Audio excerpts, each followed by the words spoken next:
Good morning.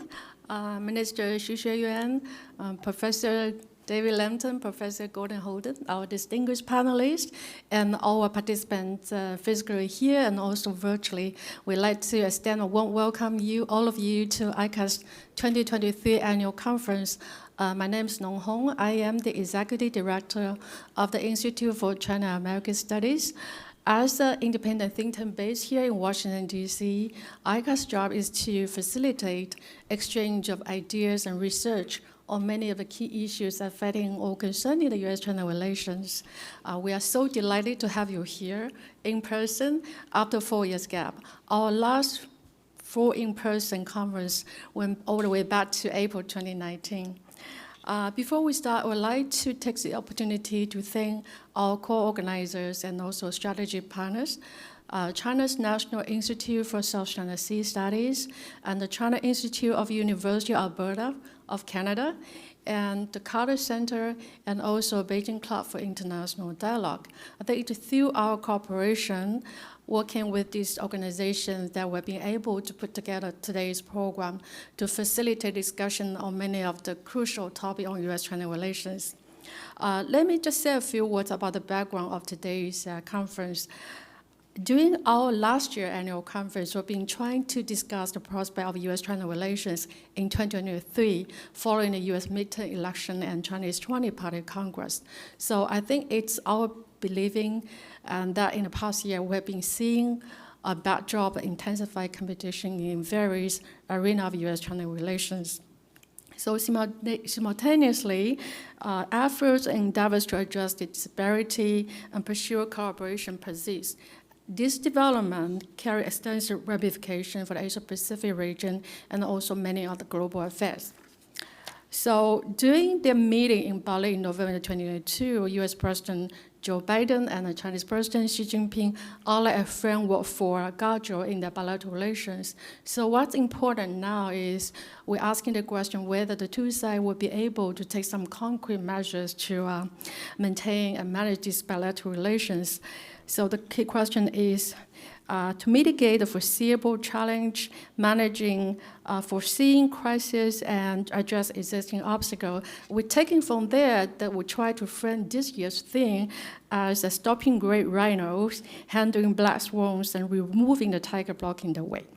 So in light of these circumstances, and this year I cast 2023 annual conference, we are so excited to bring together so many leading experts in China-U.S. relations to evaluate the prevailing challenges and also investigate potential outlook of U.S.-China relations in 2024. We're eager to hear the insight from our esteemed panelists as they contribute to this important discourse. Without further ado, now let me invite Dr. Wu Shiquan to give his opening remark. Dr. Wu served as the chair of Academic Advisor Board of the Institute for China-American Studies, and he's also the founding president of China's National Institute for South China Sea Studies. Doctor, you have the floor.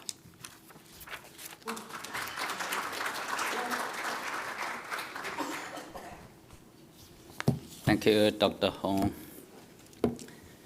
Minister Xu Xueyuan, Professor David Lampton, Professor Gordon Holden, distinguished guests, ladies and gentlemen, good morning. I would like to express my appreciation to our Chinese and American experts and academics who are attending the 2023 annual conference of the Institute for China-American Studies here in Washington, D.C. It has established in 2015, so far almost running for 8 years.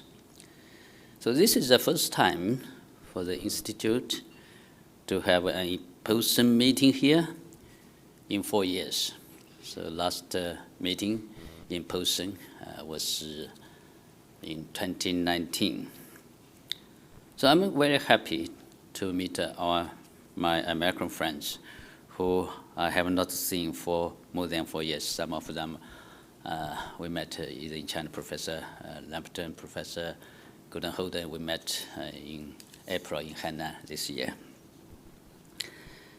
So now I would like to take this opportunity to share my personal observations on China-U.S. relations, just in order to facilitate our incoming discussions. I believe that history has come to a moment to test the wisdom of the Chinese and American governments, and even the whole humanity. I'm confident that we can make history and create a new world of peaceful coexistence among greater powers. I have some opinions about this issue. First, the socialist trap only represents the past, not the future, rather than simply repeating itself. History keeps opening up a new path and seeking ways of coexistence. History will never allow China and the United States to repeat the socialist trap, because it could mean the destruction of the civilization, even the destruction of the earth. Second, the Russian-Ukraine conflict and the Israeli-Palestinian war have warned and continue to warn mankind that starting a war before thinking twice is a crazy and criminal act against oneself, their fellows, and even their opponents. The world will fall into darkness without winners. Third, China and the United States can transcend their past confrontation over interests and move towards harmonious coexistence and win-win outcomes. The two countries can learn from the other in cultural exchanges, with much to offer and nourish the other. Innovation in new technology and new energy are opening up a new path for mankind to go beyond fossil energy. China and the United States do not need to compete for resources in a zero-sum game as a greater power did in the past. As the world's largest developed economy, China has rapidly developing its domestic market, offering a path towards a virtuous cycle of internal supply and demand.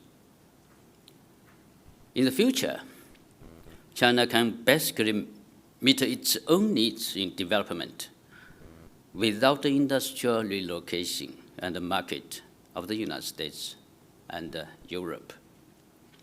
It will become the largest market in the world, in my opinion.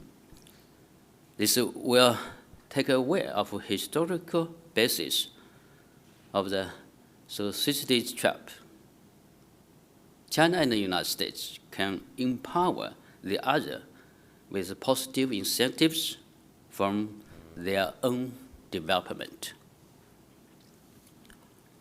Fourth, the economic communities in China and the United States needed to make an intellectual contribution to exchanges between our two countries in political, economic, scientific, technological, social, and other fields. With a forward-looking vision and a firmness to rescue our relations, we needed to work closely to help remove risks in our relationship for its stable and long-term development. Finally, I would like to share with you my personal experience in friendly exchanges with the United States. From my college days to my career in government and academic research, I'm always struck by the extreme importance of the China-US friendship. So I would like to say a few words from the bottom of my heart. Several years ago, Professor Lampton warned that the bilateral relationship of China and the United States was at a tipping point. Dr. Henry Kissinger said that the bilateral relationship couldn't return to the past. Dr. Graham Allison, the Harvard University professor, projected that our two countries could fall into the Thucydides trap. Now, I have no intention to comment on each of those remarks, but I do share their concerns about the future of our relationship. I still remember, in April 2019, I attended an academic conference in Atlanta. Carter Center, Professor Liu Yawei is here to celebrate the 40th anniversary of the establishment of the diplomatic relations between China and the United States. During that event, former President Jimmy Carter shared those vivid episodes of his engagement with Mr. Deng Xiaoping.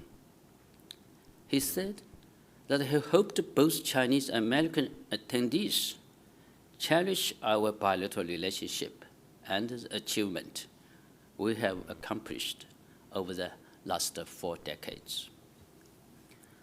I'm personally an eyewitness of those achievements and the development of bilateral relationship. I studied and worked at Nanjing University for over a decade in 1980s and earlier 1990s. During those years, I witnessed the establishment of Johns Hopkins University, Nanjing University Center for the Chinese and American Studies, now Hopkins Nanjing Center, and the awarding of honorary doctoral degree to former U.S. President Junior George Bush by Nanjing University. The Hopkins Nanjing Center remains one of the most important landmarks of China-U.S. cultural exchanges and educational cooperation. In 1997, I participated for the first time the International Visitors Program. This program initiated and organized by then U.S. Information Agency, USIA, during which I experienced firsthand how different social and interest groups influence U.S. foreign policy. This trip left a strong mark in my following professional career. When I worked in Hainan province, the southernmost province of China, an island province, and I was responsible for its foreign affairs. I served as a head of Hainan Provincial Foreign Affairs for more than 10 years. I pushed for the sister relationship between the Hainan province and the state of Hawaii. And also, I was involved in dealing with the April 2001 EP3 incident. My academic background and my professional career also influenced my next generation.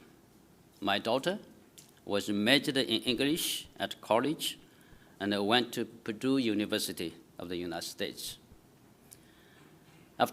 for her master's degree. She got her first job at a U.S. company run in China, Accenture in Beijing, after she returned to China 6 or 7 years ago. just like me and my family, millions of Chinese share such kind of diverse connections with the United States. I have a very hard time to imagine the type and the level of decoupling that American politicians seek to achieve. Economic decoupling is not one of my topics today.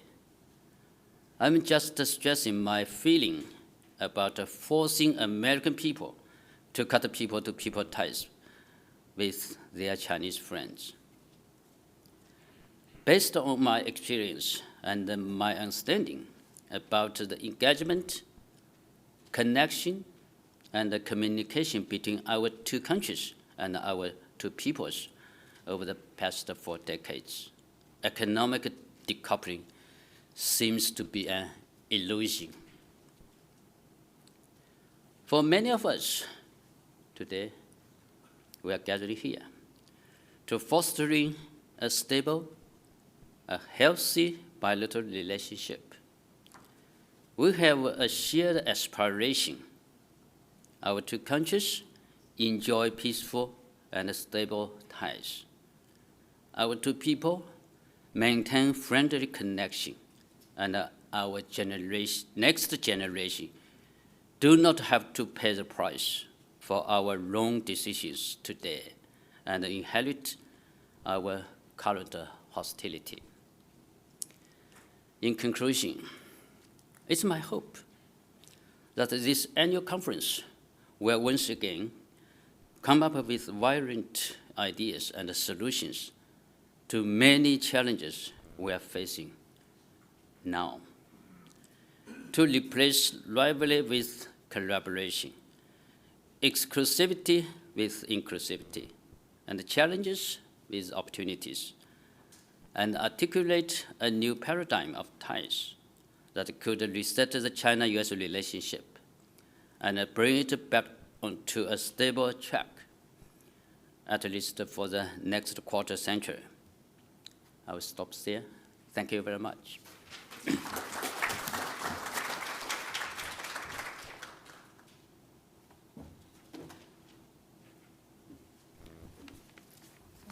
Thank you, Doctor, for your great remark and then your kind words about the conference. And we also appreciate your willingness to share with us your personal experience in the U.S. China Relations. Now, please join me in welcoming Deputy Chief of Mission and Minister Xu Xueyuan from China's Embassy in the United States of America, and Professor David Lampton, Professor Emeritus of China Studies at School of Advanced International Studies, Johns Hopkins University, to share their views on the China-U.S. relations. The keynote dialogue will be moderated by Professor Gordon Holden. He's Director Emeritus of China Institute, University of Alberta, and from Canada. Gordon is also a key member of ICAS Advisory Board. Please.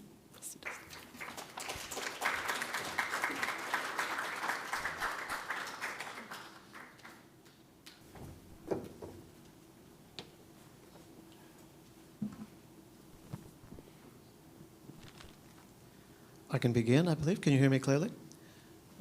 Thank you very much, first of all, to Hong Nong from ICAS and Dr. Wu from the National Institute of South China Sea Studies.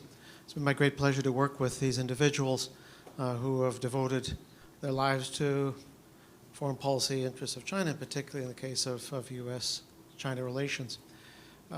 Everyone in this room knows already that the obvious, that what happens between Beijing and Washington is critical to the peace and stability of the world.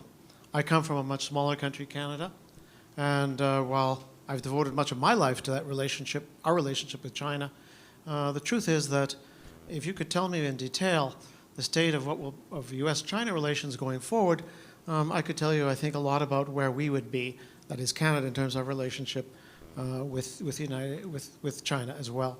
We're profoundly affected by that. We're in this year, 2023, I would argue a year of great disarray. The Ukraine war, the first major armed conflict in Europe, tensions obviously during the Cold War, but a negative development then. Just in recent weeks, what's happening in the Middle East, These are two, but also overhanging this is what I would regard as the net negative state of U.S. China relations. I hope to hear other points of view, and from both Minister Xu and from David Lambton. But I have deep concerns. I've been coming to some of these meetings, either in China or here in the United States, and it seems that each one there are new problems that emerged, and some of the substantive structural problems have not been solved.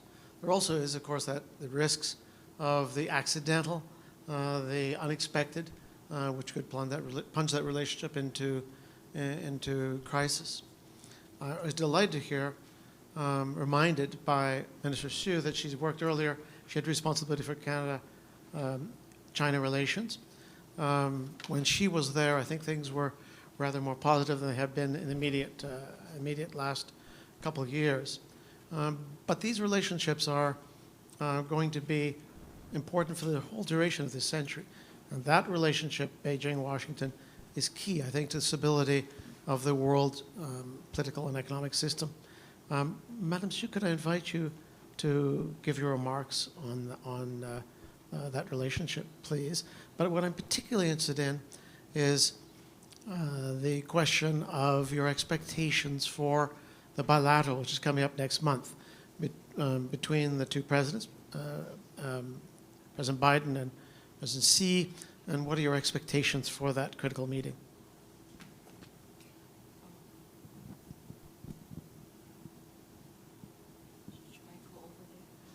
Your choice, but you can speak from here if you wish. You can speak from here or go to the... I would prefer to give my, opening remarks behind the podium here. I just feel standing makes me feel more comfortable. So I can look at the whole room and look at each and everybody of you. Lots of people talked about the lessons of the pandemic. I think one lesson, which is very important is, although no matter how advanced information technology can be, in-person dialogue and communication is irreplaceable.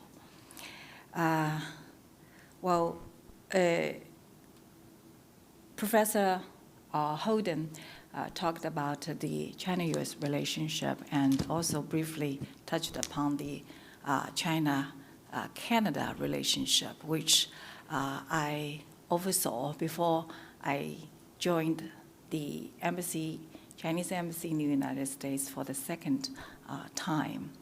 And also Professor Wu Shichun's remarks brought back lots of very, very fond memories. I can say the memories of the good old times in China-U.S. relationship. I don't think it is the right venue to discuss China-Canada relationship.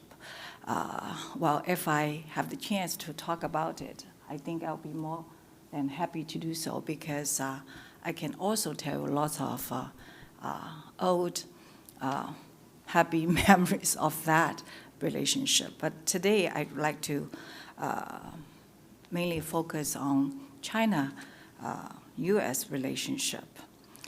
With joint efforts from both sides, the China-U.S. relationship has seen some positive developments recently. The most noticeable one, I think, is the increased numbers in exchanges and dialogues. Last week, President Xi Jinping met with the bipartisan delegation of the of U.S. Senate, led by Majority Leader Chuck Schumer in Beijing. Mr. Wu Shichun, in his remarks, talked about the important role of U.S. Congress. can play in this bilateral relationship. Actually, soon after the ice-breaking visit by President Nixon in 1972, after he returned, he advised the U.S. Congress that you might want to pay a visit to China by yourselves. And actually, those visits did take place. Actually, first, Senator Mansfield from Montana led a bipartisan Senate group to visit China. And I cannot remember the name of the U.S. House representative who led the other chambers bilateral group to visit China. It will be very interesting to read the reports they wrote to the White House or to the U.S. public after they returned to China, because they were surprised to see China was such a different country than what they have learned from U.S. media or what they have imagined on their own minds. And I think and I hope that the bipartisan congressional delegation led by Majority Leader Chuck Schumer can also help he and his members to at least change a little bit of their perception on China. But what I want to share with you today is some thoughts discussed between President Xi Jinping and this very important congressional delegation. I believe there are 4 key messages delivered by my President Xi Jinping. First, the way China and the U.S. get along with each other bears on the future of all mankind. Our 2 countries are respectively the largest developing country and the largest developed one. And the 2 are the leading economies in the world. Cooperation between China and the U.S. is good for both and the world at large, while confrontation harms all sides. In global governance, China-U.S. cooperation may not solve all problems, but no problem can be solved without such cooperation. President Xi has said many times, including to several U.S. presidents, that there are 1,000 reasons to get the China-U.S. relationship right, and there is no single reason to mess it up. This is especially true today.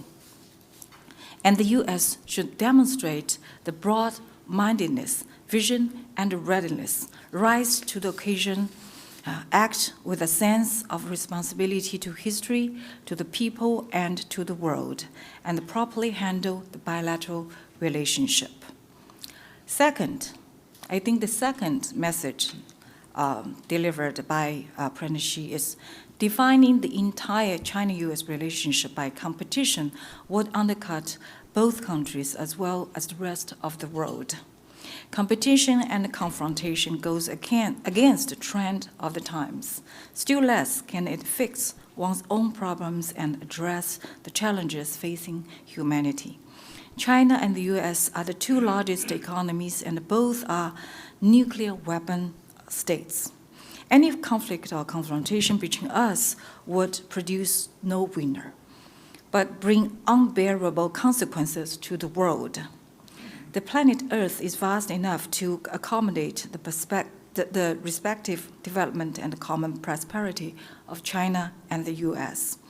Taking China as the primary competitor and the most serious long-term challenge is a big misperception.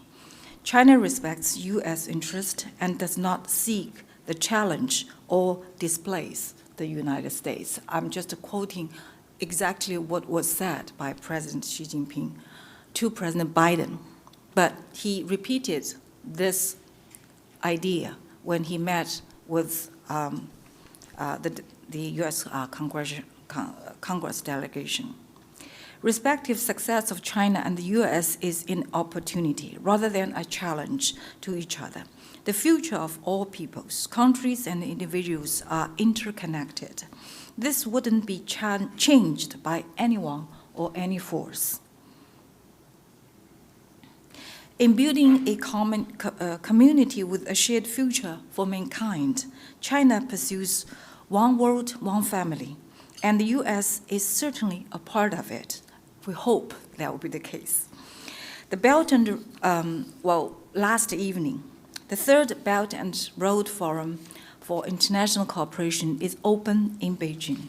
China sincerely invited the U.S. to participate, both when the Belt and the Road Initiative, BRI, was first proposed and when the first Belt and Road Forum was held.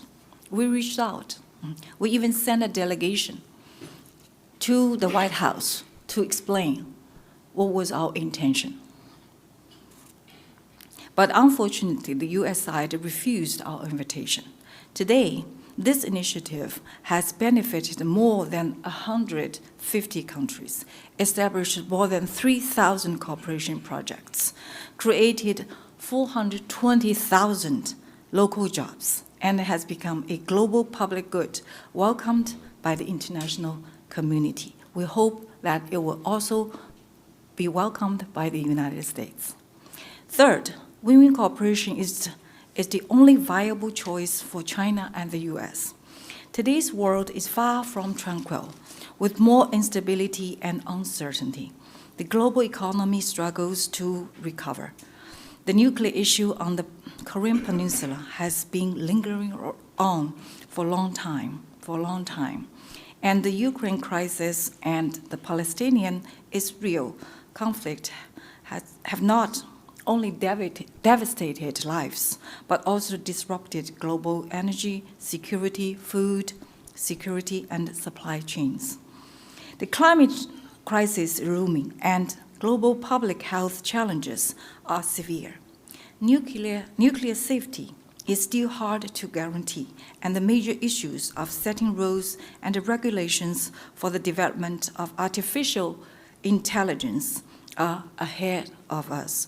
I hope and I believe most of you have noticed that Dr. Kissinger expressed many times his concern on this issue, on what is the best way to set rules and regulations for the development of AI. And the list can go on and on.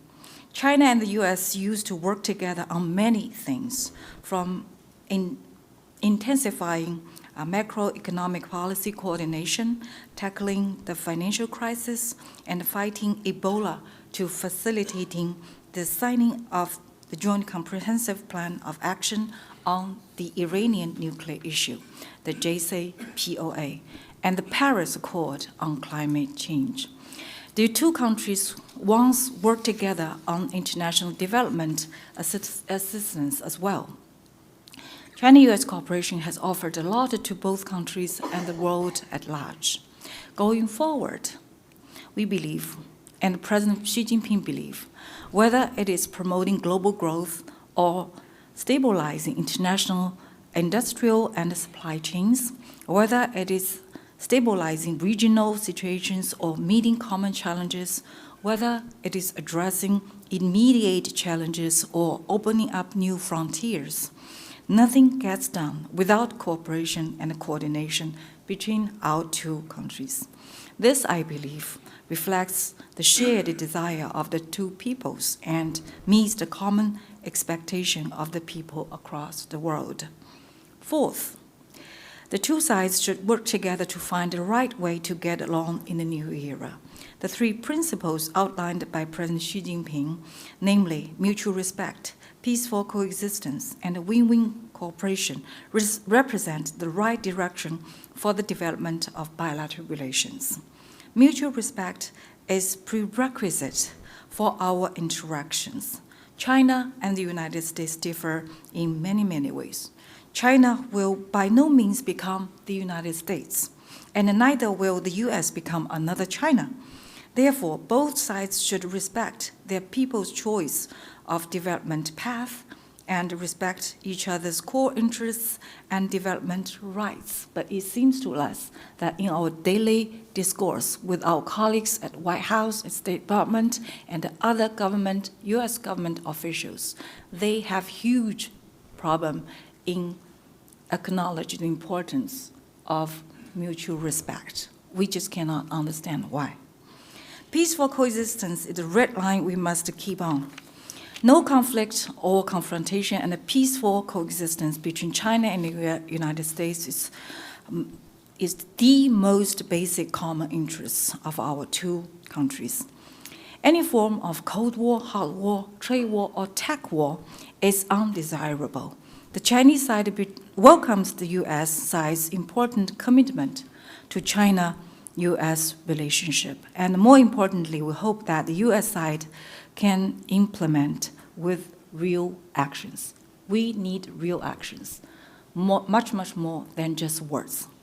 Win-win cooperation is the goal that both parties should strive for, and it's also the natural result after the first two principles are observed. So I would just stop here. Thank you very much.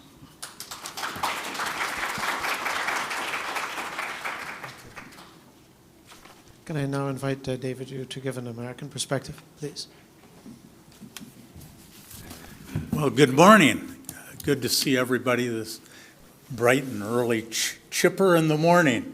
I want to thank you, Minister Xu, for those remarks, and I look forward to the plenary and our individual discussion. I guess the first thing to say is I wanted to mention what my old friend, Professor Wu, had to say. And there's a very human dimension to our relationship, and I think to everybody in this room, one way or another, that's sort of the key dimension as well as state to state. And we've been invited in our remarks here to talk about the state to state relationship. And that's not good, it's conflictual, and it's getting worse. But there is another level to this relationship, and I think you indicated it, and you mentioned the Hopkins Nanjing Center, with which I've been affiliated since before it was founded, actually, in the planning stages. And I think that's a very real aspect of this relationship that, unfortunately, we may not spend as much time talking about as we need to. But just give you one thing that I think we all need to do. There are only approximately 350 Americans in China. There's no way we're going to have Sino-American understanding with that. And I don't want to cast blame, and there's plenty of blame to go around, but China's closing up to those people. In whether it's data sets, archival research, interviews, field research. All the things that I was able to do when I was growing up in this field, going out to the countryside, talking to peasants that were trying to figure out how not to get flooded. That was the level of reality I was introduced to. And quite frankly, China is not taking advantage of that great opportunity, thirst that Americans have to understand China. They're not there to subvert China.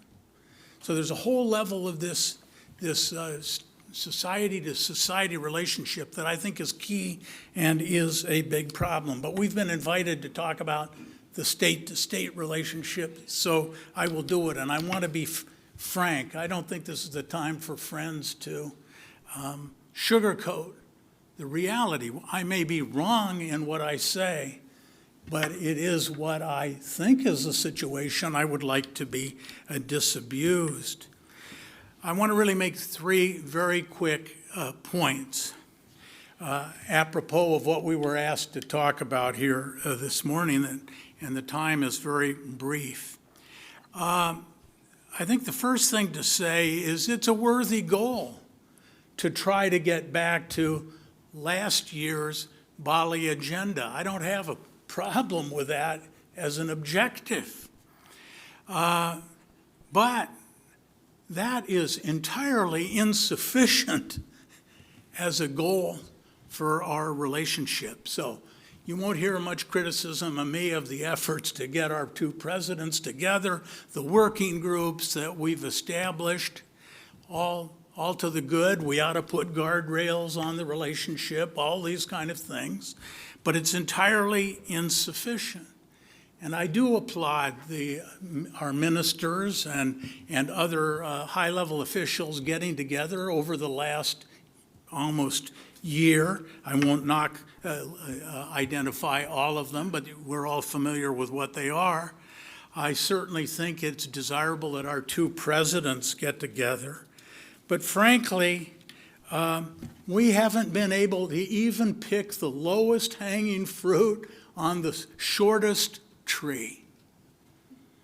You could point to maybe a little improvement on air travel. If I'm really scraping the bottom of the barrel, we have a few more airplanes going each way. But the tickets are so expensive that a lot of people simply can't even afford to go, even if they were inclined. So I think thus far, the attempt to pick low-hanging fruit and establish guardrails has not, well, to put it gently, not gone very far. So no problem with the goals. I think we ought to try to continue, but let's not confuse progress with process. We got a process and no progress. That would be the one way I'd put it. Second of my 3 points, our respective domestic politics in both of our countries. It's not just U.S. elections. It's not just gridlock in the U.S. Congress. It's also the lack of transparency in China. I just went through the foreign ministry's press operation and looked at statements. And I can't tell you how many statements got the answer, "We will release information in due course." China is not, look, I've been dealing with China for 60 years. I wouldn't ever say it's been entirely transparent. But we are less transparent now than almost any time in my memory. So we've got domestic, and we can ask, why is China not as transparent as it was? I think the problems the U.S. has are self-evident to everybody in this room. So certainly we are not in either country in a state of domestic politics that makes solving these problems easy. So we surely should continue the process, but we need more transparency, and the United States, of course, needs to straighten out its self-evident and manifold domestic governance problems. And China does get sucked into those. The kind of politics here spills over into our bilateral relationship. And we could talk about that, but it's true for both our societies. This is just not a U.S. problem. Domestic politics making our foreign relations difficult to manage. But what I want to talk about in a little greater depth is the third point. And that is that both of our countries have come to distrust each other on 4 strategic issues. And what I believe is until we address and manage, I hesitate to say solve, these strategic issues, we're not going to be able to move very well in the first 2 zones that I talked about. First, I'll mention the 2 big, I think, and I speak only for myself, 2 big strategic problems we have with China at this point. And then I'll mention what I think. I'll be presumptuous and you'll correct me if I'm wrong. The 2 big strategic problems China has with the U.S. So this isn't about a one-way strategic error. This is, I would say, strategic problems on both sides. One, I remember early on in my career, I went to Bandung, to the Bandung meeting place, the Bandung line. And ever since that, the big word in Chinese foreign policy has been respect for territorial sovereignty.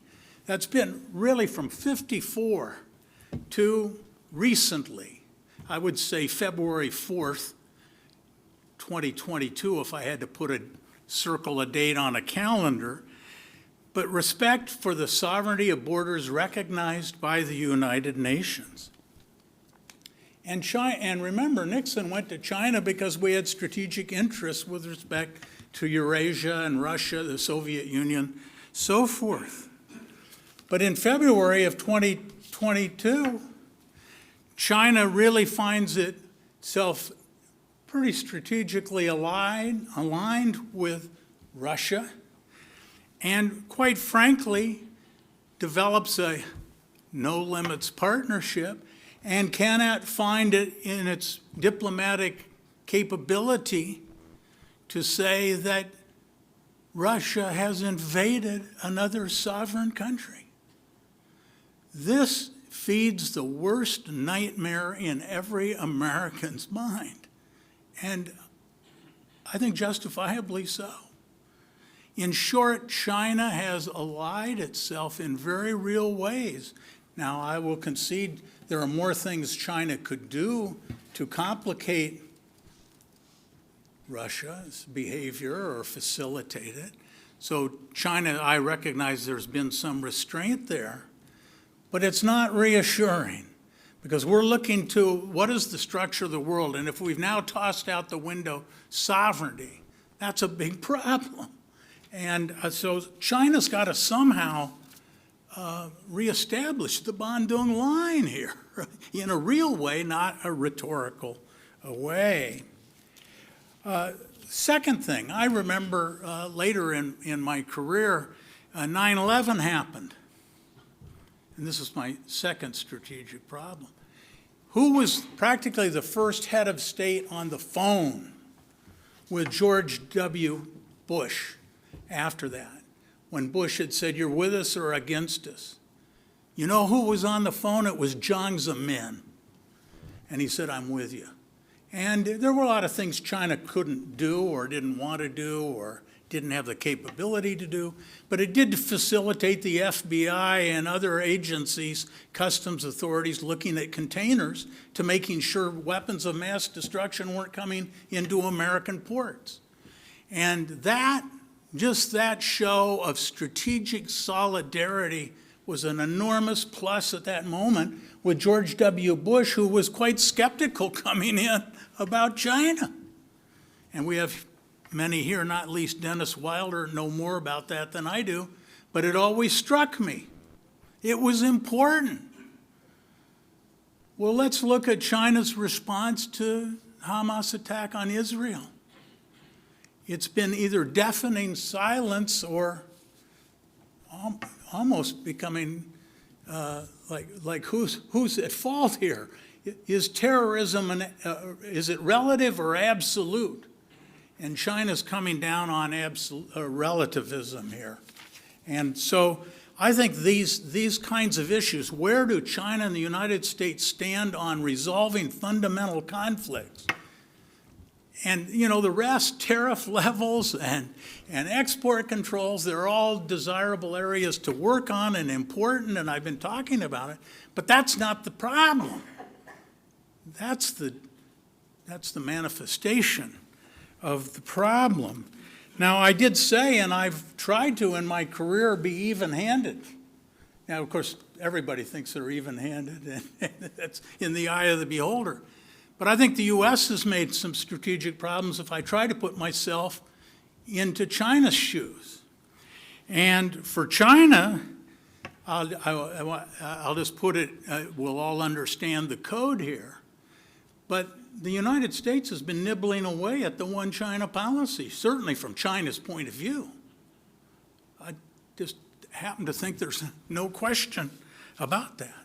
I think China thinks, and not without reason, that the U.S. has either drifted or drifted all the way to a one China, one Taiwan policy. Now, I'm not saying we have, but the Chinese I talk to seem to think we have, and there's certainly some evidence out there that would suggest that. And then finally, I think if you ask why did Deng Xiaoping move towards the United States, and we of course reciprocated here, it was because China thought America was consistent with its development aspirations.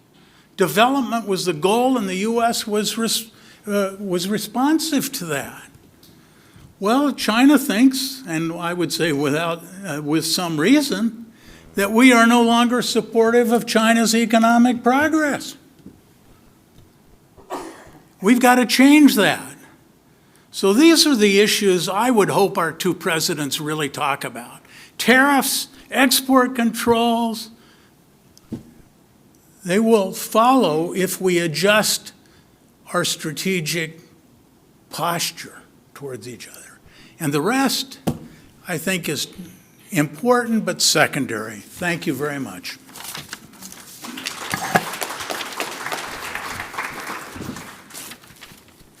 Thank you very much, David, for your remarks.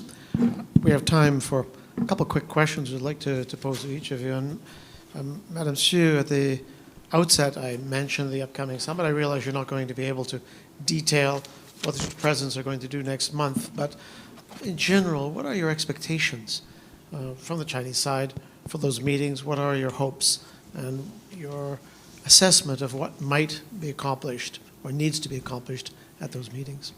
Please. Hello? Okay. Mr. Lampton talked about his hope on the possible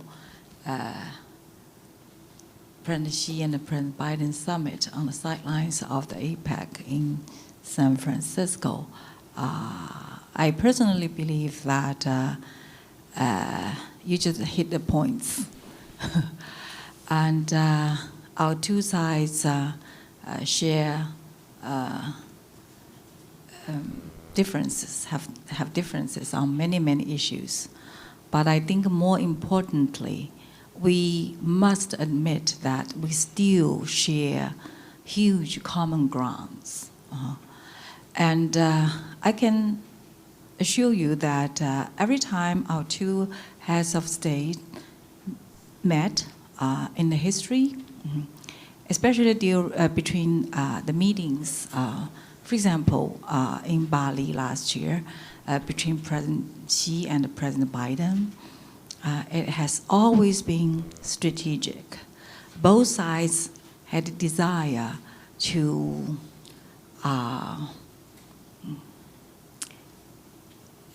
clarify the misperception from each other, especially the Chinese side, because we believe that the root cause of the deterioration of China-U.S. relationship is the misperception from the United States on China's strategic intention. So we have made, President Xi Jinping himself had made huge effort to try to explain to President Biden what is his plan. Him as the leader of China, a big country, what is his plan and his party's plan and his government's plan for his country. That's the reason why that all the planned meetings, for example, the planned time were like an hour, but the actual time for the two heads of states always were extended because both sides felt that they have so many topics to discuss. I think it is important, it is useful, and what President Xi told President Biden many times is, well, the concept of mutual respect, the importance of China feels respected by the United States.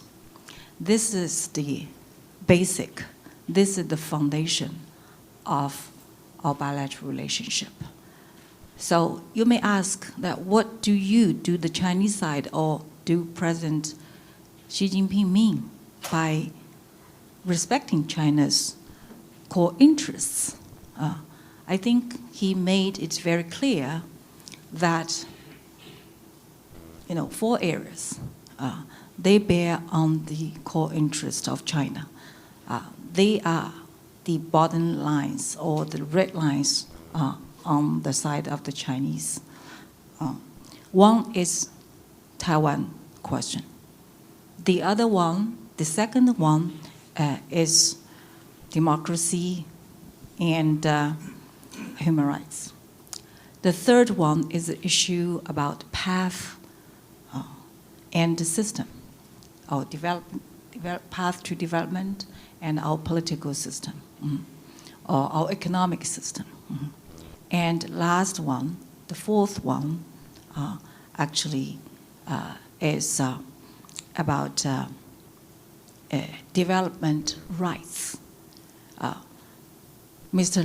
Lambton talked about, at least the Chinese side feel that the United States is not willing to welcome a economically more stronger China. And many Americans believe that over the past years, it was the United States who helped the China to prosper, to rise. But China has not been thankful. China, the United States has been taking advantage of, the United States has been taken advantage of by the Chinese side. We cannot accept this argument. Well, of course, that a constructive and cooperative relationship between China and the United States helped a lot on China's course to modernize its economy and to provide its people with a better life. But basically, it's the policies made by the Chinese government, made by the Communist Party of China. And it's the diligent, the Chinese people's hard-working Chinese people's effort that have made it possible for China to rise. And we used to be very appreciative. We used to be very appreciative of U.S. willingness to work with us to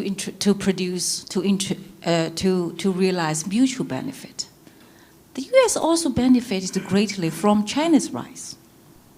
But now it seems that China become a scapegoat of many issues in the United States, domestic problems. That is not fair.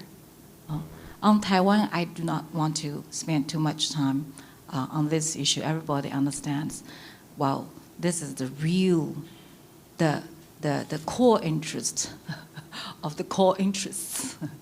So if the core interest of China cannot be well respected, it will be extremely, extremely difficult for us to say, yes, let's just,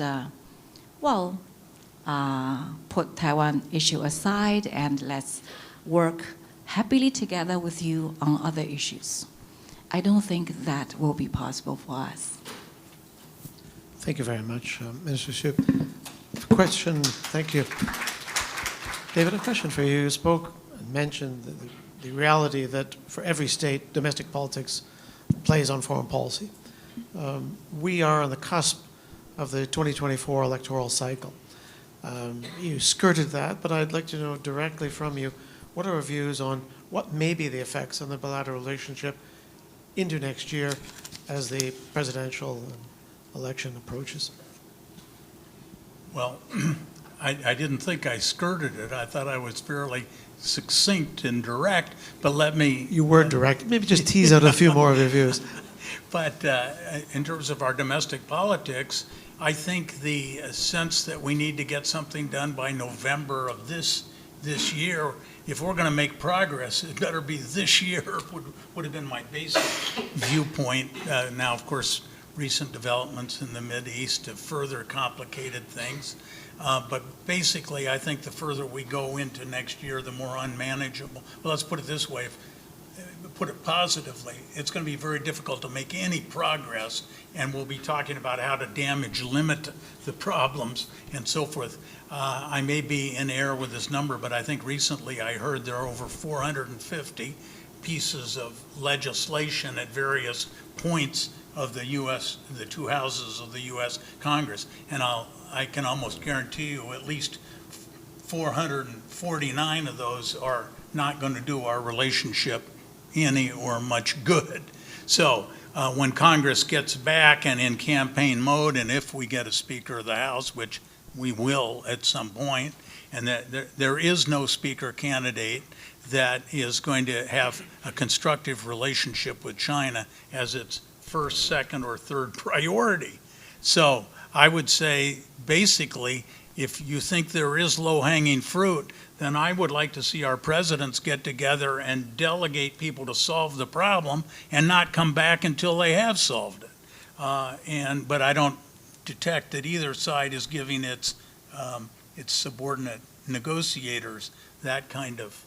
So my basic sense is sooner rather than later, next year is going to be very bad. I would just say, because we always talk more about U.S. politics because it's obvious, it's pretty much an open book, at least at one level.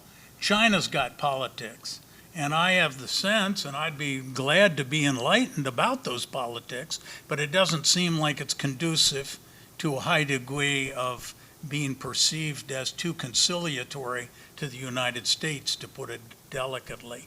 So let's not talk about just this problem as only the U.S. has politics. I think politics is becoming more difficult in China.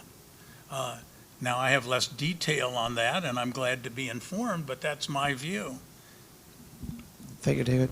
Quick question for Hong Nong. We are quite advanced in time. Do we have time for a question from the floor? 5 minutes. Please, I'd invite questions from the floor. I think a mic will be provided to you. Please. Hi, my name is Mark Cohen from UC Berkeley. I'm wondering if anybody can provide some insight into the U.S. China Science and Technology Agreement, which was endured great controversy. I see Dennis Simon over there. I think he and I are more or less on the same page, but the U.S. committed, I guess, to renegotiate that agreement, but I've heard nothing. I've had inquiries from friends at the Chinese embassy, and I've told them what I think needs to be done to improve upon that agreement. That's a great concrete opportunity for improvement. It's low-hanging fruit, at least in the sense that there is a commitment to renew, and if we fail to renew, it will probably have adverse consequences. So that's my low-hanging fruit, at least in terms of something that's on the agenda. Thank you very much. Perhaps a quick reply from each of you, and then we'll take a question from Victor Gao, please. Minister, do you wish to address that question of the agreement, or David? Well, I think I can say I'm 200% sure that you're right in pointing out that this can be a low-hanging fruit for our bilateral relationship. But the obvious low-hanging fruit, I'm afraid, will be a very high-hanging fruit, or I'm not sure even it can be a fruit for a bilateral relationship. Professor Lampton talked about domestic politics. I agree. Every country has its own domestic politics. As we say, when I heard my colleagues, seniors, told me that when I joined the Ministry of Foreign Affairs, that you must remember that foreign policy is the extension of domestic policy. That's very true. But I think we also need to admit that there is much, much, much more much, much, much, much more domestic politics in the United States than in China.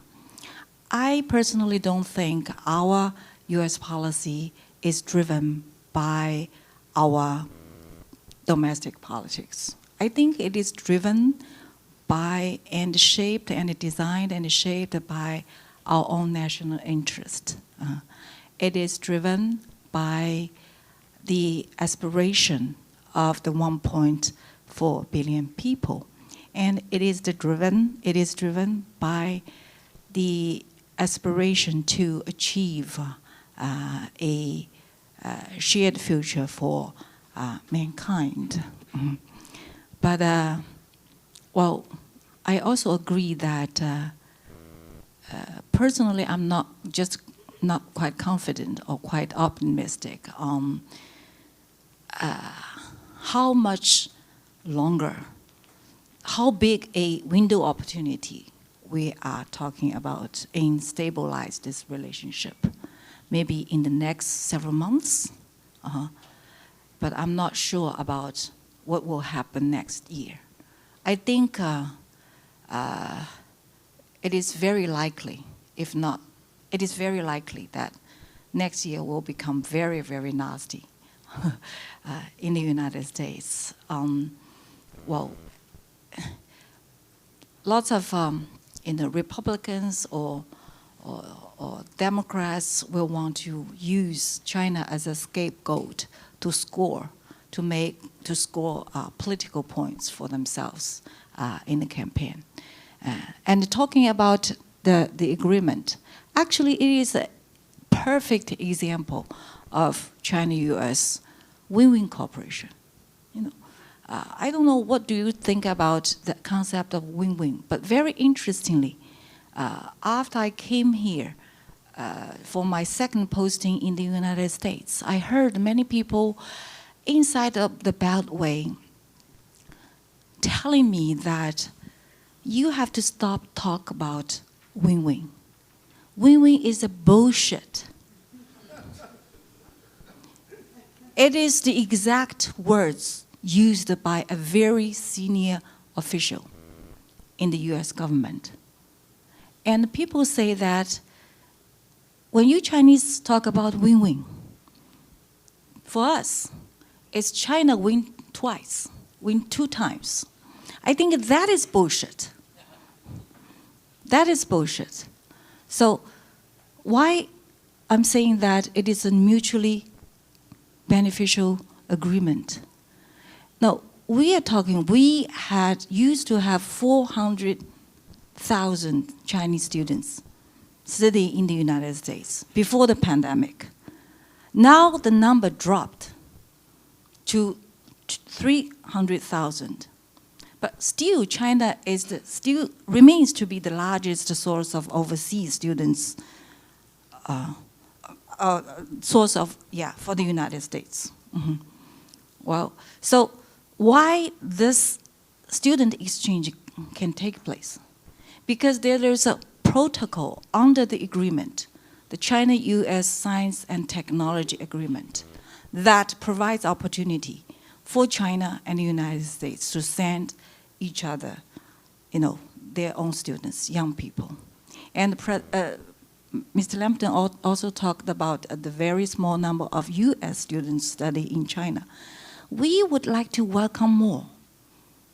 Look at the President Biden, when he was vice president, he worked together with President Biden and make the 100 a very, very innovative and very useful program that is called the 100,000 Strong initiative, right? Yeah, this initiative helped to make mutual exchange of students possible. But now we would like to have invite more American students to study in the United States.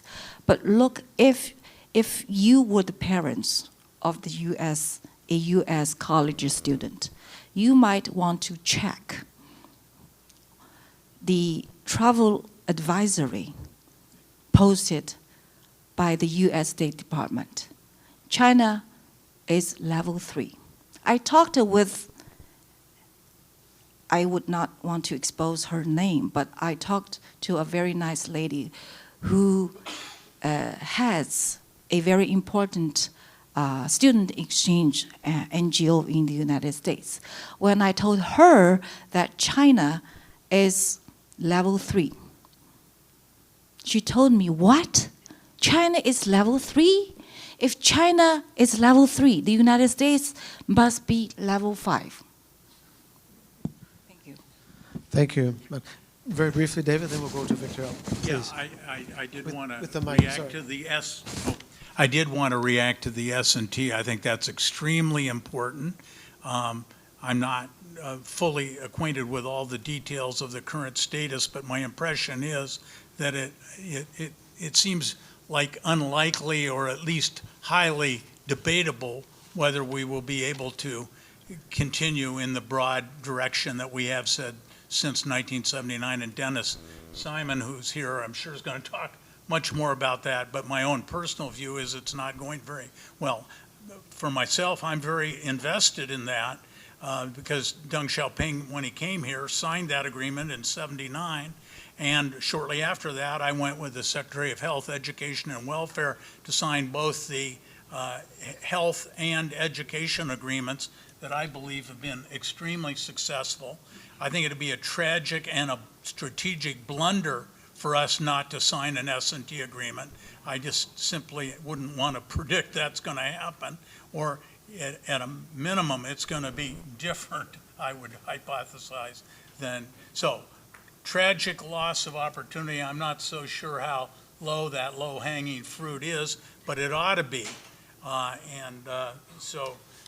think it's been win-win in the sense of one win on each side here. And I just think to cancer research as an example.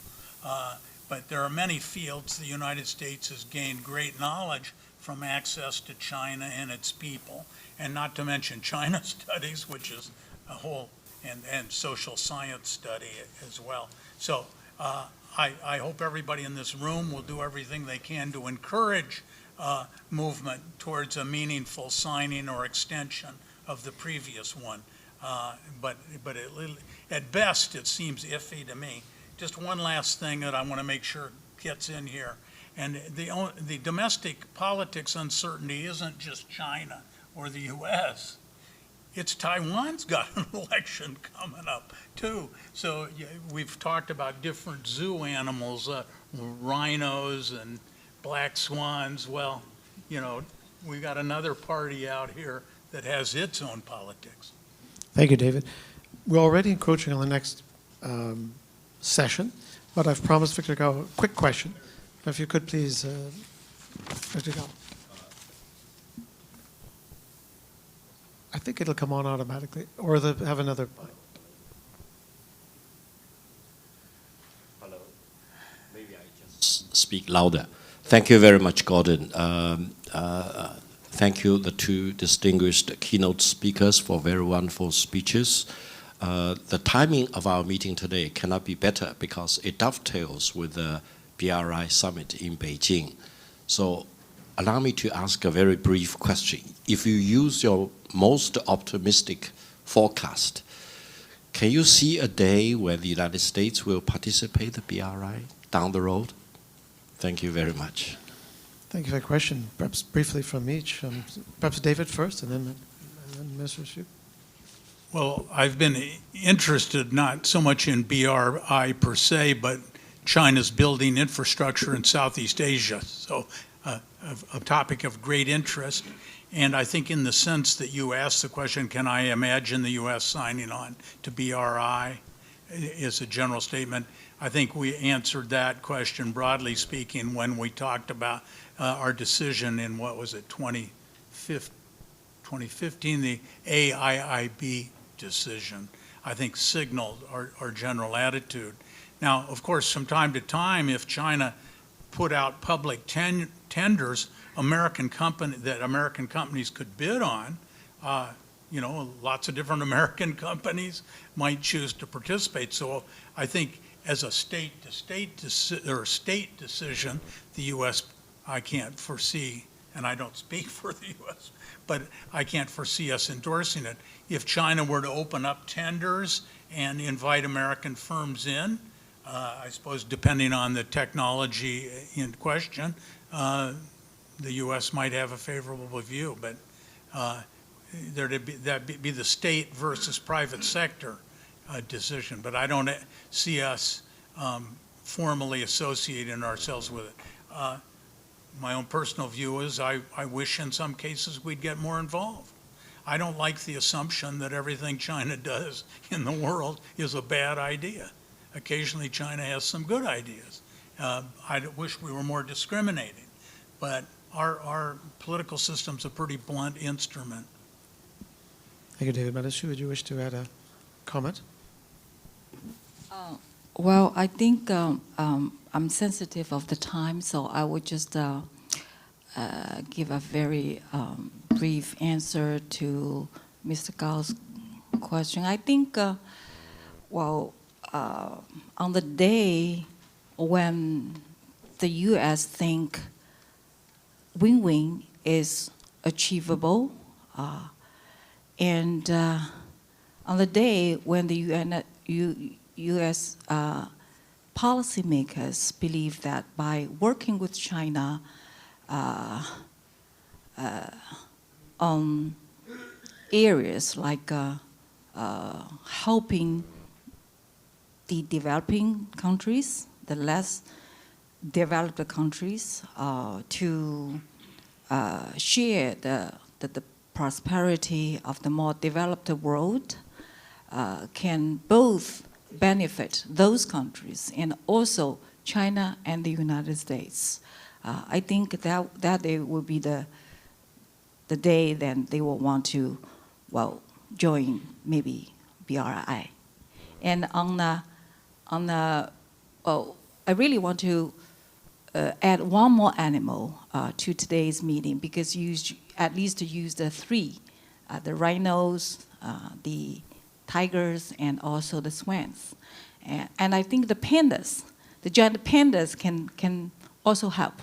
They have been very, very helpful. Yes. And in the next 50 years, and even longer, the giant pandas, I think sometimes they can even help more than we diplomats. Thank you. Thank you very much, Madam Xu. I look forward to pandas coming back to Washington. Please join me in thanking both of our speakers. I wish we'll continue the debate and the dialogue, but we have to end. And thank you, Professor Lantern, Minister Xi, and Gordon, for setting such a great stage for discussion. We're a little bit behind the schedule, so I would suggest we quickly grab some coffee and then return as soon as possible so that we can start the first panel, which is going to be moderated by Dr. Liu Yawei, who is the special advisor for China Program Carter Center. I'll see you a bit.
All right, we are going to start. So you still have time to network. There will be another break, and there will be lunch, and we're also going to have a very unique and excellent lunch speaker. So my name is Yahweh Liu. I'm from the Carter Center, which is one of the partners of this meeting. I want to start this session by quickly responding to what Professor Lambton just said. I think when Professor Lambton speaks, we have to pay attention to. And in May 2015, Professor Lambton traveled to the Carter Center and made, I think Dr. Wu mentioned, the tipping point speech. I think he was largely ignored, if not here, at least by those that are responsible for managing U.S. China relations or advising those managers in China. He was ignored, and we see the consequences. So if I may, I want to quickly summarize what Professor Lambton said that we need to pay attention to. So number one is we need to pay attention to what happened on February 22nd, 2022. I don't need to elaborate on that. And secondly, another date, how China responded to October the 7th, 2023.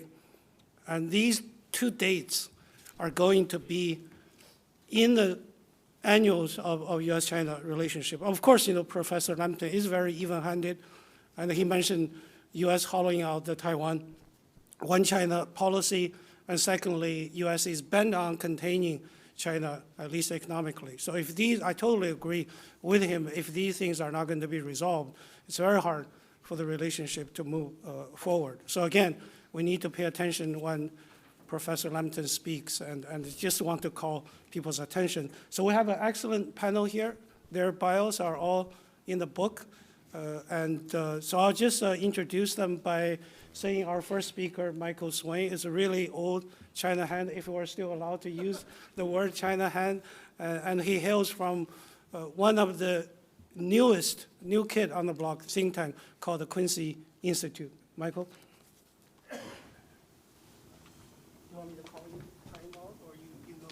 I will put my watch on this podium, but you can yell at me if I go over 12 minutes.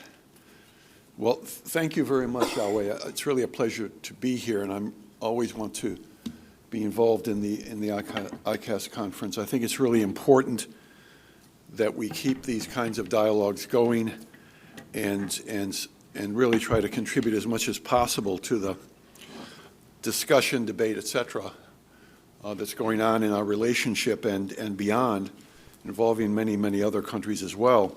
What I'd like to do in the few minutes I have is to just say a few words about what I think are really the serious reasons why we're where we are in the relationship, and then offer some I wouldn't say optimistic assessment, but an assessment in particular regarding where we need to go, and in particular regarding Taiwan, the Taiwan issue. I'm somebody who works a lot on security-related issues, and the Taiwan question concerns me more than anything else. But let me just start by speaking more broadly. I mean, we're at a point in this relationship now where the biggest problem, and Mike really alluded to the strategic issues here that really do divide the two countries, but the underlying problem behind all of that is this deep-seated suspicion. There's just a lack of a willingness on the part of either side to believe almost anything the other side is saying, if it's of a positive nature. The attitude seems to be very zero-sum in terms of what can be done in the relationship, that the actions of the other side really in large part serve to undermine one's own interests and vice versa. And as a result of this, there's a huge emphasis on various aspects of deterrence. I mean, the messaging is very much oriented towards deterring and also towards constraining. I don't want to say containing, but constraining. And I think it's evident on both sides.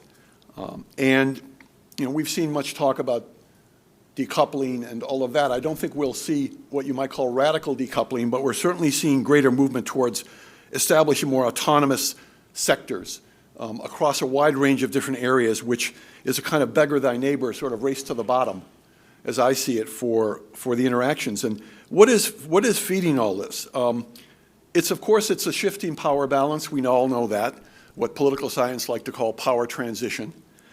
It's clashing notions, some would say ideologies, of what are the requirements for regional and global stability.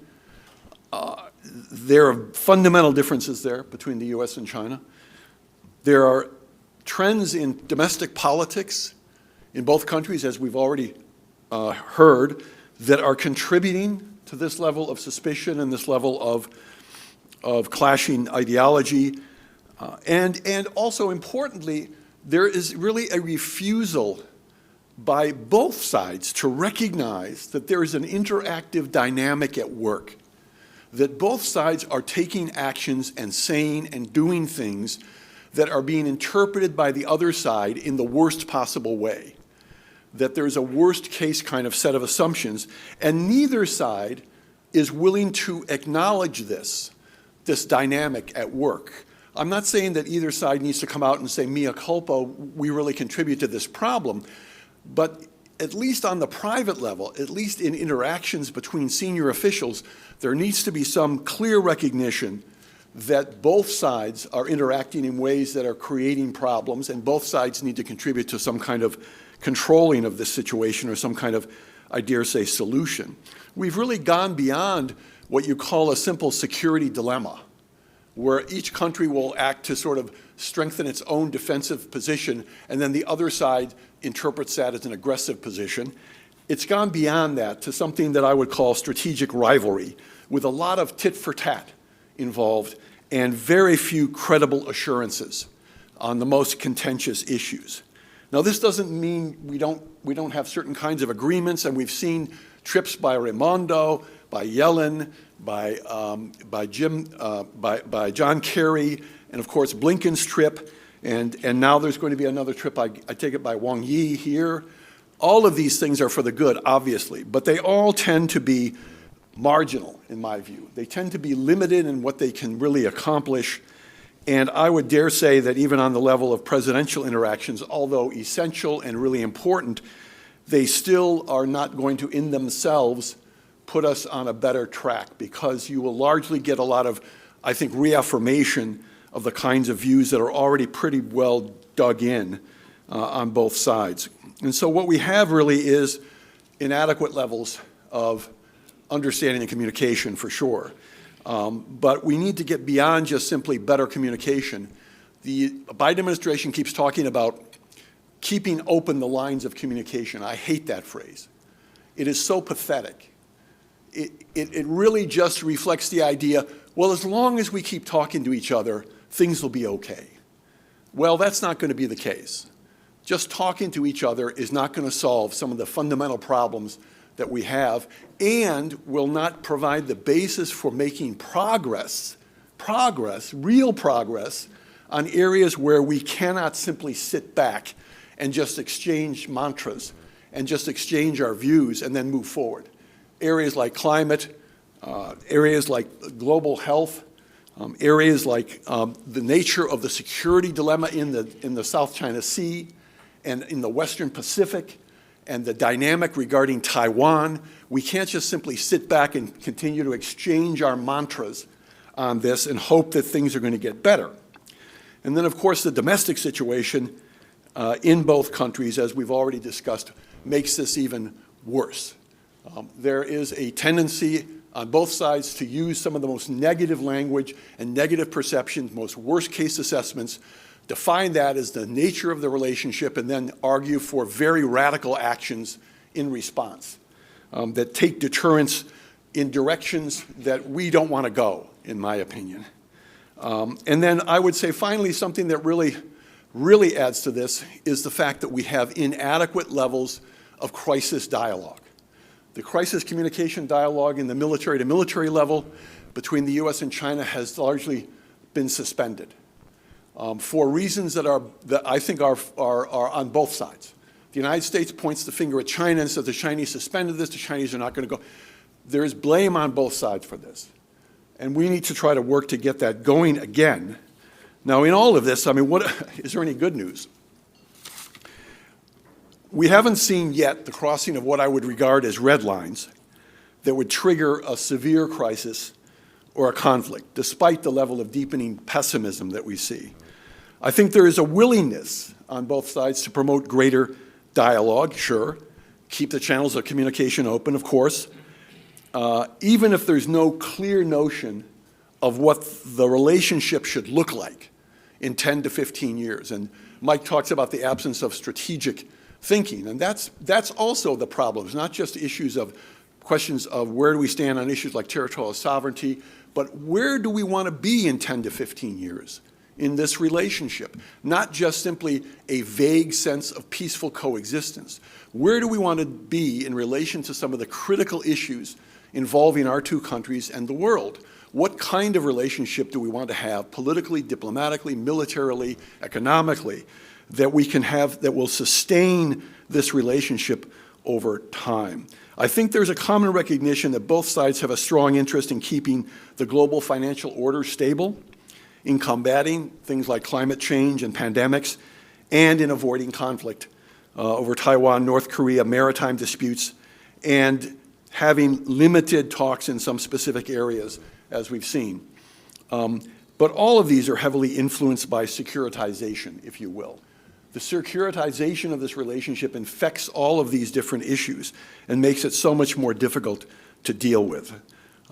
But we do need to have substance, and we need to have substance in our interactions sooner rather than later, because as Mike and others have pointed out, there is a political dynamic at work in our countries, in the United States, in China, I would dare say, in Taiwan, in South Korea, that could make this situation much worse. And I think we need to try to be able to stabilize the relationship and lock in a certain level of interaction that reinforces the idea that things can get done. Oh yes, it's not worst case. Oh yes, the suspicions that we have are not being proven in every case. To be able to provide some opening to move forward. Now let me just say a couple of words to conclude on the issue of Taiwan. In the United States, if you spend your time in Washington and you watch the writings about Taiwan, you're just overwhelmed sometimes by the number of analyses that are produced here about how we're going to win the coming war with China over Taiwan. It's not how we're going to avoid this, how are we going to win the war? Now, the assumption here, of course, is that if we put in place all those necessary elements to win the war, then we'll deter the war, because you only have peace through strength. But in the process of this myopic focus on how to fight and win a war with China over Taiwan, we are in the process, again, as Mike alluded, of eroding the kinds of commitments we have made in the area of one China. And in the process of doing that, China has itself undertaken actions that erode its commitment, originating with the Sino-U.S. normalization, to peaceful unification as a first priority. So the confidence of both sides in that original understanding, one China, peaceful unification, is steadily eroding. And we cannot fix that by doubling down on deterrence alone. We have to be able to fix it by taking clear diplomatic actions with clear commitments, unambiguous statements that provide greater credibility and revitalize the original understanding that we reached with each other, because there is no alternative to that understanding, in my view. We're not going to build our way out of this problem militarily, and we're not going to solve the problem by withdrawing. The United States needs to place much clearer limits on U.S.-Taiwan government interactions. I think the United States has been very much remiss in stating very clearly. It's made all kinds of excuses for the visit by Nancy Pelosi to Taiwan, which was characterized as an official visit on an official aircraft. And her attitude was certainly, this is an official visit of somebody who is very high up in the leadership of the United States government. And I think shrugging and saying this is a division of powers and the executive really can't do much about this is cowardice. I think the United States needs to be able to set limits on this. It needs to be able to reaffirm the long-standing view that the U.S. is open to peaceful, uncoerced outcomes on Taiwan in whatever direction.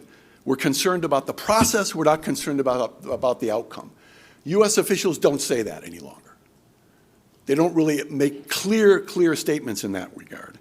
We need to state very clearly that Taiwan is not a strategic asset of the United States, essential to the U.S. overall defense posture in Asia. That statement, which has been made officially by a U.S. official, but not been repeated by others, nonetheless still stands as an indication that the United States is willing to throw the one China policy out the window. Because you cannot keep Taiwan from China under any conditions for strategic reasons and still have a one China policy.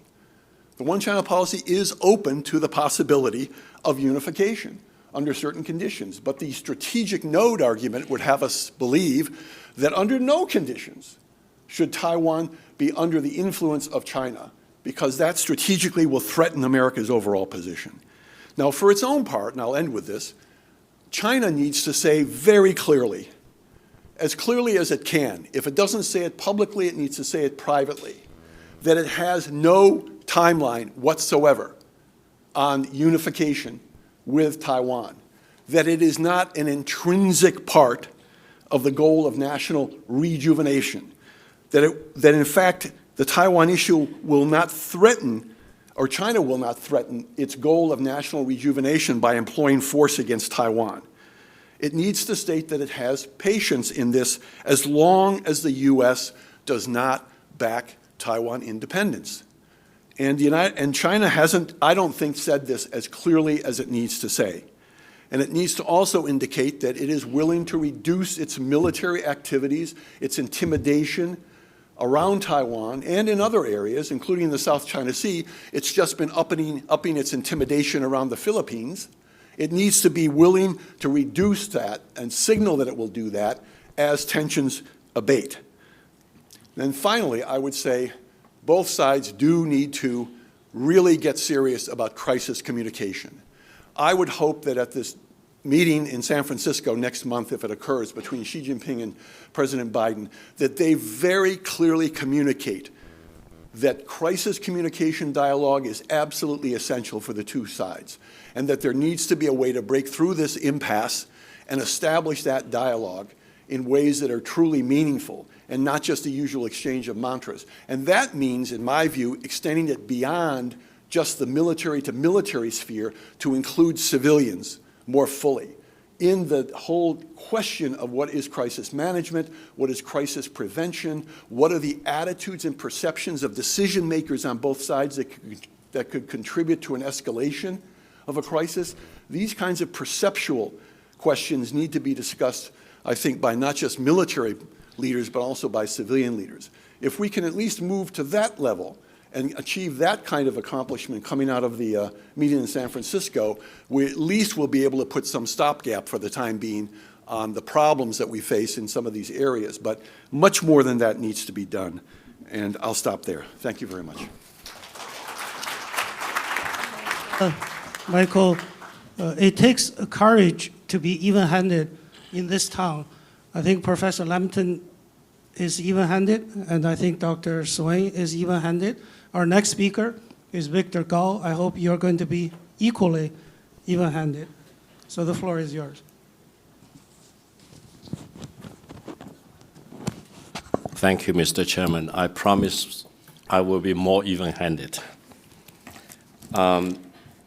It is a great pleasure for me to be here, and I would like to thank ICAS for hosting this very important seminar. I mentioned just now that timing cannot be better because it really dovetails with the big event in Beijing. Now, 10 years ago, if the United States stayed away from BRI, it stayed away from a concept. Today, when the United States continues to stay away, it is staying away from a gathering of 153 countries. So if anyone here thinks it's not a big loss for the United States, tell me, and I would like to argue with you. Now, there are so many things about China-US relations we can talk about. And China-US relations is such that everyone knows a little bit about, no one knows the totality about it, and it keeps changing. So when I'm thinking about this China-US relations, I think I just want to share with you my views on one thing at the very, very top. You know, there is a very distinguished American scholar who wrote a book about Destined for War and tries to apply that conclusion to Thucydides' trap theory to China-US relations, meaning China and the United States are destined for war. I felt uncomfortable with that book ever since I read the book review. And I spent quite a few years to figure out whether there was something wrong with that theory when applied to China-US relations. I now realized, and I'm convinced, it's a fallacy if anyone wants to apply that to China-US relations. Now, I say this with due respect to the professor himself, to the school he is from, and to the university in Boston.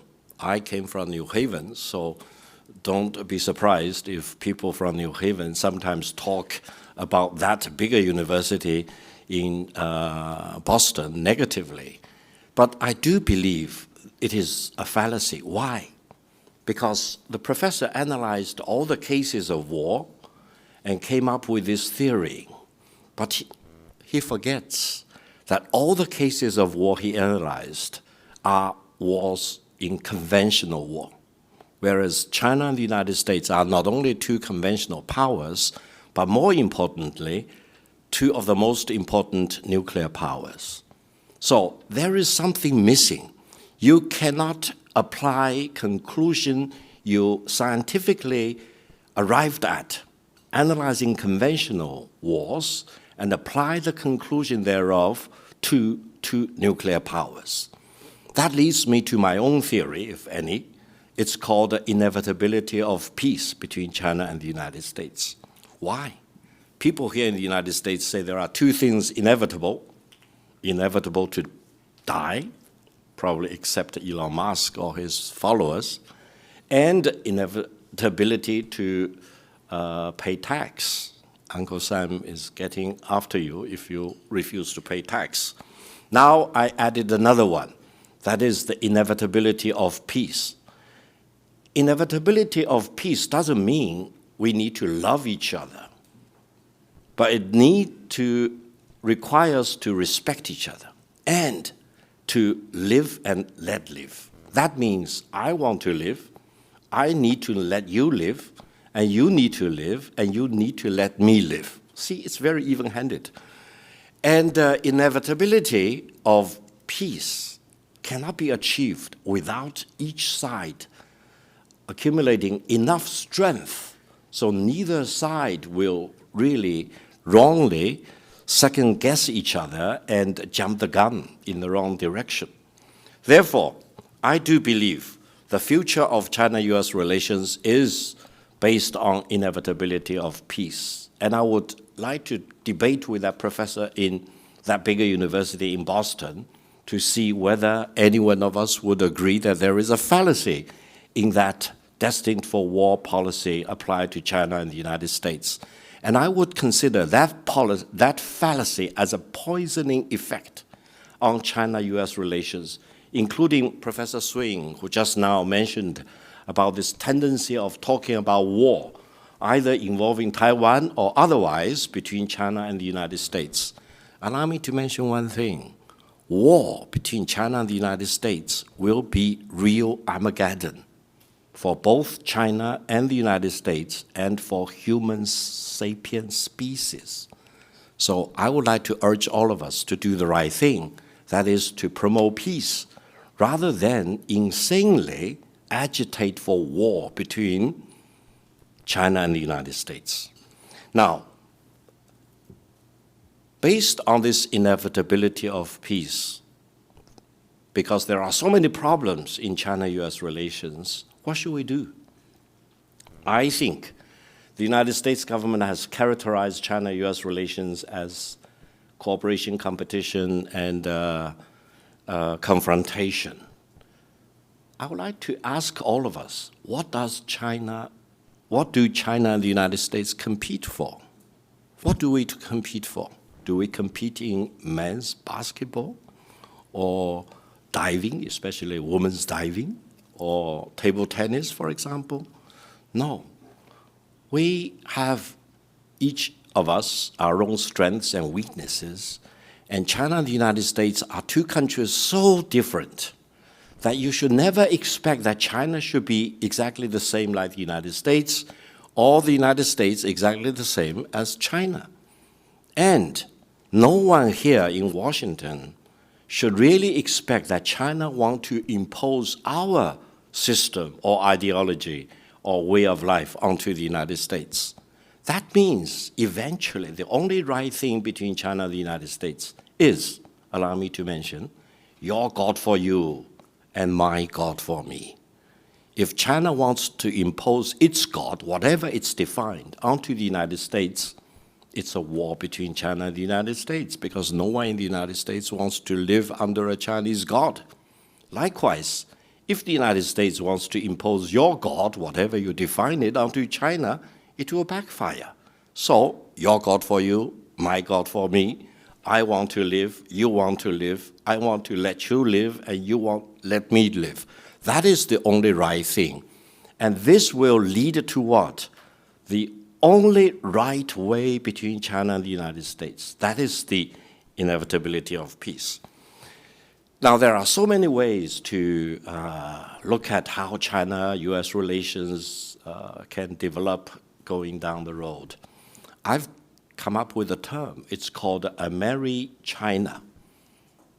A merry China. Originally, I want to put China first, but then the Americans will be unhappy about it. So, ranking it alphabetically, it becomes a very nice term, a merry China. China and the United States living together in peace, based on inevitability of peace, will be truly a merry China. So, I hope let's move in that direction. Now, Professor Swin also talked about Taiwan. Let me be very brief. And in doing so, I'm still being very even-handed. What is the status of Taiwan? I think lots of people in Washington are misguided, deliberately probably, or unintentionally. I went to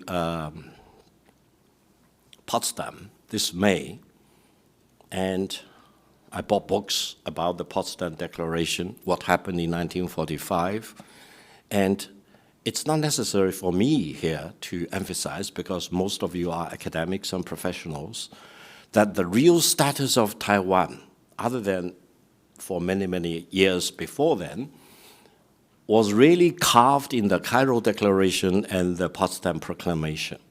It dictated the terms under which the Japanese imperialists need to surrender unconditionally at the end of the Second World War. It stipulated, black and white, carved in stone, that Taiwan should be returned to China. Now, if anyone in Washington pretends that he or she does not know the real status of Taiwan, just read the Potsdam Proclamation. Now, in essence, the cross-strait relations involving Taiwan is the unfinished civil war. I remember after the founding of the People's Republic of China in 1949, there was a big debate in the United States called Who Lost China? Now, we are in 2023. I do hope there will be no more debate eventually down the road in Washington about who lost China, again. Because that will be not only a big loss for China, it will be a big loss for the United States.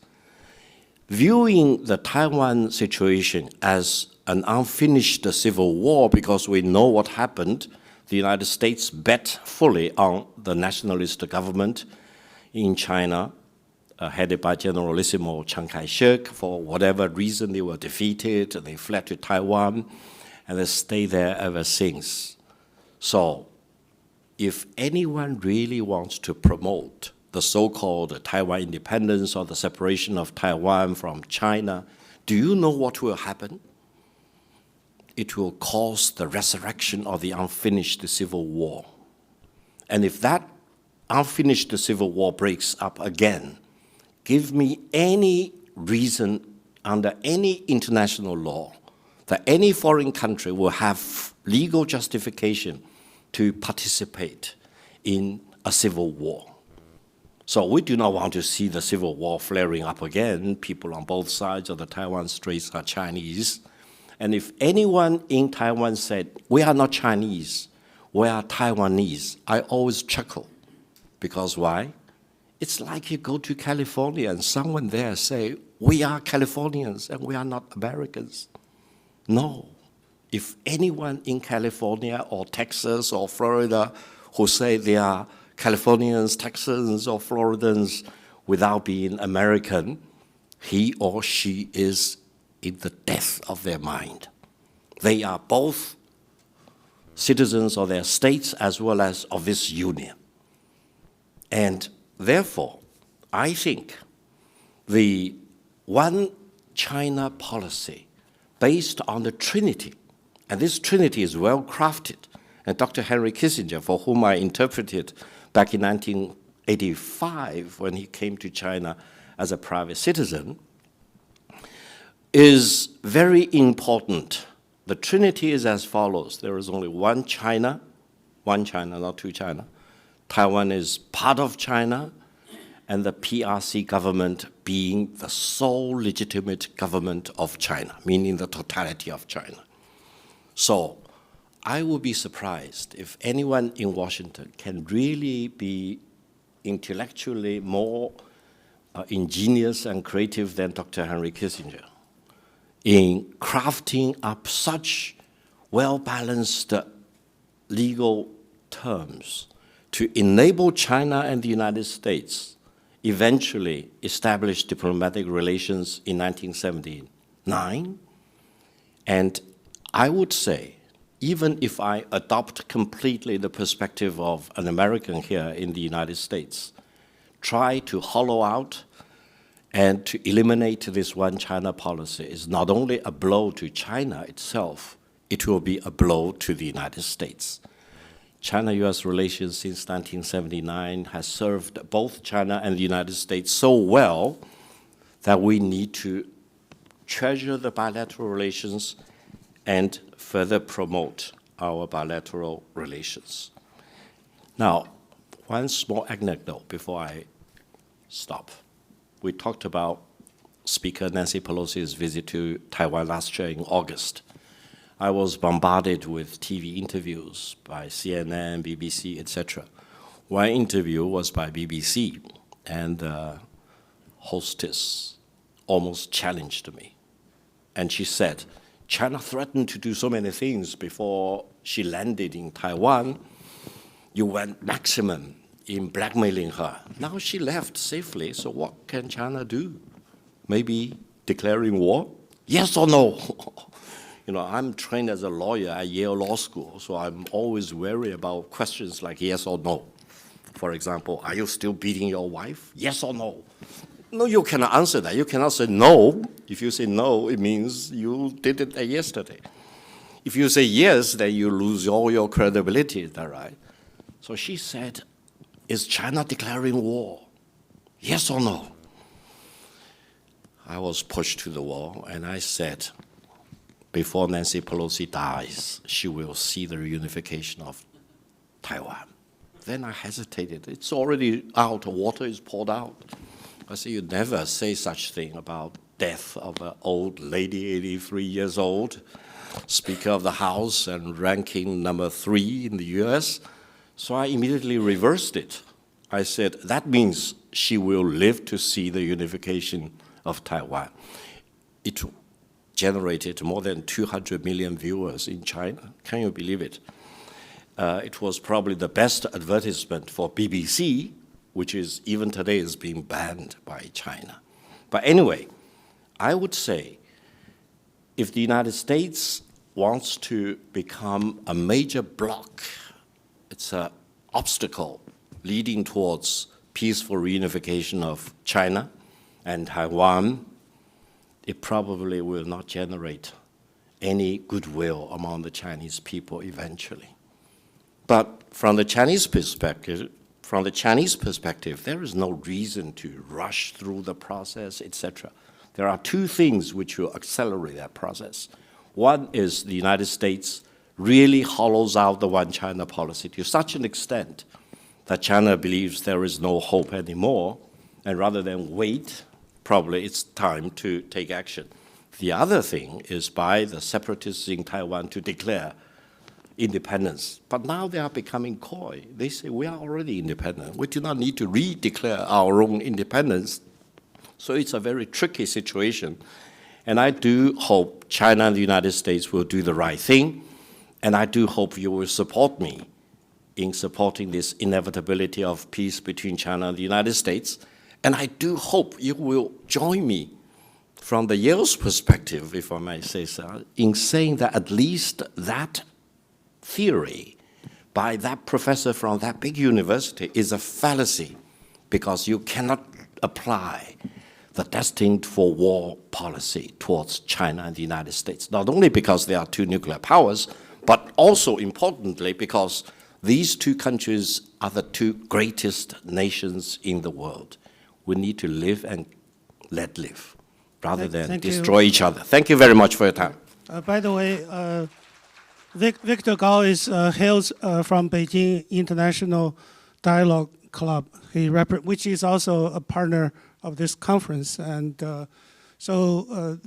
Michael is seriously grounded in policies, and Victor is more metaphysical, talking about God, the inevitability of the war or peace. I think if China and the U.S. do not want to go to war, people on the mainland side and people on Taiwan certainly don't want to see the civil war restart. I think the leaders on both sides, they are wise enough, not to get into another civil war. So now we go to our third speaker, who I think will be even more interesting using your background, from National Security Council, CIA, and now, of course, at Georgetown. So the floor is yours, Dennis. Thank you, Yahweh. I want to pick up, first of all, on Mike Lambton's remarks, because I think you really need to have listened to what Mike was saying. There was a lot of real truth in his remarks, particularly about where the United States is and what needs to happen. One part that he talked about that was very near and dear to me was 2001, when the President of the United States and Jiang Zemin came to an understanding. That was seminal. And it was seminal because Bush didn't know where China would be. He had no idea where China would be on the counterterrorism map. But he knew he needed China on that map, a huge country, if it had been against us in the war on terror, could have done tremendous damage to our position in the world. And the event that I always remember is the Shanghai APEC. The President of the United States, this was in October, just after the September 11th, had to make a decision. And his security people had to make a decision. Would the President of the United States fly on his 747 all the way to China? And Bush made that decision. He said, yes, I must go and see Jiang Zemin personally, and I must discuss this with him. And we actually had fighter aircraft with the 747 all the way to China, and at China's national boundaries, we handed off to Chinese fighter aircraft, which escorted him to the ground. Why was this important? Well, think a few years later, when a man named Chen Shui-bian took over as the president of Taiwan. President Chen Shui-bian was the biggest headache I have ever had in my life. The Excedrin headaches he gave me over and over again with his talk of referendums and trying to find a way to slice the salami for independence of Taiwan, I can tell you, the number of times President Bush hauled me into his office and screamed at me about why was Chen Shui-bian doing this was numerous. But the point is that President Bush could dress down Chen Shui-bian, as he did. You may remember his Wen Jiabao remarks, which were highly unusual for an American president. But he was able to do that because he had strategic trust in the Chinese government. And where did that strategic trust come from? 9/11. So when Mike talks about the need to rebuild, it has long implications. It's not just in the moment. It's how we deal with each other longer term. Okay, enough on that topic. I'm glad to see where U.S. China relations have gone in the last 6 months. I think, again, you need to understand that a sea change happened here in Washington on the American side. This administration said we were not going to engage for engagement's sake. Well, I would argue in the last 6 months we've done a lot of engagement for engagement's sake. In fact, engagement became a dirty word in this town, you may remember. Biden made a decision to reopen this relationship and to send Bill Burns and the cabinet secretaries to China. This is important. This was a move. I also understand that Chuck Schumer went to China because the president asked him to put a bipartisan group of congressmen together. That this was a favor that Chuck Schumer did for the president because the president, frankly, needs a little political cover as he tries to stabilize the relationship. So I give President Biden some credit here for actually trying very hard on the relationship. Now, none of that's what I wanted to talk about today, so let me quickly go through what I wanted to talk about. As a professor, I find I have time to read things I never read. And one of the books I read recently was Sam Huntington's Clash of Civilizations. When you look at that book, he talks about the fact that a reality is that civilizations do clash. And I've been looking at the remarks of both President Biden and President Xi. What do they say? Well, one of the things that they strikingly similar on is that this is a pivotal moment in world history.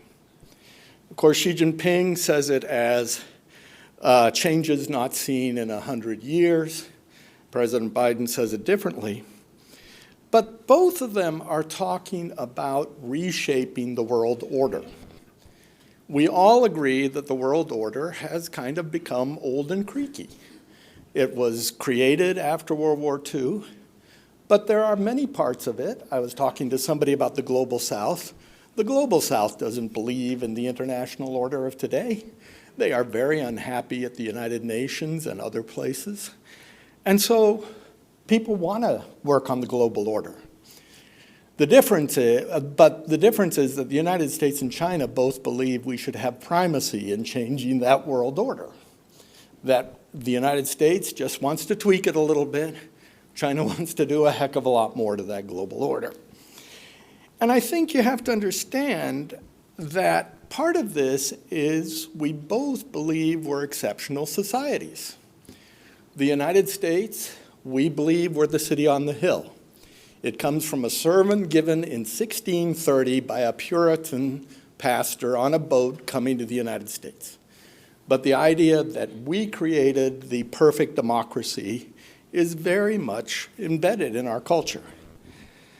At the same time, if you read the civilizational speeches recently of Xi Jinping that are very interesting, he talks about 5,000 years of continuous Chinese history. He talks about 800 million people being lifted out of poverty. He is also talking about the exceptional nature of China, and we are clashing in this regard. And I really commend to you reading not only Xi Jinping's speeches on the global security, on the global civilizational initiative, but also the GDI, the GSI. Suddenly China is offering a model to the world. We offered a model, but China is offering a model, particularly in the global south. And so I think a harsh reality that we have to face is we are in competition. We are in competition over emerging technologies, no question about it. We are in competition over the global south and who will influence the global south. We are in competition over great power blocks in the world. There are many areas where we are going to be in competition in the long run. But I do have good news for you. Sam Huntington, in his book on the Clash of Civilizations, says we can get beyond this. And the way he talks about it, one of the ways, is we have to understand each other. We have to understand each other's civilizations so that when we bump up against each other, we can solve the problems between us. Now, Mike Lambton and others have referred to a problem. And that problem on the American side is we have 350 American students in China. If we're going to understand Chinese civilization going forward, we need a heck of a lot more Americans who understand China than that. And so I don't know what the answer is. I know that my students are scared of going to China today, just as some Chinese students are scared of coming here. American students look at the example of the two Mikes from Canada, and they worry. They look at the fact that social media in China is terribly controlled. Well, they live on their social media. They live on those phones. They look at the new counter-espionage laws, and they worry that maybe they're going to get caught. Many of them, when they go to China these days, are approached by the Ministry of State Security. Perhaps it's benign, maybe it's something else. So we need to work on this problem. We need to work on the problem of how we get the academic and student exchanges back up to speed so that, again, we can understand the civilizational issues that divide us. Thank you. Thanks, Dennis. Our last but not the least speaker is Xinqiang, Dr. Xinqiang from Fudan University. He just flew in yesterday, so probably still suffering from jet lag. The floor is yours. Okay, thank you very much and for the invitation. And I'm almost before I speak something. I think the time is almost up, and so I will try to be short and to save the time for Q&A. And I would like to address some of the questions raised by the organizers. And first, I think it's about the whether the U.S. and China can find some common ground and stabilize the relations. Yes, I think so. Yes. And but both sides have expressed their intentions and also taking some measures and to improve it, to stabilize the downward spirals. And but I think that the two sides also need to show their more sincerities and taking greater and stronger efforts to stabilize the downward, to stop the downward dynamics, given the increasing mutual suspicion and even hostility based on mutual distrust. And I think the two sides have tried to reopen the channels of communication. It's a good sign, and hopefully, President Xi Jinping will come to the United States for the APEC summit. And it's true that the two sides has displayed that kind of intention, and also I think both sides have the capability. But I hope, but I'm not very confident, and that the two sides can really to bring the bilateral relations back to the normal track. I would regard it as a kind of tactical and partial attempt amid the structural and comprehensive strategic competition, and which very hard for the two sides to reverse that kind of momentum just by taking that kind of behaviors. And it's true, to have some dialogues is good and necessary, but far from being sufficient to manage the tense bilateral relations. And we all agree behaviors are much more important than rhetorics. The mistrust should be repaired, and the confidence should be reestablished. And I also believe a lot of Chinese friends, and including American friends, think that kind of progress or somewhat improvement are really kind of very instrumental mentality oriented, because of the upcoming elections and all the presidential campaign in the United States, because of the outbreak of the Ukraine-Russian conflict, as well as the conflict happened between Israel and Palestinians. And also the two sides need to do something, to send a kind of constructive signals.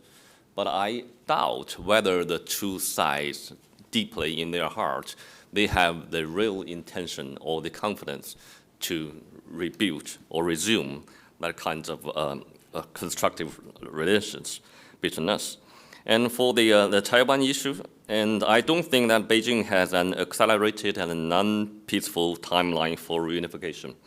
And one of the important signals from Beijing is the so-called plans to promote integrated development across the Taiwan Strait just 1 month ago. And hundreds of the unilateral preferential policies have been advocated and by Beijing. But I think that should be observed and also expressed or display the Beijing's sincerity to prevent the cross-strait relations from becoming worse.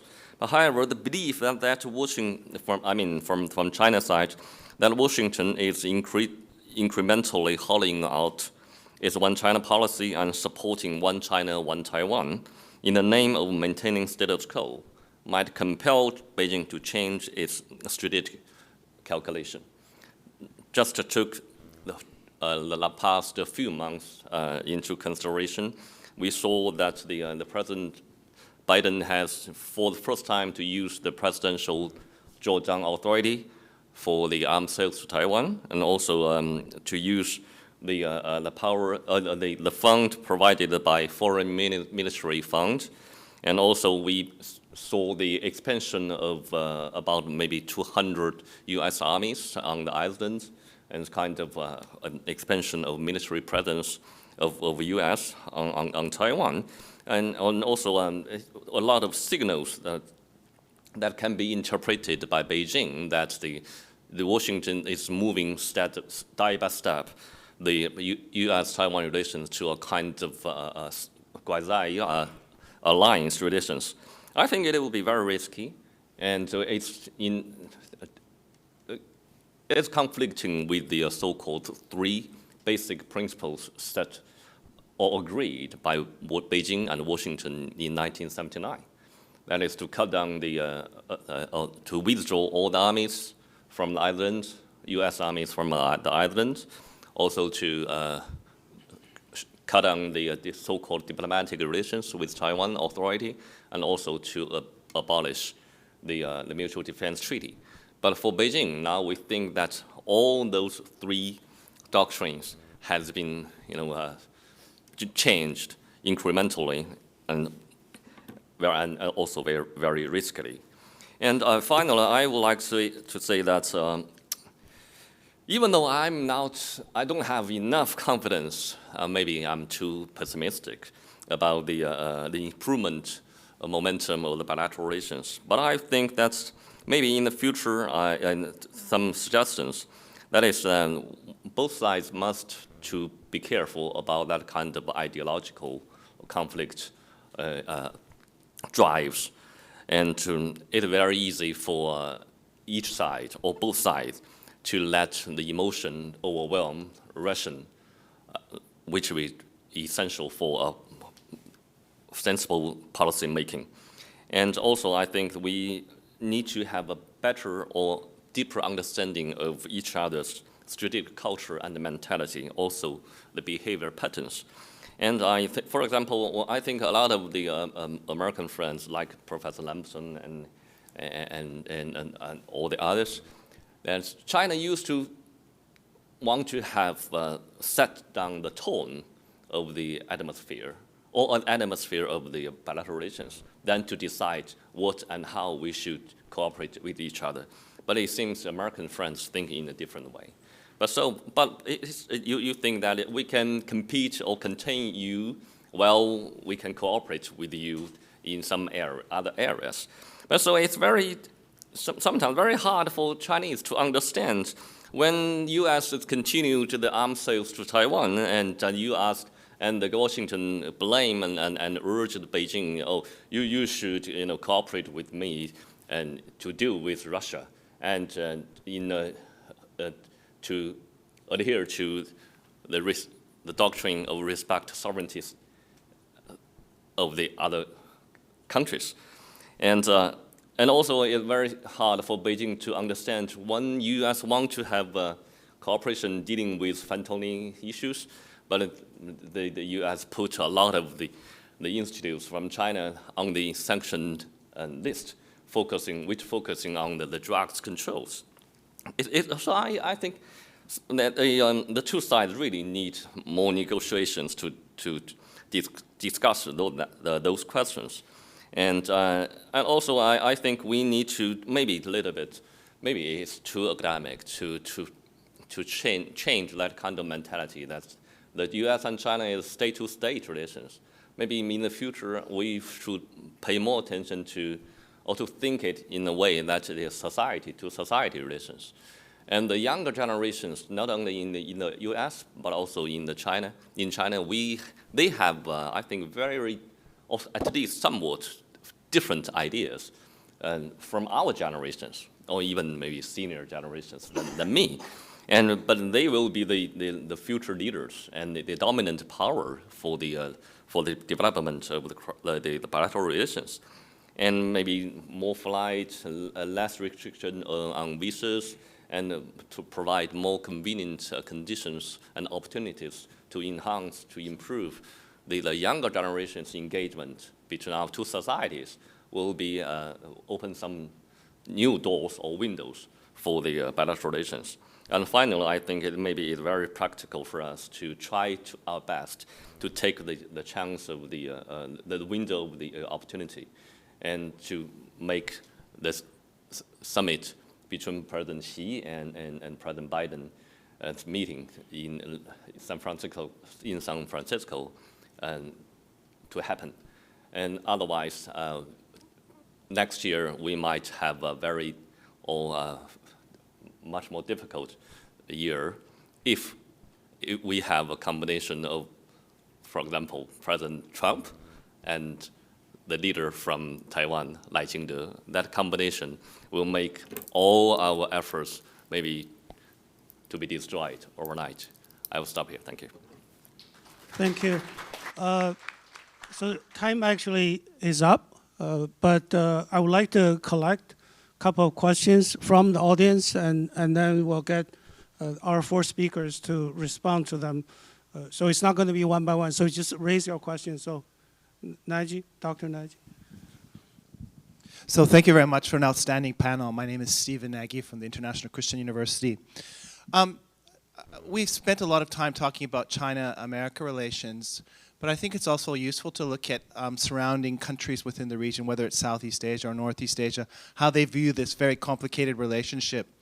And if you look at surveys such as the Institute of Southeast Asia Studies, Survey of Southeast Asia, or the ASEAN-China Survey, or even the Lowy Index's Asia Power Index, many countries are worried about the behavior of both of these states. And the word behind closed doors is great power autism, often comes up, that these two states really are insensitive to the needs of the surrounding states, and their behavior is deeply worrisome. I'm wondering if the panels, whether it's Michael or Victor or the others, could talk about this idea of the lack of assurances and how other countries feel that the interaction between the United States and China is highly problematic. And I think this really fits into Victor's comment about, I don't think the Thucydides trap is inevitable. And I don't think that's actually the scholar's intention. He's talking about a warning. But what is the implications for surrounding countries as they think about the lack of assurances and this interaction, the negative interaction between China and the United States? Thank you again to all speakers. Just an outstanding panel. Any other questions? Go ahead. Yeah. Here, get the mic. Yes, hi panelists. So my name is Yi Chen. Currently, I'm a graduate student of Johns Hopkins University School of Advanced International Studies. So Professor Wilder just mentioned that a few decades ago, Mr. Chen Shui-bian was his biggest nightmare. And also, Professor Xing just mentioned that he is concerned about the upcoming possible inauguration of Lai Qingde if he won the election. So that, and in addition, Minister Xu Xueyuan expected that the next year, as the electoral cycle of the U.S. entered to a new stage, it will be possible that the participants take a kind of aggressive, nasty actions toward China. So that I'm kind of concerning that if those two elections, the election in the U.S. and the election of Taiwan region, they were kind of combined, will that lead to a significant combined, aggregated effect that significantly deteriorates the Sino-U.S. relationship? Thank you. We'll collect one more from the audience. Go ahead. Over there.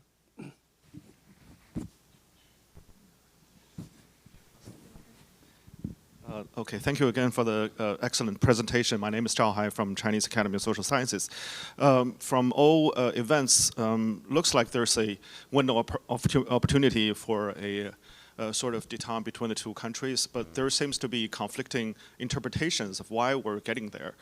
From American perspective, now there's actually lack of talk about Thucydides trap and people believing that China is declining and ultimately there might be no China surpassing the United States. So considering the long-term weakness of the Chinese, the US is actually in a renewed position of strength, and that's why.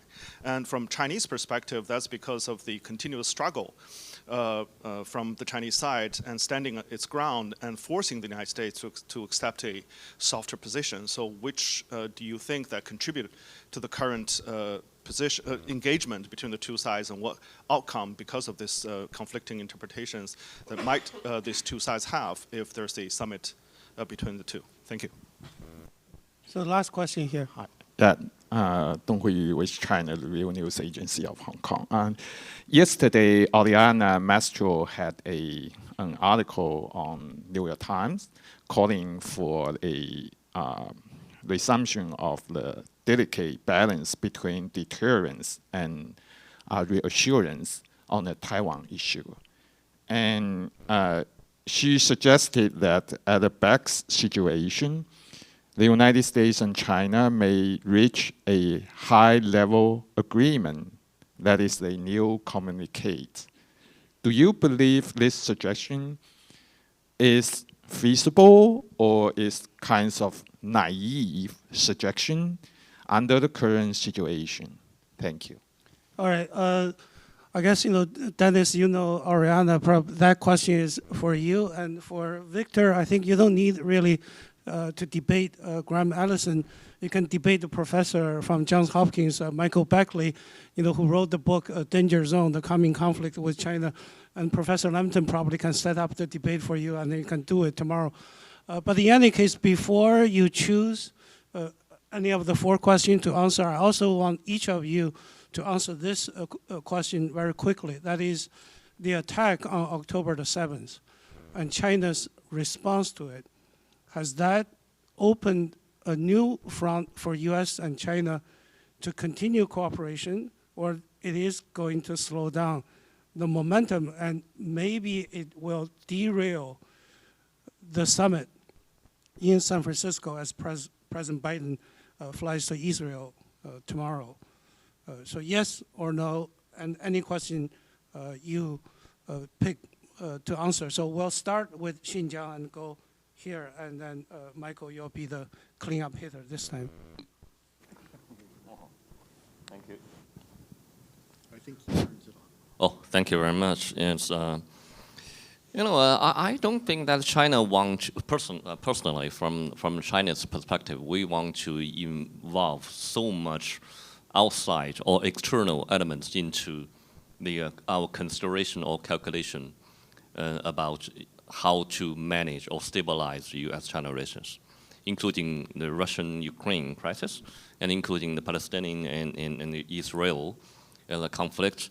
And because the bilateral relations already has been so complicated and has been influenced so much by the so-called third-party element, and I don't think that China want to hope something, I should say we are worried about the interaction between U.S. and some of the third parties might bring negative impact upon our bilateral relations. And so China will try to avoid it, but we cannot guarantee that we can avoid it. And also for the, can I answer some of the questions? Yeah, and it's if Lai Ching-te win the election, and to be frank, it's very likely, and in terms of the political situation now on the islands, I'm sure the cross-strait relations will become worse, and the tension will increase, and the political stalemate will be continued and even strengthened. The diplomatic isolation and that kind of effort from Beijing will be enhanced, and even the possibility for a military or security crisis, and it will become more likely. But if the Lai Ching-te can keep low profile, and to guarantee that he will not be the second Chen Shui-bian, or which had make Dennis headache. And I think Beijing will also wait and see and observe what are the behaviors and the rhetorics of the DPP authority. But I'm sure the trust between Beijing and DPP is almost zero. And both sides, if that happened, Lai become the winner, and both DPP authority and Beijing, they need a long time, great effort to manage that kind of relations from becoming a crisis. And also for the there are some problems that some Americans overestimate the power growth of China and underestimate the power of the United States itself. And on the contrary, some Chinese, I think, overestimate the rise of China and underestimate the capability of the United States, and which very easily to lead to that kind of overstretch, and from both sides, and it can become a kind of trigger for that kind of vicious, cycling and or tit for tat and cycle. And I think both sides need to be careful and try to prevent that kind of misperception and misassessment. I'll stop here. Thank you. Dennis? I think that on the question of Hamas, I agree with Senator Schumer, and I think most Americans agree with Senator Schumer, that the Chinese response was disappointing. And it was disappointing because you can support Palestinian statehood without supporting a brutal, awful terrorist organization. And the fact that China was unwilling to name Hamas and to name its actions suggests in some way that China wasn't unhappy with what occurred. And countries cannot put themselves in that position. I think it was a very uncreative response from the Foreign Ministry of China, and one that isn't deserving, frankly, of a great power. Because anywhere in the world that we see terrorism, it has to be stopped. It has to be stopped in its tracks. And we, as an international community, must stand up to it together. So I would hope in the future on the Middle East situation, which is very complicated and very volatile at this moment, that China can take a more creative stance. One of the things that China does have is a strong relationship with the Palestinians and, frankly, a strong relationship with the Israelis. Maybe there's a role for China. I don't know. But certainly in this situation, China ought to be thinking about that and how it can demonstrate that it is involving great power. On the question of a new communique, having worked on the old communiques, having watched people struggle with them, until we have some strategic trust, I don't think we can come to that kind of document. I mean, I agree with my colleague over here. We need to deal with the top level issues, and then we can get to some of these other issues. So if we can get back to strategic trust, then we can have a new understanding on the Taiwan issue. I would also say be careful of deciding what Lai Ching-te is going to do. There is good evidence that President Tsai has tutored him and given him some strong instructions on where the DPP ought to position itself. And so I'm mildly optimistic about that situation. Victor? Thank you. Allow me to be very quick. First of all, I think for China's neighbors, as well as for the American allies, the real choice is not between China versus the United States. The real choice is whether China or the United States is doing the right thing. Now, it will be absurd if China does the right thing and you want to oppose it. It would be equally absurd if the United States does the right thing and you want to oppose it. It really depends on the positions of China and the United States. For example, when the United States bails out of WHO, to follow U.S. leadership will be suicidal. And if you really follow U.S. leadership in bailing out of WHO or other international organizations, for example, you are really throwing a wedge into the international order we are living through.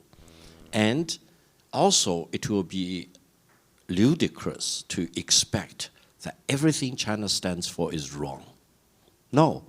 Why? How can you expect a country completely transforming itself in a matter of 44 years and becoming a leading nation in so many lines of activities?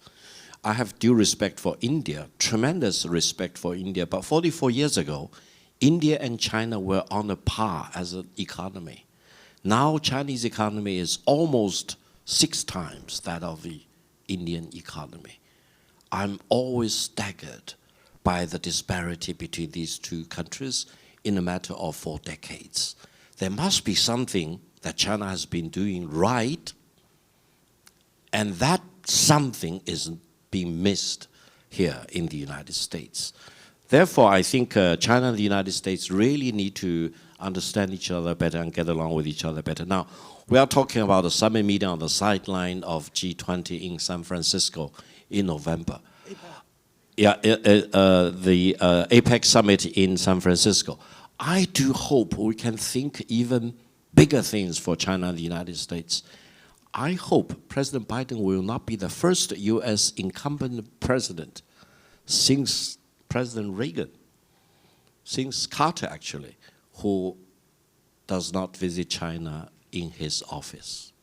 So I will be happy to make sure that President Biden will be visiting China as a state, in a state visit, and likewise President Xi Jinping will be visiting Washington in a state visit You may say, Victor, you are being too optimistic. You do not know the realities in Washington. But allow me to mention one thing, and I'll be very quick.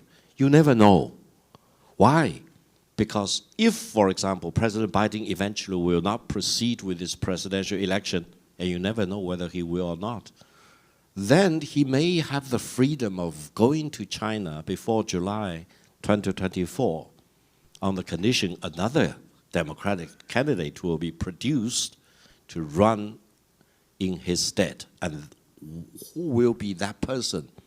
Let's keep our eyes very wide open to see what will happen to the presidential election on the Democratic side. And then if the Americans can bring President Xi Jinping to Washington for a state visit in reciprocity to the US President Biden's visit to China, I think we can really make great progress. For China-US relations, while being fully aware of the challenges and the daunting difficulties, I remain an optimist because I think these two countries can only live and let live and thank you. promote each other eventually. Thank you very much. Michael. Okay, I'll be brief. Just 2 points. One on the middle power issue. I think it's a very important question. There are certainly, I think that partly the Biden administration's movement towards greater engagement, if you want to call it that, and its messaging, ever since at least Tony Blinken's trip to Beijing, has in part been a reflection of the kinds of concerns that have been expressed by what we'd call middle powers in Europe, in Asia, about the direction of the U.S. China relationship and what U.S. objectives are, what Chinese objectives are, and how do we moderate this rivalry in realistic ways, in meaningful ways. And I think those concerns are still there. I think there's greater hope, expectation that there may be some greater stability, yes, but there still needs to be, I think, more dialogue and listening to some of the real deep concerns of some groups within the different countries involved about where things are going. U.S. allies, including U.S. allies in some cases are moving closer to the United States, in part because of Chinese behavior, but there still is a real level of friction within even South Korea, Japan, and others about where the United States should be going in its relationship with China and vis-a-vis the Taiwan issue in particular. And the Quincy Institute, my institute, is going to be doing a lot more work on this issue, on middle power diplomacy. And I recommend to all of you a recent report that was published. We just had a webinar about this yesterday morning at Quincy that was published by a group of Japanese, influential Japanese, about Japan's Asia strategy, which expressed a lot of these concerns and offered some alternative policies forward from what is now being done within Japan under its recent national security strategy. So I think that's a big issue. We're going to see more of this, and Quincy is going to be more and more involved. Let me just say a last word about the Hamas issue. I share very much what Mike and Dennis and others have said about China's failure to come out clearly to condemn Hamas, for sure. At the same time, for me, the basic question, the much larger question is stopping this conflict from expanding. Stopping this, and what that means is, as I see it, preventing a dynamic taking over between Israel and Iran, not Hamas. Hamas is, in this sense, it's a catalyst, but it's not at the center of this problem. The problem is Iran and the attitude of the Arab states, the populations of the Arab states, many of whom are indicating very strongly sympathy for Hamas, high sympathy for Hamas in certain ways. And the Chinese don't want to get on the wrong side of that. And the Chinese are, I think, trying to establish, they're in a middle position here. And they're trying to balance both continued good relations with the Arab states, good relations with Iran, which is becoming very important, and also avoid alienating the Israelis. And the United States, I don't think they worry that much about because they've alienated the United States. But in the Middle East, I think that's the dynamic, and the fear is that Iran's reaction to greater intensification of the conflict over Hamas will prompt an Israeli action that could really then lead us into a much more difficult situation. And I think on that score, the U.S. and China both agree that there needs to be a limit on that's why you've had recent dialogue between senior U.S. and Chinese officials on this issue. I think there's an effort by the U.S. to try to restrain Israel to some degree, but also to message to China that it needs to exert its leverage to try to restrain Iran, just as they want to have the same thing done by Russia vis-a-vis Iran.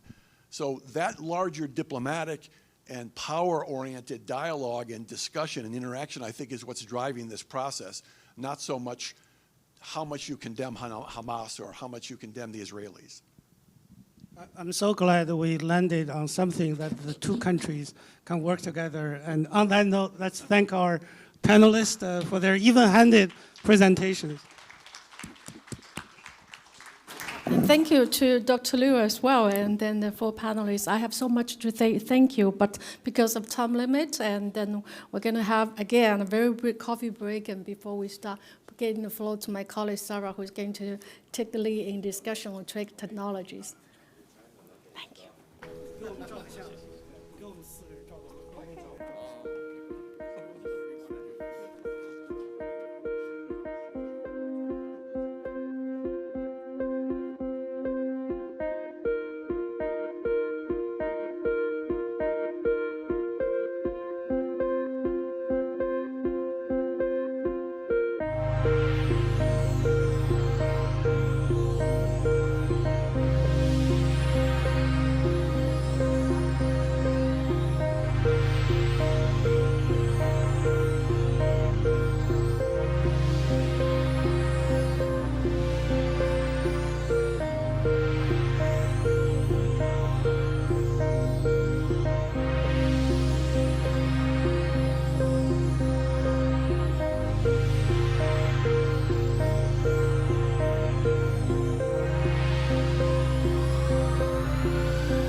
Ladies and gentlemen, welcome to panel 2. Let's start. We're starting a little late, so let's get moving quickly. The topic of panel 2 is taking stock of selective decoupling in U.S.-China economic and trade ties and tech ties. We have a terrific panel out here. Their CVs are in the bios, are in the brochure, so I'm not going to go over that. Let me, before we start this panel, just give a brief recap of the many measures that have brought U.S.-China economic relations to where they are, and the sense of how much has transpired in just the last couple of years. Let me take you back to, this is March 2018, and that's when the trade war kicked off with the Section 301 tariffs, which was occasioned by China's large bilateral deficits. Come August 18, the U.S. Congress passed the Foreign Investment Risk Reduction and Modernization Act, which was an upgrade of the mergers and acquisitions regulatory process out here, which was primarily aimed at kind of closing the gap on Chinese minority investments, which sought to exploit their position, those minority investments in U.S. tech companies, and thereby gain access to IP and trade secrets. The tech war started in earnest in May 2019 after the collapse of the U.S.-China 100-day negotiations on trade, which led to the Phase 1 agreement later on thereafter. We had in May 2019, we had the Information and Communications Technology and Services Supply Chain Order, on the strength of which in August 2020, we had the effort to essentially impose the Foreign Direct Product Rule on and try to kneecap Huawei. The Biden administration doubled down on many of these actions, most notably, as we will hear, in terms of the October 7th Advanced Computing, Supercomputers and Semiconductors Order, which is aimed not just at denying China access to high-end chips, but tried to kind of choke the very existence of a Chinese indigenous capability to produce such high-end, to design and produce high-end chips back in China. That October 7th order needs to be read in conjunction with the CHIPS Act's Foreign Entities of Concern final rule, which was issued just last month, which places a very low ceiling in terms of foreign investments which can be made in China's chip ecosystem in exchange for, of course, production subsidies to produce in the United States. Additionally, in August earlier this August, we had the outbound investment screening executive order trying to take first steps to institute such a mechanism, which would be the counterpart of the FIRMA legislation, which was passed in August 2018. And that's still at an early stage. Now, the Biden administration went not just in terms of sanctioning and controls and denials, but it also went with a very aggressive industrial policy with the aim of outcompeting China. It has utilized a number of domestic authorities, including the Defense Production Act, Buy American Act, the Buy-Dole Act, Section 232 of the Trade Expansion Act, and of course very large investment tax credits, which are most notably in the CHIPS Act and in the Inflation Reduction Act. We will be talking about those also in some detail. So there has been much that's transpired. Now, this is not just what the US has done. In parallel, Europe has taken quite a number of steps too, in terms to mimic some of these measures in terms of the foreign direct investment screening framework, the foreign subsidies regulation, the anti-coercion instrument, the European Chips Act, the 5G toolbox, or even very recently the list of critical technology areas that the Europeans would like to protect. And of course, from the beginning of this year, we've seen some Chinese countermeasures also in this regard. So, just to think back, all this has happened in just the last 5 years. I mean, it's really a present at the creation moment, perhaps. It might not turn out that way maybe over the next 25 years, but it could be also that sort of present at the creation moment in terms of enormous developments in US-China economic and trade relations. And just to understand where we are going in this regard, and particularly with regard to some of these measures which have been taken, and how they have been actually implemented, and what is the status quo at this point of time in this regard. But before we get down to some of these economic decoupling related questions and issues, I thought we'd touch first upon where China is at this point of time from an economic, a macroeconomic perspective. We've heard about all the false starts of China trying to exit its post-COVID malaise. And therefore, I thought, let's get a bigger picture first of where the Chinese economy is to set the table, in a sense, for the discussion of how China and the US might or might not be selectively decoupling. And to discuss China's macroeconomy, let me invite Dr. Yukon Huang from Carnegie Endowment to express his views. Thanks. Thank you, sir, Rob. I'm an economist, and there aren't many economists these days commenting. And if they do make comments, no one listens to them anyway. So here's what I have to say.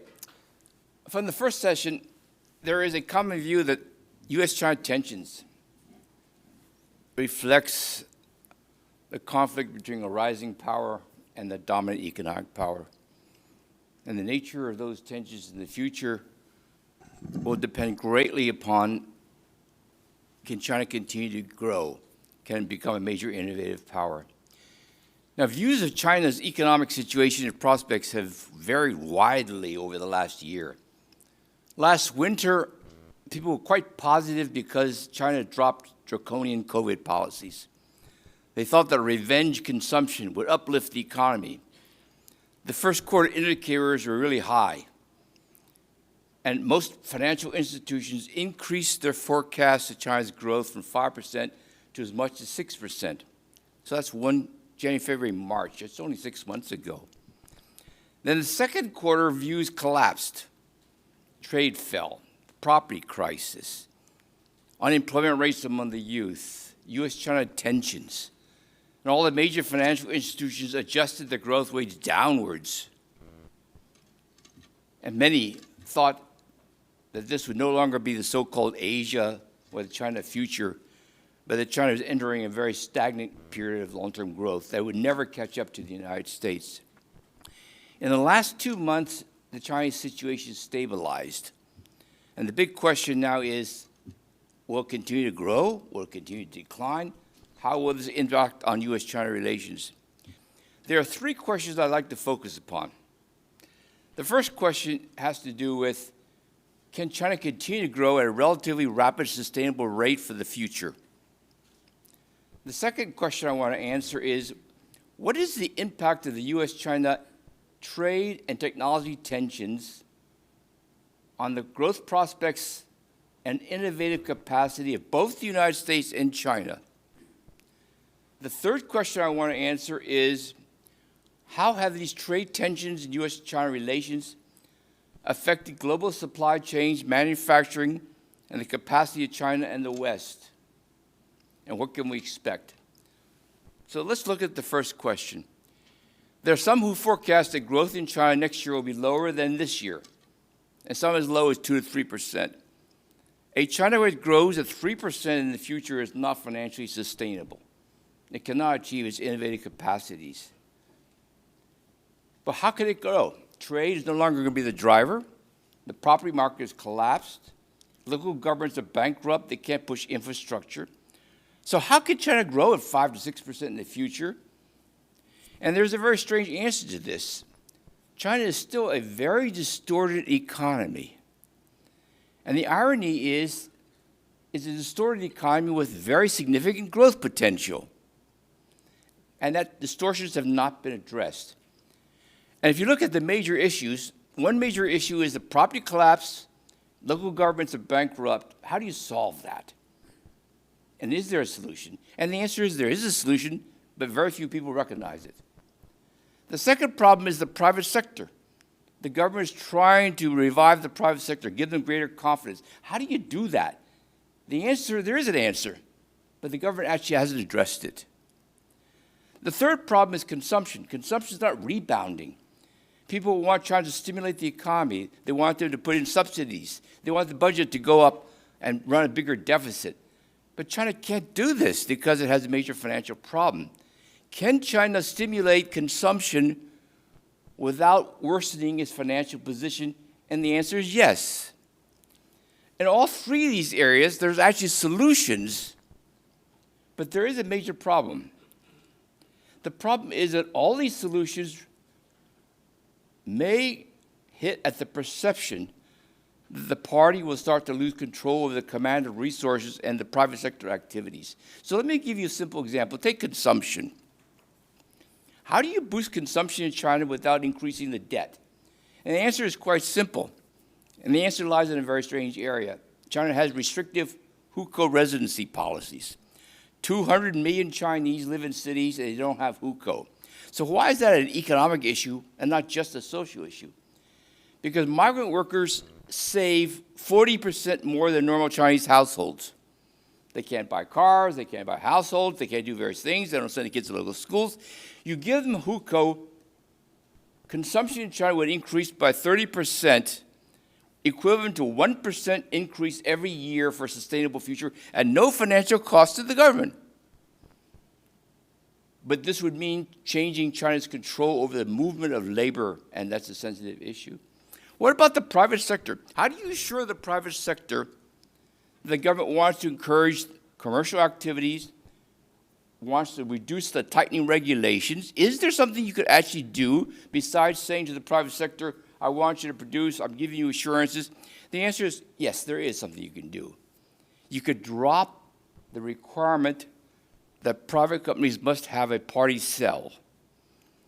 The existence of a party cell in private companies creates political controversies and contradictions with commercial objectives. It's a stroke of the pen change. It would signify to the business community, we want you to actually go out there and do what you think to make more and more money.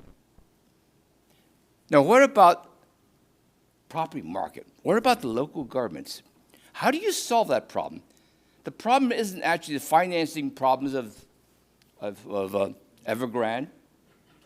The problem has to do with the fact that local governments in China don't have resources. The revenues in the system are basically collected by the center and not by the local authorities. Local authorities have only been able to finance their expenditures by supporting property development. And that's why the whole country supports property development.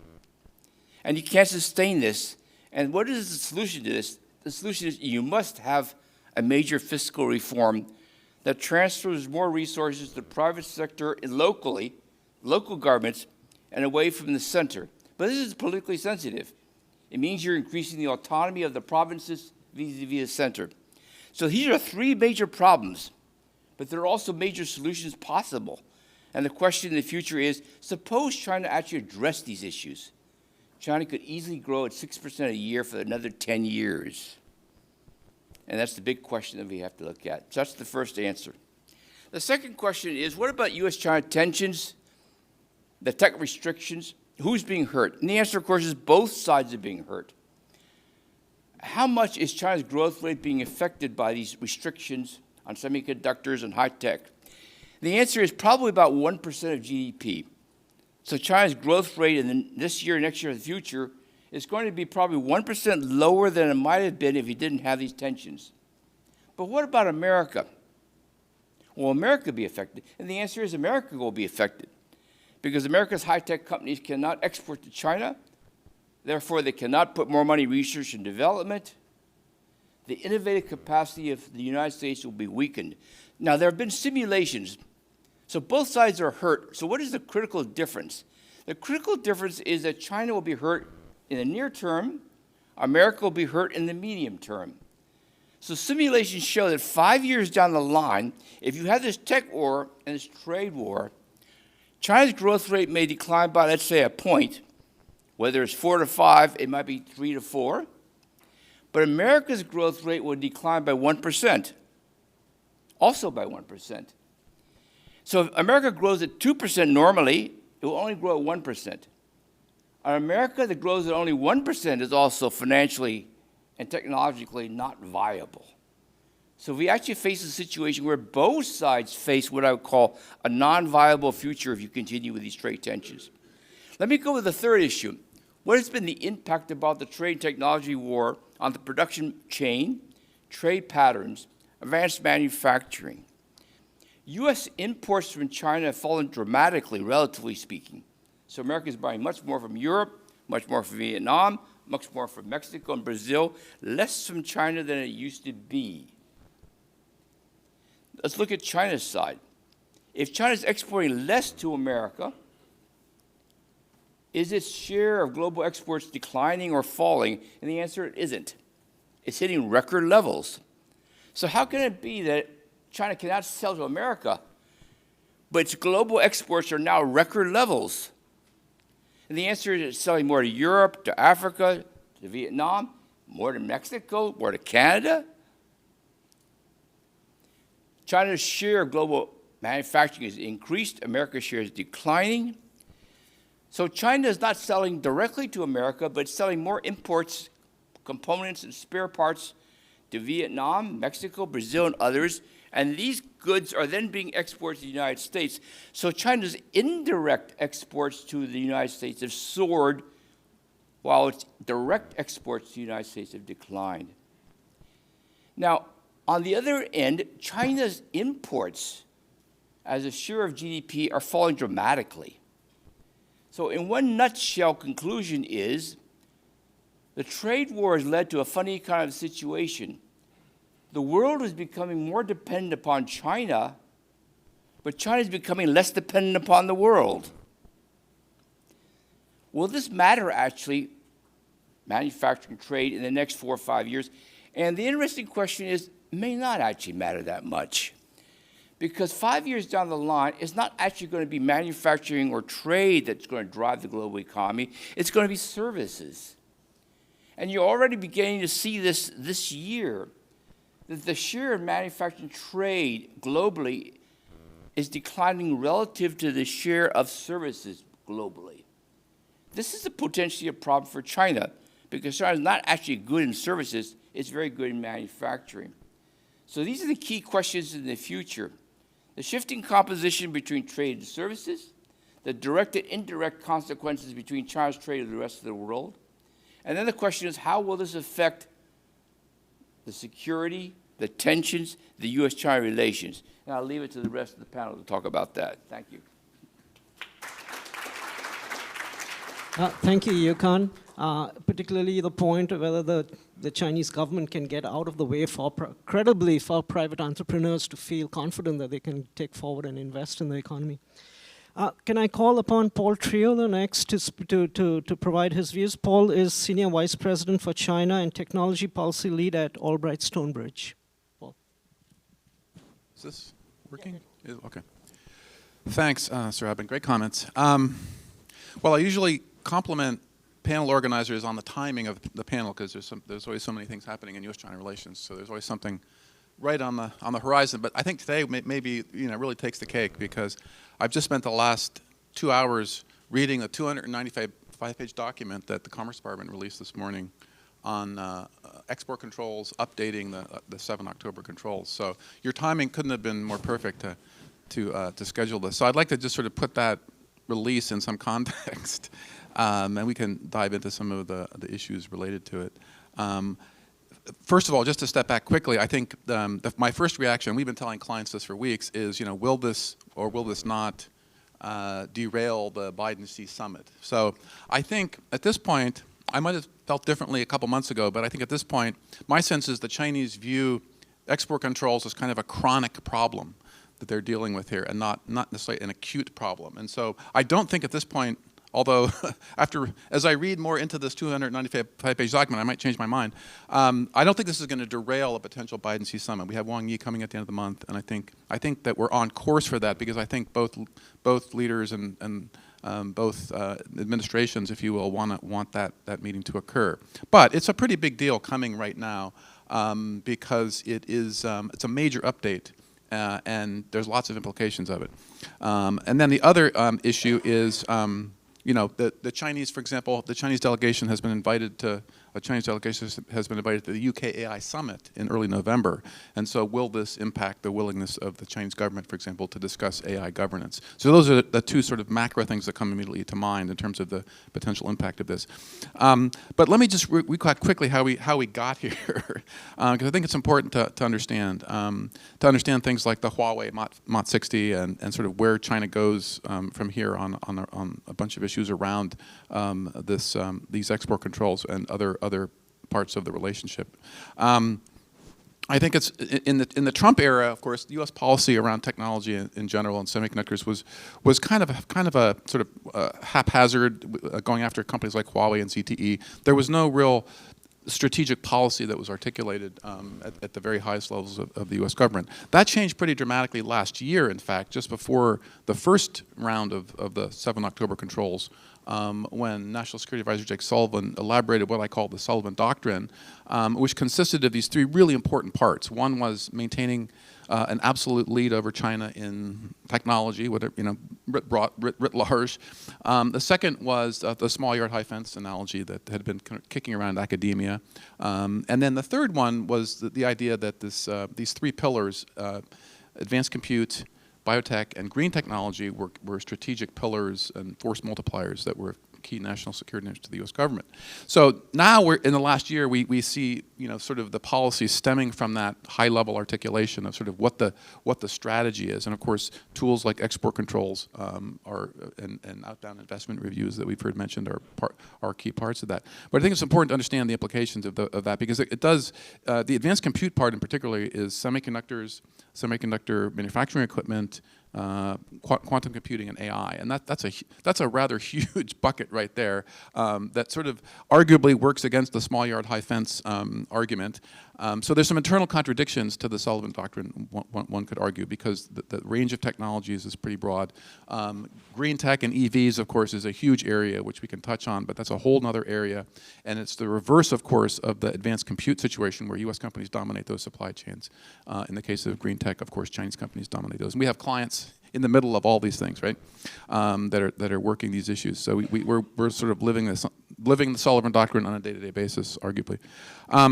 So I think that there's a couple things that are of real importance to touch on here. So part of the strategy is also reaching out to allies and enlisting allies in this, and I think that's a different again than the Trump era, of course. A huge difference is trying to enlist a variety of players, sort of broadly around technology issues with respect to China, and then specifically on things like semiconductor manufacturing equipment with Japan and the Netherlands. So I think there's 4 pieces to this that are important to note. What are the policy goals here, which we can talk about. For example, today, if you read carefully the document that came out, the broad policy goal is preventing China from developing AI models that could have military end uses. Okay, we can argue about whether that's a valid policy goal and whether that makes sense. And then the second thing is incentives for allies. Like, what are the incentives again for allies to sign up to these controls, which I think is really important, because really the Japanese and the Netherlands were dragged kicking and screaming, into aligning to some degree with these controls. And then I think the tools that are being used here are important to discuss, because I think a lot of effort is focused on the tools, but the tools are not the policy or not the strategy, right? The tools are just tools, but people focus a lot on things like export controls as a policy. And then I think the really key for me and my clients in industry is the costs. What are the costs of all of these measures? Because they're considerable. Arguably right now, for example, the biggest losers from the October 7th controls and these follow-on controls are U.S. companies, U.S. chip makers, NVIDIA, Intel, prime among them, and then U.S. tool makers, all global leaders in their relative technology domains. And of course, several of the CEOs of those companies visited the White House during the summer and argued against just what we saw today released. And they were ignored, and hugely ignored, arguably, because they were very concerned about changing the goalpost again, for example, on things like GPUs. And concerned about what this would mean for the China market. So. And I think all of this sort of comes together, arguably to some degree, in the Huawei phone, which was also released, of course, during Gina Raimondo's visit to China in August, and so that was a very interesting timing. Of course, not coincidental. My sources tell me that Huawei was not ready to release that phone, but was ordered to do so at the very highest levels of the Chinese government to make a sort of point that China was capable of overcoming these export controls. And again, that phone, which I got my hands on at Huawei's global flagship store in Shanghai a couple weeks ago, is a pretty impressive device, right? And I've written quite a bit about this already, so I won't go into too many details. But I think it's important because it illustrates a lot of these the thrust of the controls that came out today, and also the October 7th controls, which are coming from these two different directions. One is the controls on Huawei. And you can argue whether it's really the goal of the U.S. government to prevent Huawei from building a consumer handset. That's another interesting part of this. But obviously, the key focus is on the domestic capabilities to manufacture semiconductors. And this looks like it came from SMIC. It was designed at the 7-nanometer node. Important to note that all of the capability that SMIC had pre-exists the October 7th control. So they had all the equipment, they had all the know-how to do this, and so it shouldn't be surprising that they did this. The methods they used, for example, are very well known in industry to push their existing lithography tools, for example, to the limit to try to get more performance. But I think the big question then is going forward is with all the new controls coming out, where does China go with all this? Because arguably the Huawei phone that represents sort of the crystallization of China's existing capabilities to try to overcome the controls, there's still a big question about what's the roadmap now. Where does China go from here? There's still tremendous restrictions, for example, on advanced lithography systems. So there's a huge issue there. But I think that for me the key takeaway of that is that U.S. controls have massively incentivized the Chinese system to get better and to innovate and to sort of invest in domestic capabilities. So, for example, the tool makers in China just over the last year have become fully vertically integrated with the fabs in a way they never were before October 7th. And they were already taking market share, those tool makers, from U.S. companies, and now they're taking even more market share. So I think finally I think we have to at least consider. Are the assumptions for these export controls are they is the basic assumption sort of wrong? When you talk to people in the industry, the concern is that the assumption seems to be that U.S. companies have a secret sauce, a secret technology that only they have, and if we lock that up, will prevent China from developing that technology. And in fact, the way this industry works, for example, semiconductor industry, it's an applied science, and there are many different ways to do things. And so so in fact, U.S. companies don't have a monopoly on specialized knowledge. And so by incentivizing Chinese companies to innovate and look for other ways, what we've done essentially is ensure that Chinese capabilities will improve domestically over the next decade. And then the idea, of course, that controlling those technologies means that China can't develop them. I think we've seen already with the Huawei phone, and I think we'll continue to see innovation in the Chinese sector. And then finally, that what that means is the big losers, again, as I noted earlier, are U.S. companies, and they've been making the argument for the last 3 years that undercutting their market in China, for example, it cuts into their R&D budgets and their ability to innovate, and that's a national security issue. And clearly, that argument has not found any reception in Washington over the last 2 years. And then I think finally, the other misconception I think is that China would have kicked out all the foreign companies anyway. But of course, governments can't mandate that their companies get better. And particularly in the semiconductor industry, I think that Chinese companies, without the controls, would have tried to use the best technology as companies around the world do from anywhere. They wouldn't, and that, for the most part, up until 2 years ago, was from U.S. companies. And so we've sort of incentivized Chinese companies to both design out U.S. technology and to sort of channel investment and other resources into domestic companies.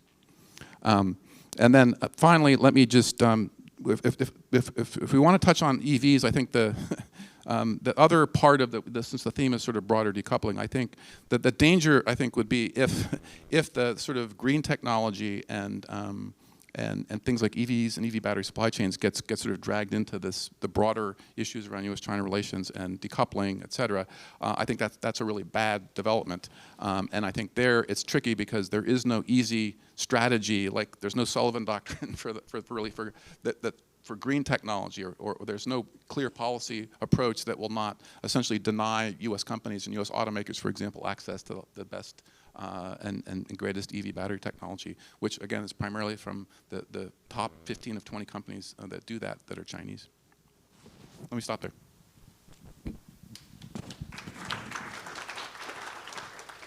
Thanks, Paul. Yeah, we got lucky on the timing, of course.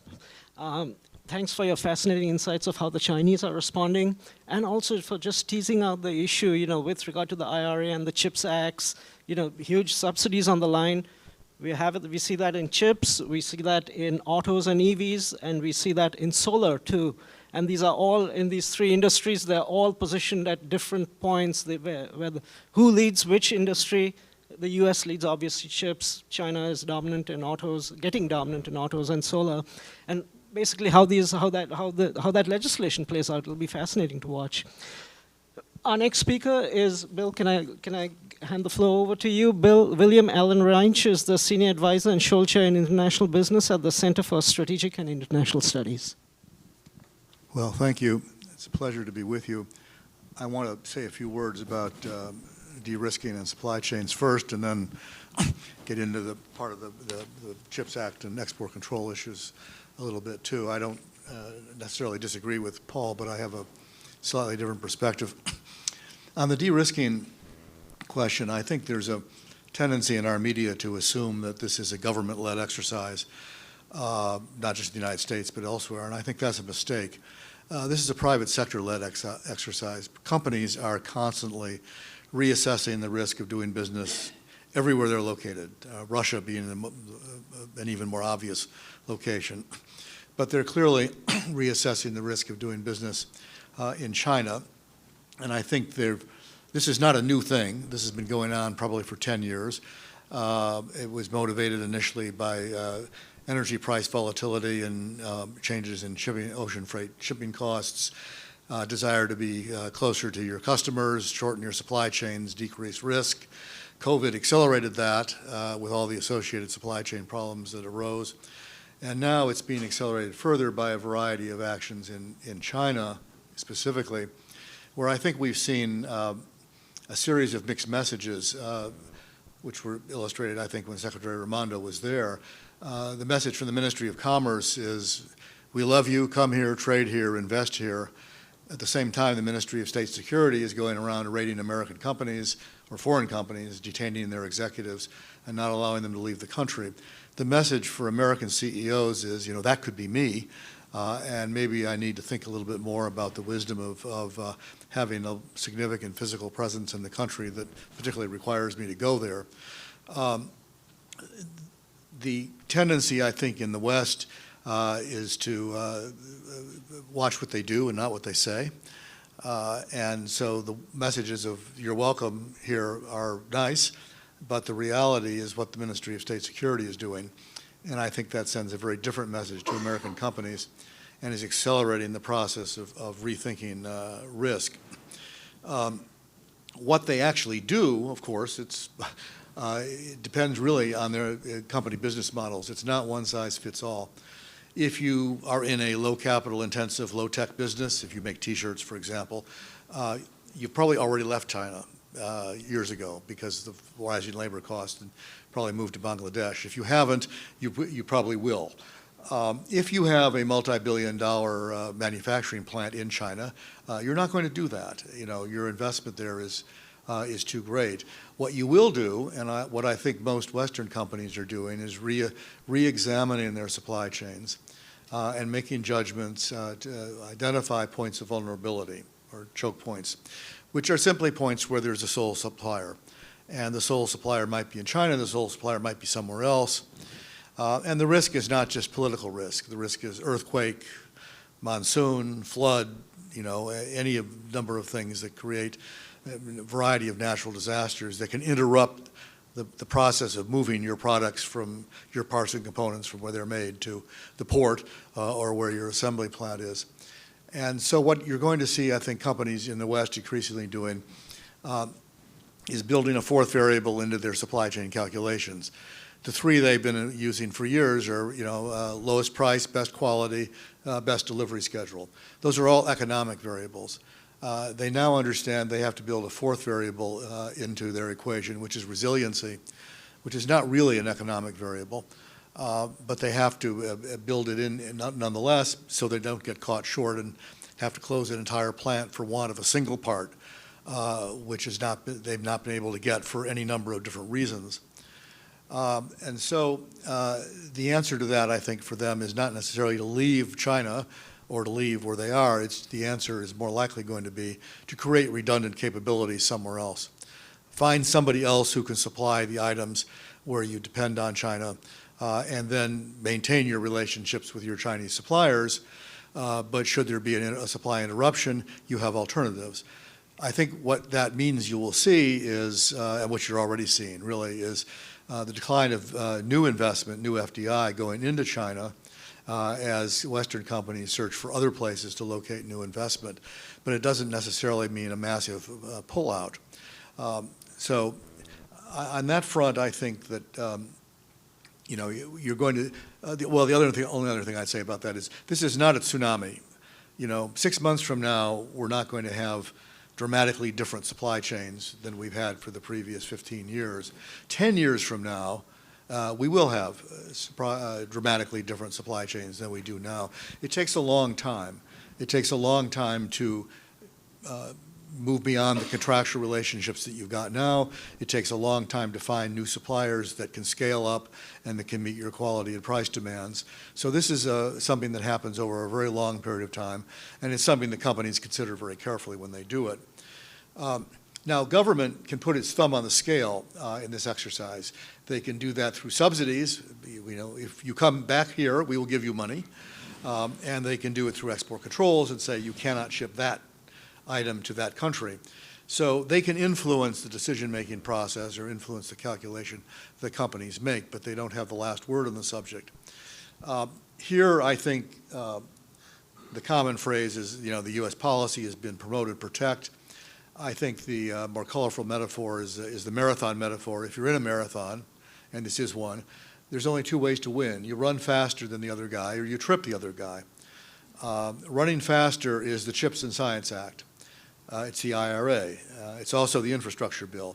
It's creating a context in which American companies will be better fit to compete against China, not in China so much as in third countries, where we will go head-to-head with them in a range of critical technologies in the future.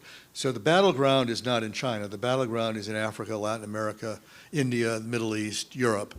And what the Biden administration is trying to do is get our companies in better shape to contest the challenge that China is going to pose for them in a range of technologies in the future. The tripping the other guy part is export controls and restrictions on investment. That's a harder policy to implement and probably over the long term, the less important policy. Running faster works better, and running faster is something that we can control. The United States does not control the Chinese economy, but the United States does control the United States economy. And there are things that we can do here to enable our companies to do things that enable us to compete better. Export controls, in contrast, though, has the advantage of broad bipartisan support for a tougher posture toward China. We can get into the politics of that if you want, but I won't take up your time by doing that. I've spoken on that before. I think it's worth noting that the rule of last October 7th that Paul referred to really represents a significant change in U.S. policy. The policy for the previous 30 years, which really began when I was doing this, was basically a flexible level of control simply designed to keep the adversary, not only China, but for purposes of today, China, 1 or 2 generations behind where we were technologically. That had certain advantages. It enabled us to sell them lots of low-end or older stuff and use that money to do what exactly Paul said, to R&D into next generation products. And as those next generation products were developed, we could move the control levels up to enable the sales of items that were now older. The administration changed that a year ago by basically putting it in a flat line and saying, as long as we're in, that's the line of control, and we'll flesh that out, which is what they did this morning. But that's the line. What that means in practice is raises three questions, and I'll close with that. One is the effect on U.S. company revenues. I think the short-term effect has been not that big, with the exception of a couple companies, NVIDIA being one. But the impact on the negative impact on U.S. companies will become greater, because if the line is flat and as technology evolves, the universe of stuff subject to controls is going to get larger and larger. And that means the effect on company revenues is going to grow, and it's going to affect more companies. So you get into the question of kneecapping. You know, are we in fact hurting our own companies more than we're hurting the Chinese? The second question is the effect of these controls on Chinese policy. My view is it doesn't have any effect on their policy. They decided a long time ago to pursue indigenous development. It probably has accelerated what they're doing, and I assume that we anticipated that in what the government did. The third and last question, which I think is the most interesting one, is the design out question. To what extent does this create an incentive for China and for third countries to create technologies and products that do not contain any American input, any American parts and components or any American technology, thereby making them essentially exempt from the controls that the United States and its allies have established? If you want to see an example of that, look at the communication satellite issue in the late 90s and the early aughts, where the Congress imposed strict controls on the export of ComSats for launch on Chinese rockets, and the U.S. global market share shrank from 75% to 25% in the space of a few years. Congress corrected the mistake, and some of that has been recovered, but it's an interesting question to study whether that's going to happen again this time around. I think the Huawei chip is an example, although that's not an example of building a new technology, because as Paul said, it really was done with technology they already had, and it was done with Western technology. But it did demonstrate that there are workarounds. There are always workarounds in controls. It's constantly kind of a cat and mouse game, because there's always downstream collateral events that are unexpected. I think the noteworthy thing about the Huawei chip is not that it happened, which was entirely predictable, but that it happened as quickly as it did. And that suggests to me anyway that the Chinese have, and this is illustrated in some other sectors, have been more adept at responding to these kinds of controls than we anticipated. I think, I would have said a couple of years, and it didn't take a couple of years. So will we see this more in the future? Probably. Will we see it also in third countries trying to take advantage of the economic situation? I think over a longer period of time, quite possibly, yes. This is a sector where the entry barriers are very high. Both technological and the capital entry barriers are very high. You can't just, if you don't do this now, you can't just go out and start build a fab plant next month and suddenly be competitive. It takes a long time, and the universe of countries that can do that is very small. But what we have done, I think, is create the incentive to do that. And so if you look at this industry, I think 5 years from now, it'll be a much more complicated industry with more parties, I think, in it than there are now. And with that, I'll stop. Thanks, Bill, for reminding us that it's private players who will ultimately shape what de-risking looks like.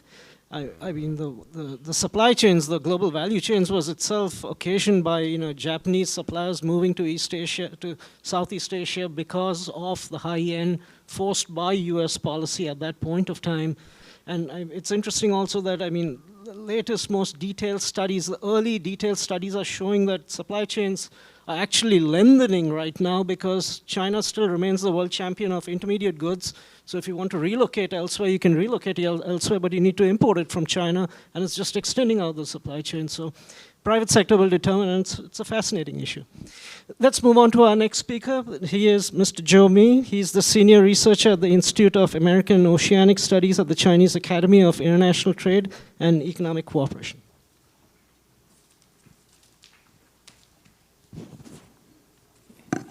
Okay, thank you very much for having me here. I think it's my pleasure to be here to discuss the related issues with you. And as the first panel, we discussed a lot of things about how people of both sides to make decisions. But actually, when we are trying to discuss this topic, it's a very nice place to be in DC, the capital of the United States. But when we are trying to talk about the business, maybe the markets has more rights. So as the panelists have mentioned that the trade has changed a lot. So I will try to focus on the past 20 months and the trade between China and the United States. But unfortunately, I cannot show you the graphs. So maybe after the panel, we can give you the graphs that we can try to look at what's a real change of the patterns at both sides. Well, as for the trade, I think the first question is about whether it is still important of the trade between China and the United States. I would say that we are looking at the trade. We are trying to make it into two sides. The first is the export. Export matters are allowed for the farmers, ranchers, and workers. As we always observe such statement from the USTR and also the Secretary of Commerce. And they are trying to put the position of those peoples in the first priorities. And that is one of the priorities for the import from United States to China. Well, the import is also important for keeping the business environment normal and affordable.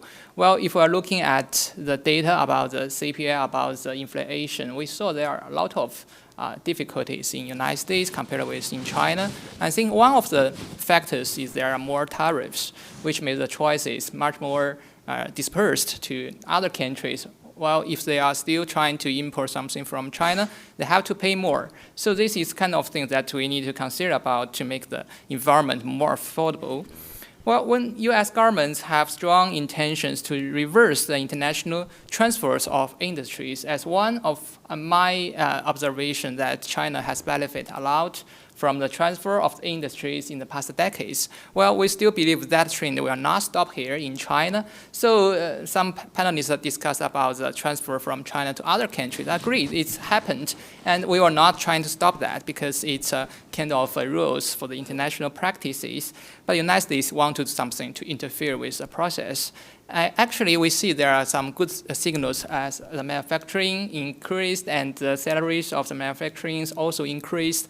Well, they still have to address many challenges, like I observed in Los Angeles. They told me that they want to control the pollution of the air. Well, for many decades, they put a lot of restrictions on the oil, on the gasolines, but finally, they solved this problem by the transfer of the industries, the sectors. So actually, this is not reversible in my understanding.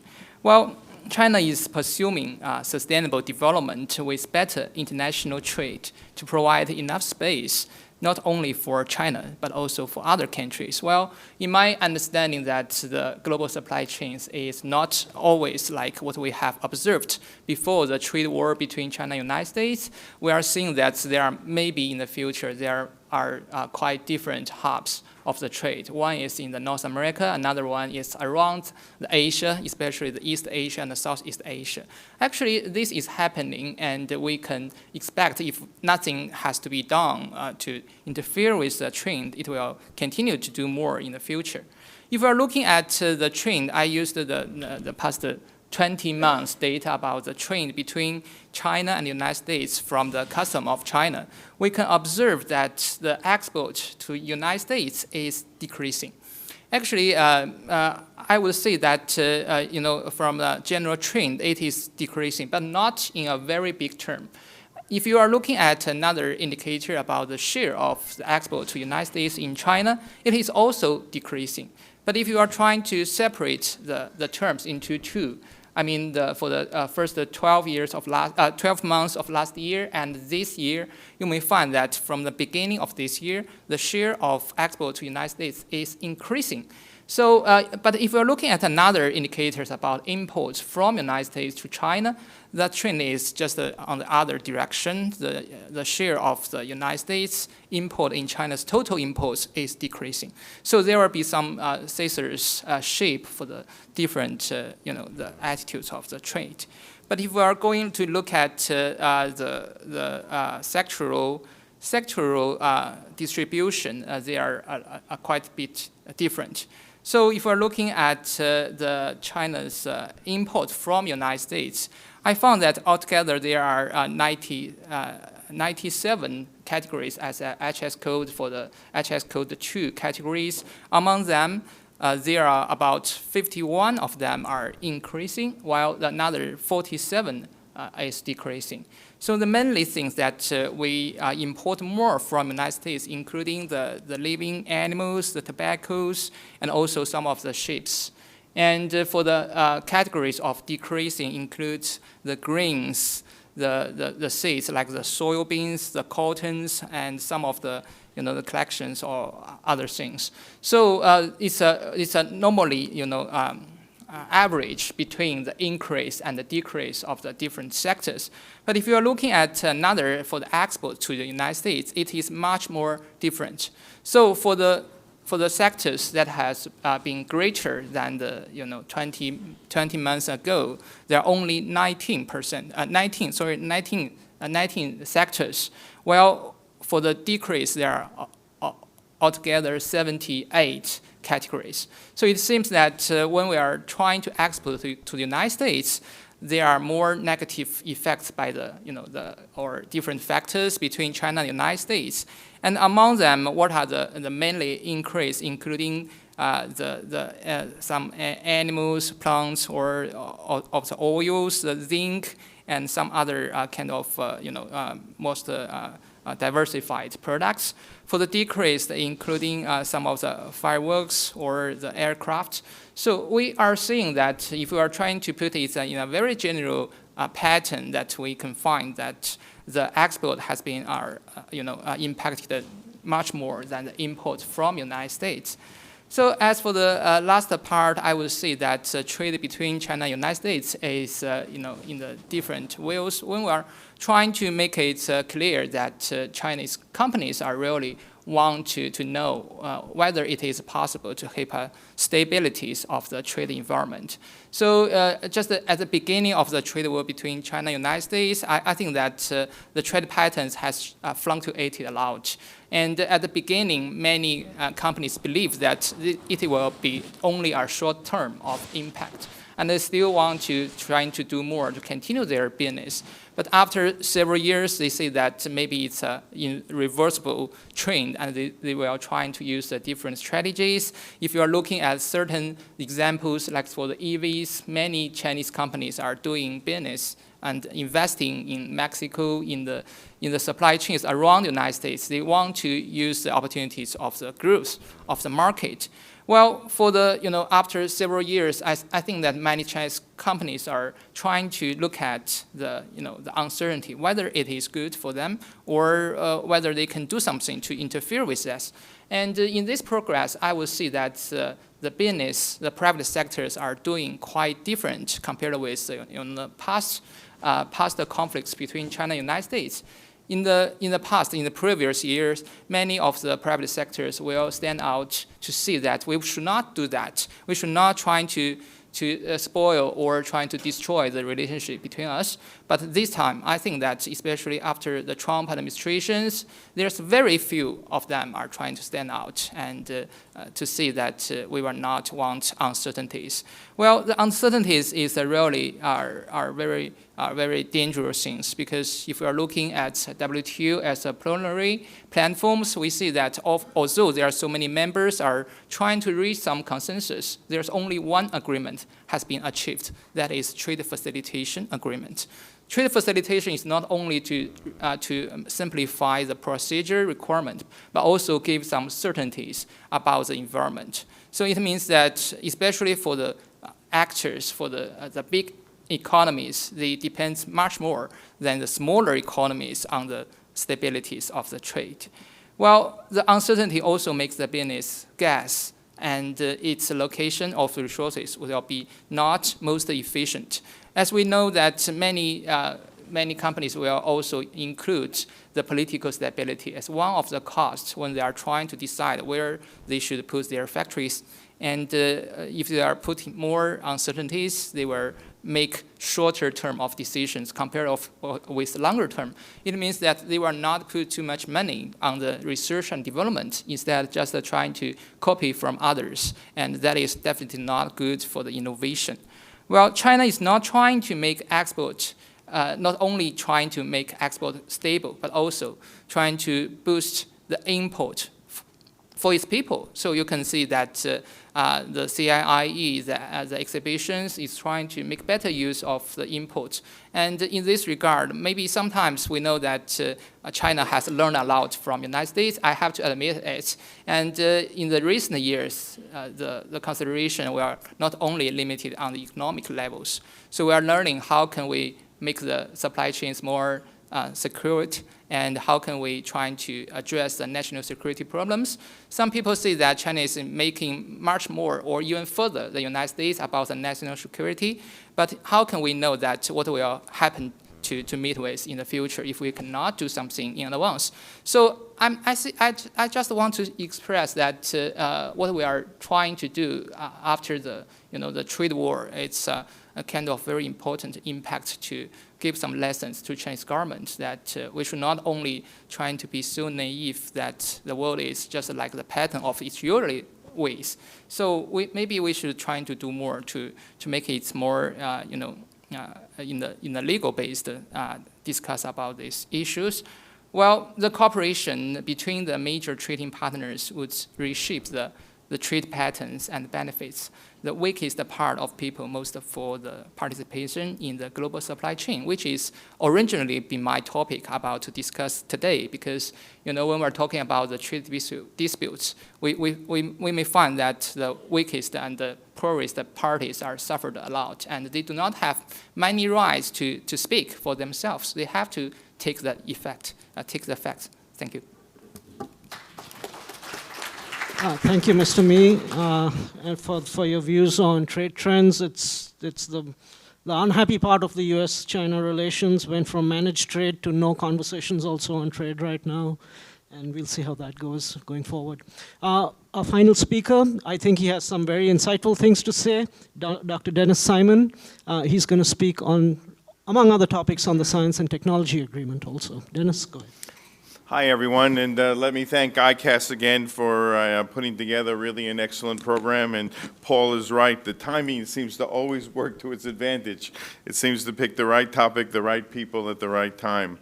As the last speaker before lunch, it's a little bit hard to figure out always what to say, because a lot of smart people have gone before me and said some very important things, but let me try.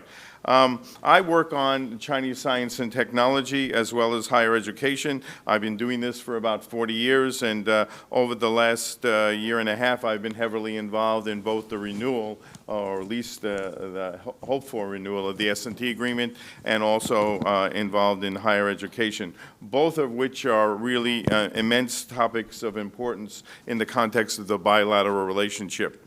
And I think it's important to recognize that where the country stood at the time of normalization in 1979, the relationships were very asymmetrical and unequal. The United States was more like the teacher, China was more like the student, and today, basically, the situation has become almost 180 degrees reversed. Both countries now stand at the forefront of technological innovation in many, many fields, and thus the dynamics of the S&T relationship now have far-reaching implications, not only in the bilateral relationship, but also on a global level. Even with the downturn in the Chinese economy that Yukon spoke about, China continues to move ahead in a very significant way with strengthening the performance of its innovation system. Last year, it finally reached 2.55% in terms of R&D spending. It also continues to move ahead with reform and reconfiguration of the institutional structure, particularly with the establishment of the Central S&T Commission, and it also continues to move ahead through the rebuilding of its universities with the development and utilization of high-end talent. These are all important areas that are helping to drive the Chinese economy forward, and it does raise a number of questions about, as Paul indicated, whether we have unleashed the dragon by putting the squeeze on China in terms of helping to accelerate China's technological progress. So let me identify 3 events I think that are very important, all 3 of which I've been involved in, but I think they're particularly relevant to the science and technology landscape. First, those of you who may have watched the recent Chinatown Hall organized by the National Committee for U.S. China Relations may remember I had a chance to ask Ambassador Burns explicitly about the future disposition of the S&T agreement. The agreement, as some of you know, was first signed in 1979 and renewed every 5 years, all the way even including 2018, when it was also renewed during the Trump administration, though it was done in the cover of darkness in the night with very little fanfare. Instead of allowing the agreement to elapse this time around in 2023, a decision was made that they would agree to a 6-month extension of the agreement. This is a little bit consistent with what went on last time, in which there were 3 extensions before there finally was a renewal. But this time, both sides have said that they don't want to go through that process again. They want to go and arrive at an agreement at the end of the 6 months. So their job now during this 6 months, 1 month has already passed, is to negotiate the terms of what would be a new S&T agreement. Ambassador Burns' response to my question was anything but optimistic, unfortunately. While his overall remarks at the town hall about U.S. China relations were generally positive, his comments about the likelihood of the renewal were anything but that. In fact, there continue to be lots of ongoing deliberations inside the U.S. government. The point entity is OES in the State Department about what would be required to renew or reconfigure a new S&T agreement, maybe something called S&T Agreement 2.0. The Chinese side, at the same time, continues to ponder what kind of changes they need to make, given some of the things that have gone on in China, not only to renew the agreement, but China, again, wants to re-energize the agreement so it provides a meaningful roadmap for the future of science and technology cooperation. And in fact, let's remember, despite all the comments about self-strengthening and self-reliance in China, President Xi Jinping continues to emphasize that China's intention is to remain globally engaged. And I think this is something very important to remember. So while the previous cooperation covered many fields of mutual benefit, including agriculture, public health, environmental health, technical standards, the most often cited example of a successful project was the CERC project, the Clean Energy Research Centers that were established during the Obama administration. Clean energy obviously continues to be an important area of potential collaboration, especially if we see it as part of a more comprehensive arrangement for dealing with global climate change. One of the reasons for the CERC's success was that alongside the actual agreement was also a supplemental agreement signed about the disposition of the IPR that might be created through the collaborative research. It saved a lot of headaches down the line so that these issues did not have to be dealt with on a spontaneous basis. But I would argue that it remains to be seen whether the two countries can fully engage one another regarding global climate change without the kind of framework that has been in place and provided by the S&T Cooperation Agreement over the last 40 years. The deadline for some action is February 2024. The central problem right now that both sides face is whether the two countries can figure out how to incorporate a slew of new problems and issues into a workable agreement. Most of these issues were not even considered in 1979, and they include today, of course, as we know, data security and access, cybersecurity, personal security, and military-civil fusion, as well as some of the older issues or lingering issues like IPR protection, equal access and reciprocity, and adequate funding. I mentioned the funding issue because without adequate congressional budgetary support, the relevant U.S. government agencies will not have the money to continue existing projects, let alone begin new activities. Of course, the government-government relationship has been far exceeded by cooperation between universities, think tanks, research institutes, and even corporations. Nonetheless, the existence of the agreement does provide an umbrella that implies the blessing of both governments that cooperation in science and technology is important for both countries. The second event I want to mention is the current study that's going on under the National Academy of Sciences, Engineering, and Medicine on talent issues. Last week, the committee overseeing the Talent Project heard several presentations, including one by myself, about the state of China's talent strategy, the international recruitment of talent by China, and the progress of Chinese researchers have made in terms of cited papers in Tier 1 referee journals. I don't speak for the committee here, and it would be premature of me to suggest at all that they've made up any of their conclusions.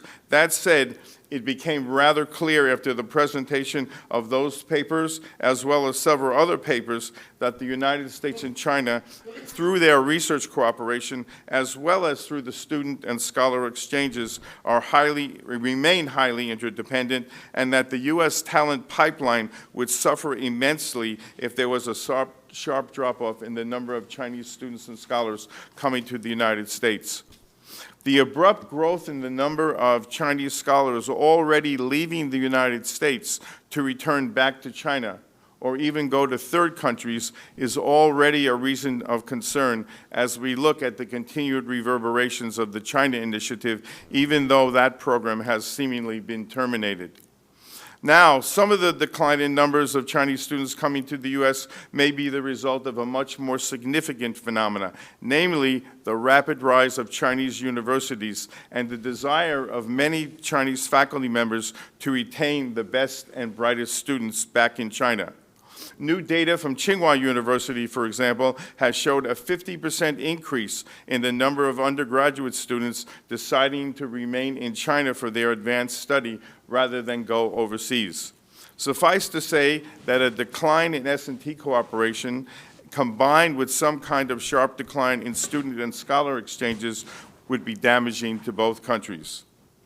And finally, the third event I want to discuss is specifically related to U.S.-China education cooperation and exchanges.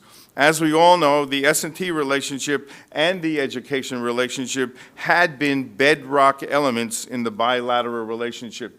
Even during times of political difficulty, those two areas seemed to thrive.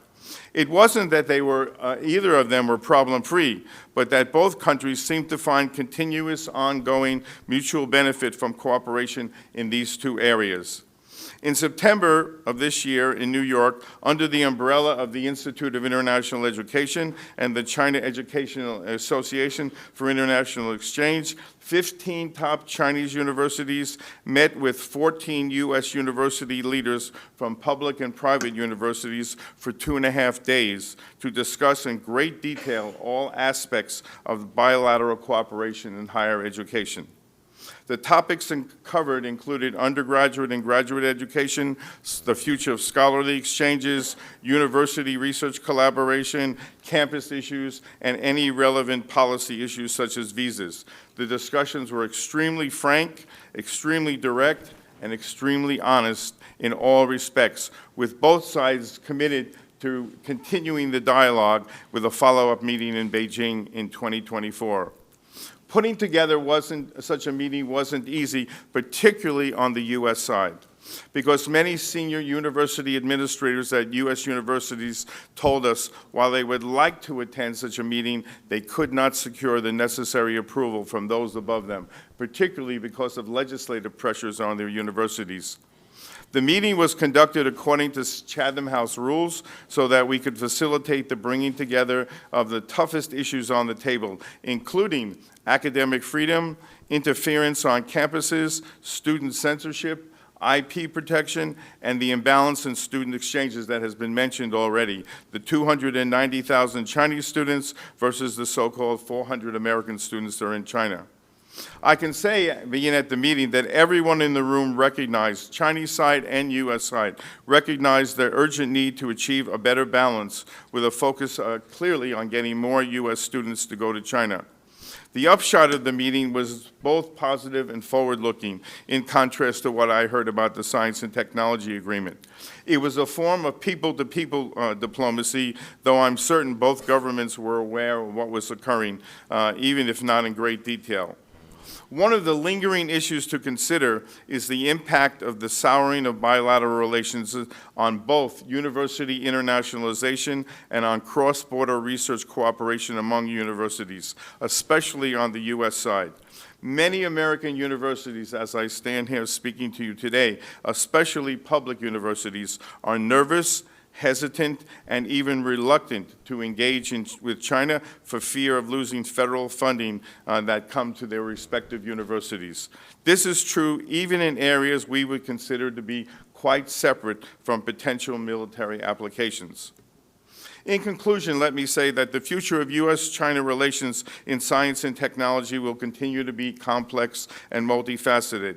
It will continue to be shaped, as we've heard today, by a combination of geopolitical rivalry, national security concern, supply chain diversification, and even ethical and regulatory issues, especially tied to the use of things like artificial intelligence. Last night, I spent 3 hours on the phone with Chinese colleagues talking about how the U.S. and China could utilize artificial intelligence to solve global challenge issues. That's how serious that they are about this. And the big questions are not even about that. They're about global governance and collaboration, which stand out as really the most vexing. Because of the asymmetries that once existed, they've gradually disappeared. They no longer really plague the relationship, but China no longer wants to sit on the sidelines of the rulemaking and agenda-setting processes that cut across everything from global trade to technical standards to international management of the Internet. I also believe that we need to think about the type of innovation ecosystem and global talent pool that we want to see emerge in the coming decades. Evidence has shown that bilateral and multilateral collaboration in science and technology are the keys to innovation success, and that has been the case now for the last half a dozen or more years. But unfortunately, we seem to have entered a period of so-called fragmented globalization, which have raised all sorts of issues about how integrated the United States and China really want to be with one another. At the people-to-people level, there's still a strong desire, but that too is being attacked, and in many cases, questions raised. I would argue that the benefits derived from the synergies between both countries in research and talent development would seem to outweigh the risks. It doesn't mean that there are zero risks. It means that both governments will have to figure out a way to manage those risks if we are to capture the benefits that are sitting right in front of us. The decisions made by our two countries clearly will have profound impact on the global technological landscape, and particularly the impact on these global challenge issues like climate change. But as we move forward and as we look ahead, I think it's very imperative that we strive to find common ground to build what I would call a foundation of trust, a foundation of cooperation, and a foundation where we can find shared norms while acknowledging the rivalry and contention between one another in a number of different areas. So I will stop here. Thank you for your attention, and I hope we'll have a chance to discuss these more. Thank you. Thank you for your panoramic view, Dennis, of science and technology exchanges and the state of play, and also for that insight with regard to climate change, how the Science and Technology Agreement plays into the framework of US and China engaging each other on the issue of climate change. We are well over time. Should we take questions now, a question or two, or should we cut for lunch? Let's have one question from, go ahead, Alex.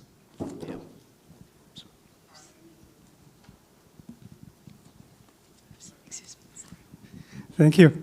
I am Alex from CG Canada. I have a specific question to Paul. You mentioned that you didn't want to go to details about the Huawei's Mate 60 Pro, but my question is about the details. It seems like it's SMIC, Zhongxin Guoji made this advanced chips for Huawei, it looks like. So here's the question. Do you think it's the failure of the U.S. Advanced chips export restriction to China? And another small question is according to my source, he is an employee from SMIC. He said it's not possible for us to make this 5G chips for Huawei because we are on the sanction list. We are not allowed to make this. I don't know if SMIC is allowed to use the DUV equipment to make this 5G NAMNAT 7 nanometers for Huawei. Please clarify. And Okay. Questions about to what extent do you think China considers it like either the advanced chip manufacturing? To what extent they can use the advanced packing technology, chip 3D to make Okay, up? we could spend an hour on each one of those. But quick answer. So the failure, no, you should not. It makes no sense to view SMIC's manufacturing of some layers at 7 nanometers as a failure because they had all that equipment before October 7th. So they were quite capable of doing that. The technique was used previously by TSMC. So it's well known in the industry, multi-patterning. It does have implications because you can't get high commercial yields, for example, around pushing your DUV equipment to the limits, essentially, right? But so those tools were designed, not designed for that node, but are capable of doing that. So it's not a failure because they had all that before October 7th. But the bigger issue then is SMIC. SMIC is a very complicated company. Many of their clients are U.S. companies like Qualcomm and others. They manufacture a lot of chips for U.S. companies. So the question is where to draw the line around these controls. And it's been difficult because no individual piece of equipment that they're using is specifically designed for a certain node. And so that's why the new controls that we came out today and that are trying to plug some of the loopholes will extend the types of equipment that are going to be controlled. But the licensing decisions around these are really important because it's tricky because some parts of SMIC are manufacturing at more mature nodes and supplying U.S. companies, and some are, of course, every company, every foundry is always trying to develop more advanced node capabilities. So, and then the question of sort of whether it's a failure, again, it depends on what the goal of the control was.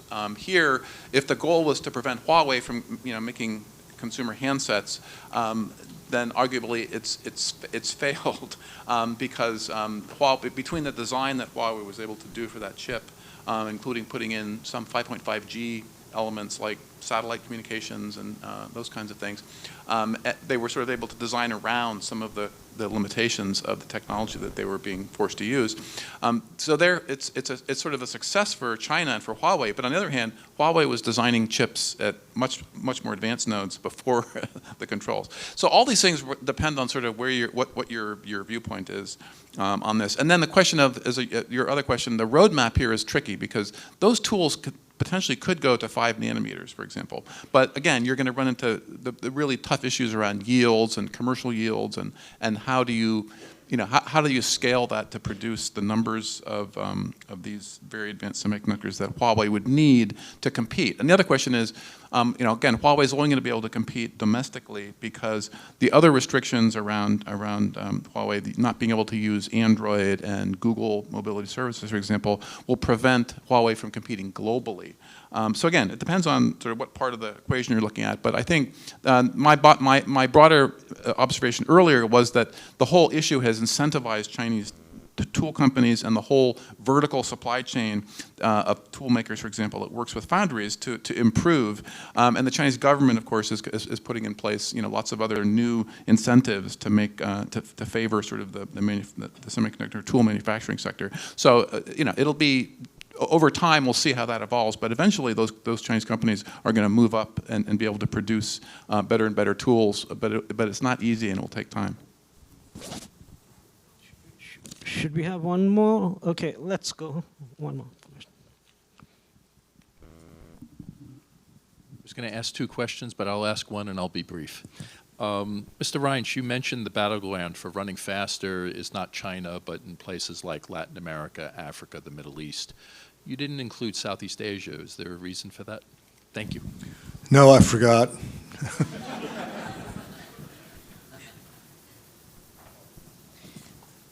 We're late, so we're going to shut up the panel down out here. I want to thank all the panelists for excellent presentations. Thank you. Thank you.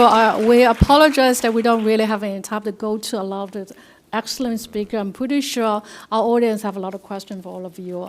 Or make sure maybe you can see next year we're going to extend a half-day program to have a one-day program. So we're going to have buffet lunch waiting outside of the conference room. We'll be back. And we're happy to have Ms. Amy Salico to join us for the luncheon speech later. Thank you.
Now I'd like to invite Ms. Amy Salico for her luncheon speech, and then Dr. Liu again, I give you another task to moderate the discussion. Thank you. Welcome.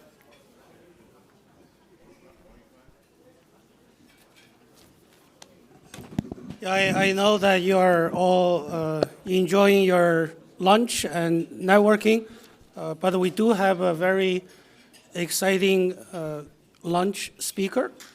So I want to quickly introduce her. So if you look at all the speakers this morning, they're either active government official like Xu Xueyuan, or they are former government officials like Dennis Wilder, or academics. But our speaker basically is a combination of all.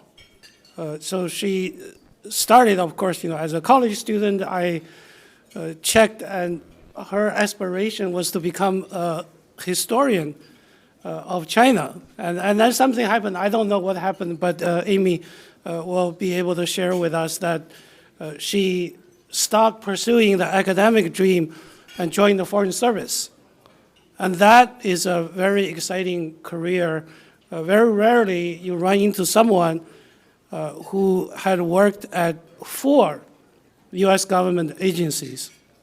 So at the Commerce, at USTR, at Defense, and at State. And then she was telling somebody that in 2007, she suddenly decided she's going to Shanghai. So she left her rising career at the federal government and decided to work in the private sector. And in the private sector, of course, she got to work with Secretary Madeleine Albright, day in, day out. So, and then she also worked, I don't know for how long, at what Professor Lambton talked about, the Johns Hopkins Nanjing Center as a chief, the program developer over there. And so that's the academic part of it. So the combination of all three, I think her perspective on this relationship, her career, and the rise and the fall of the relationship, I think they're all intimately and very tightly interconnected. So we will hear from Amy Silico on her perspectives, where this relationship is and where this relationship is going to go to, and what role she will play, big or small. So the floor is yours, Amy.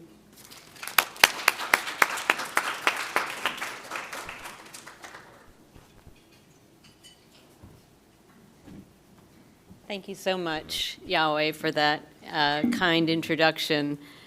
So often, in my current role as a partner at Albright Stonebridge Group, I'm discussing China with business community members.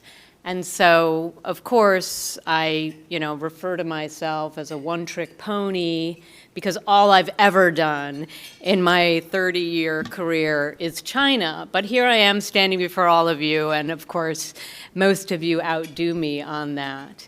But I do think as what I'm going to talk about today, we've heard a lot, and I was listening in by Zoom throughout the morning and really appreciated all of the remarks, the call out to the Hopkins Nanjing Center, of which I'm a proud alumna and former employee, thanks to my professor, Mike Lambton, and mentor. I thought I would talk a little bit about where the relationship could go in the short term. But I do want to put a little context around Yahweh's very generous introduction and talk about me watching U.S. China relations from my perch in academia, as a student at Johns Hopkins, and then in the U.S. government, and now, of course, for the past 16 years in the business community. And so I think it's interesting when I think back, I was working in the U.S. Embassy in Beijing in the summer of 1997 when Hong Kong returned, of course, to China. I was at our consulate in Shanghai when China acceded to the WTO in 2001, and prior to that, as Dennis Wilder mentioned this morning, President Bush traveled to join the APEC summit in Shanghai. I was a lowly control officer for many of the events there. That, of course, was the same year that the EP3 incident happened in China.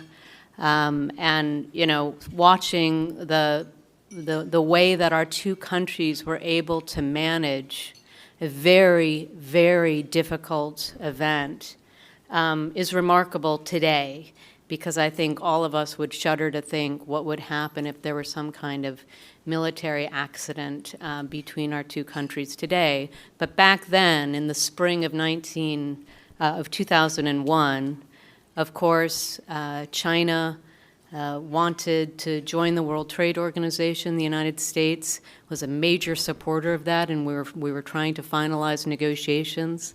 The business community was a major promoter of that.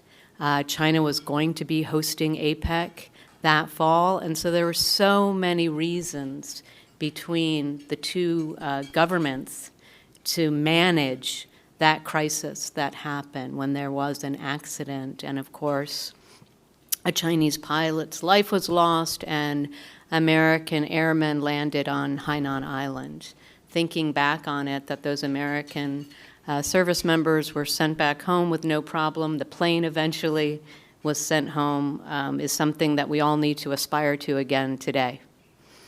I was working at the International Monetary Fund when I was prior to going to SAIS, and seeing just how important China's ambitions were to become a member of the global economy, integrated with the global system. That motivated me to leave behind my aspiration to become a Chinese historian. I'm sure I would have been a poor one, but I was a very interested and an avid undergraduate student of modern Chinese history. But I really did, working for the People's Bank of China at the International Monetary Fund, get this window into how serious the Chinese government was about its opportunities as an economic superpower. I think even then, this was in the mid-90s, there were these ambitions for China really to take its rightful place as the second largest economy in the world, and of course, probably in my lifetime, the largest economy in the world. And of course, this past year, as a member of the business community, I've watched the U.S. China bilateral trade relationship top $700 billion, an incredible number amidst all the tensions that we rightly talk about and focus on. There is such an incredibly important economic relationship between our two countries. It needs to be nurtured, it needs to be protected, it needs also to take into consideration national security issues that will limit its continued development in some ways. But I'm a firm believer that if we're going to have a small yard and high fence, we need to work together to set those limits on the bilateral relationship and not just impose our views on the other without actually having real consultations about cost benefits, about national security considerations, and about the larger impetus that I think so many of us still lean on for the U.S. and China to have some kind of ballast in this relationship that, of course, will continue to weather so many storms. So in my remarks, I'd just like to touch on 3 topics before we sit down to a conversation. And the first being what everybody else has been talking about at this fantastic program. And thank you again, Dr. Hong. I think ICAS has put together such a rich program today. I've taken so much away from it. First and foremost, I have to say what Professor Lambton said this morning, helping us think in a straightforward, realistic, and honest way about the limits that we are placing in some ways on ourselves through our government's interactions and the lens through which our governments look at one another. So I want to talk a little bit about the official relationship and what are the signposts that perhaps we should be looking for to see if we really can see some stabilization in the relationship in the short term going into 2024, a year we know is going to be a difficult year for the relationship.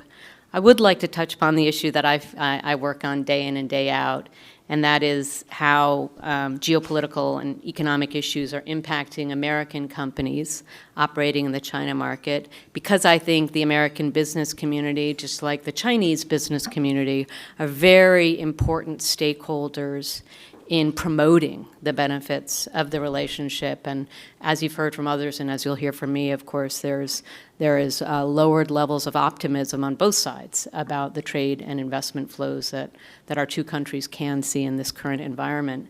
And then finally, I want to just end with thinking about what this means for us. None of us are members of the U.S. or Chinese governments. And so what is our role as advocates for stabilization in a relationship that won't look like the good old days that I fully appreciate, remember, and look back on so fondly. But what is it that our two countries can come together and create through us, through people advocating for some kind of accommodation, some kind of cooperation, amidst a very clear-eyed view of where the limitations will remain in certain areas.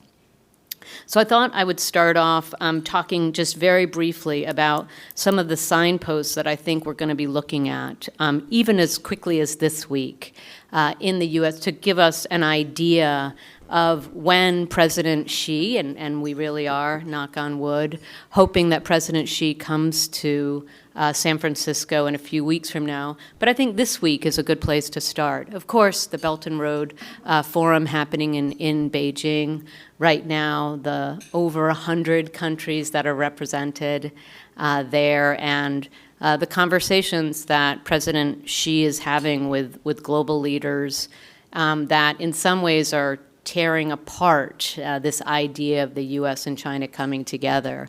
There's been a lot of focus on what President Xi and President Putin have said about the war in Israel. And I think, as we heard repeatedly this morning, that is a litmus test for this relationship, how we can talk about, atrocities committed and the work of a terrorist organization. And I do think it's also an opportunity for our two countries to come together because we are both so very interested in that region of the world. We both have relationships, we both have interests that we want to maintain. That is an opportunity for us, although I have to say we've gotten off to a really bad start. And so seeing what else comes out of the Belt and Road Forum and on the sidelines of it, China's meetings with foreign government officials, China's remarks on the crisis in Israel. As Dennis Wilder said this morning, I think China has already moved some, and my hope is that they'll move further. But I don't just want to focus on Beijing this week. I want to focus on what's going to happen next week here in Washington, this week in Washington as well, and that is, of course, that the European Commission's two top leaders, the President and the Commissioner, are both coming to Washington, D.C. for a U.S.-EU dialogue. And what we're understanding about that two-day summit that's about to happen, a lot of it is going to be about China.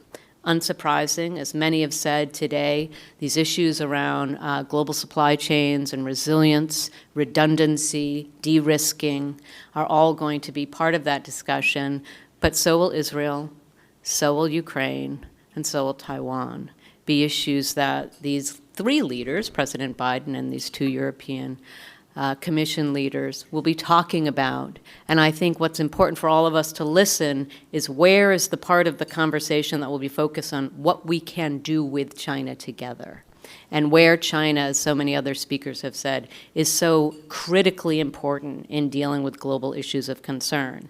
And we can come back to the same issues that I just said, but there are others as well.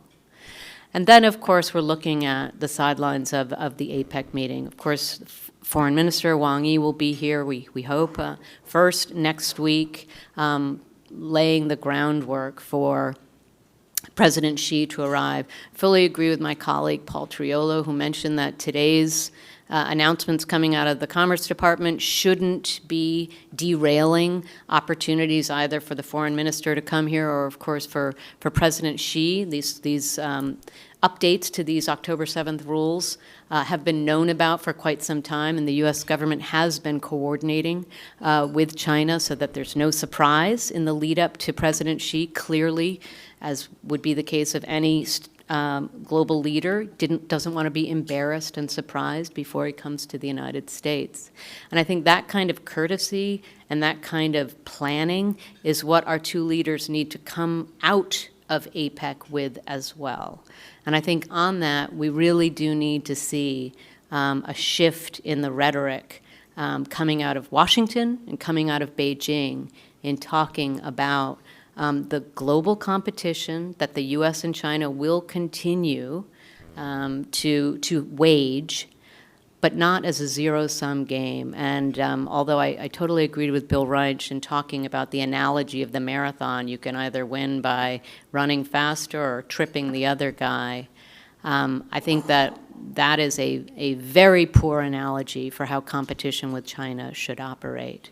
I think we should talk about our interests, our shared interests, but then our diverging interests, and still try to accommodate one another. Some of this is very difficult because among the biggest cheerleaders here in Washington for the bilateral relationship for so many years have been the business community that has seen so much growth in commercial opportunities in China and so much future potential in the China market. But let me just read for you the very beginning of the U.S. China Business Council's latest survey conducted of American companies on the ground in China. And this is in the introduction, in fact, the first paragraph. Geopolitics is the single largest issue weighing down business sentiment over the long term. Continued deterioration in U.S. China relationship over the last 12 months has led to uncertainty, lost sales, and rising costs for more U.S. China Business Council member companies than ever before. Bilateral tensions, among other factors, are contributing to delayed or canceled investments in China, and while very few firms plan to exit the China market, many companies are adjusting their China-specific business operations, strategies, and supply chains to mitigate the impact of increasing tension. The American Chamber of Commerce, the European Chamber of Commerce also came out with their annual surveys of operating in the China market and had very similar results, saying that geopolitical tensions, China's uncertain environment for companies operating the ground because of regulatory opacity, national security overlay on trade and economic policies, have weighed on them more than ever before, leading to lower optimism about their 5-year outlooks.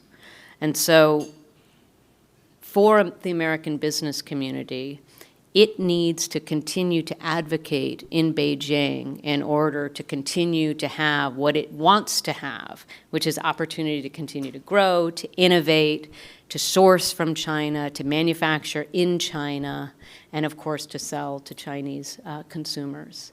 That does require changes in Beijing.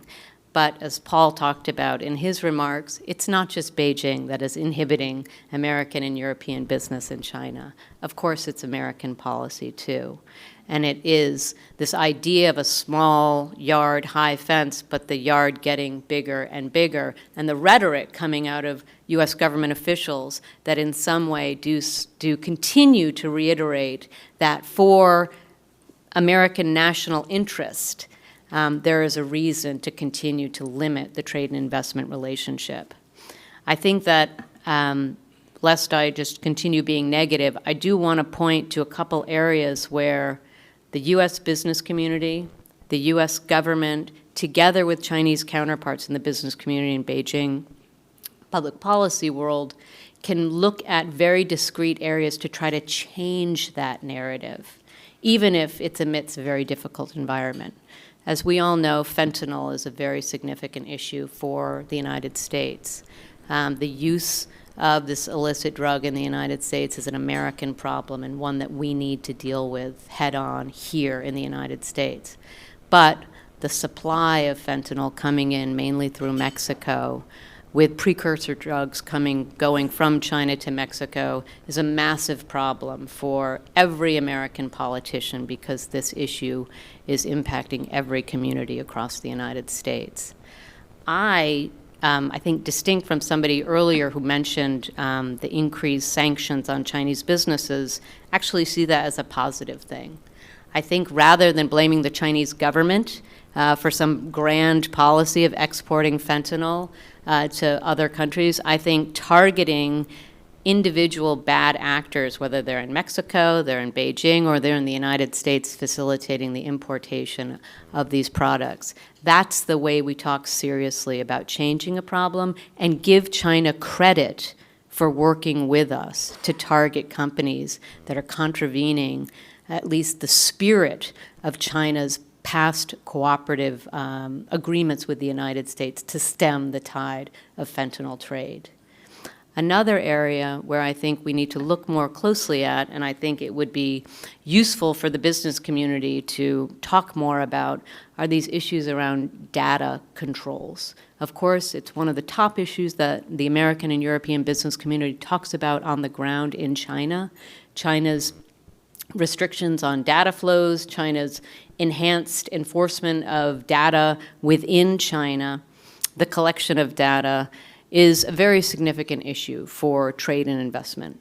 However, the fact that the Cybersecurity Administration of China 2 weeks ago published a draft law that would loosen many of the regulations and introduce a negative list approach to what should be restrictive, i.e., everything's allowed unless we say it can't cross borders. These types of data is a real positive development. This rule was released for public comment. Many of our clients have submitted comments either through their industry associations or directly to the Cybersecurity Administration. And this is the kind of move that the U.S. government should be suggesting is a move in the right direction for one of the main issues that American businesses have brought to the U.S. government that is impacting them on the ground in China.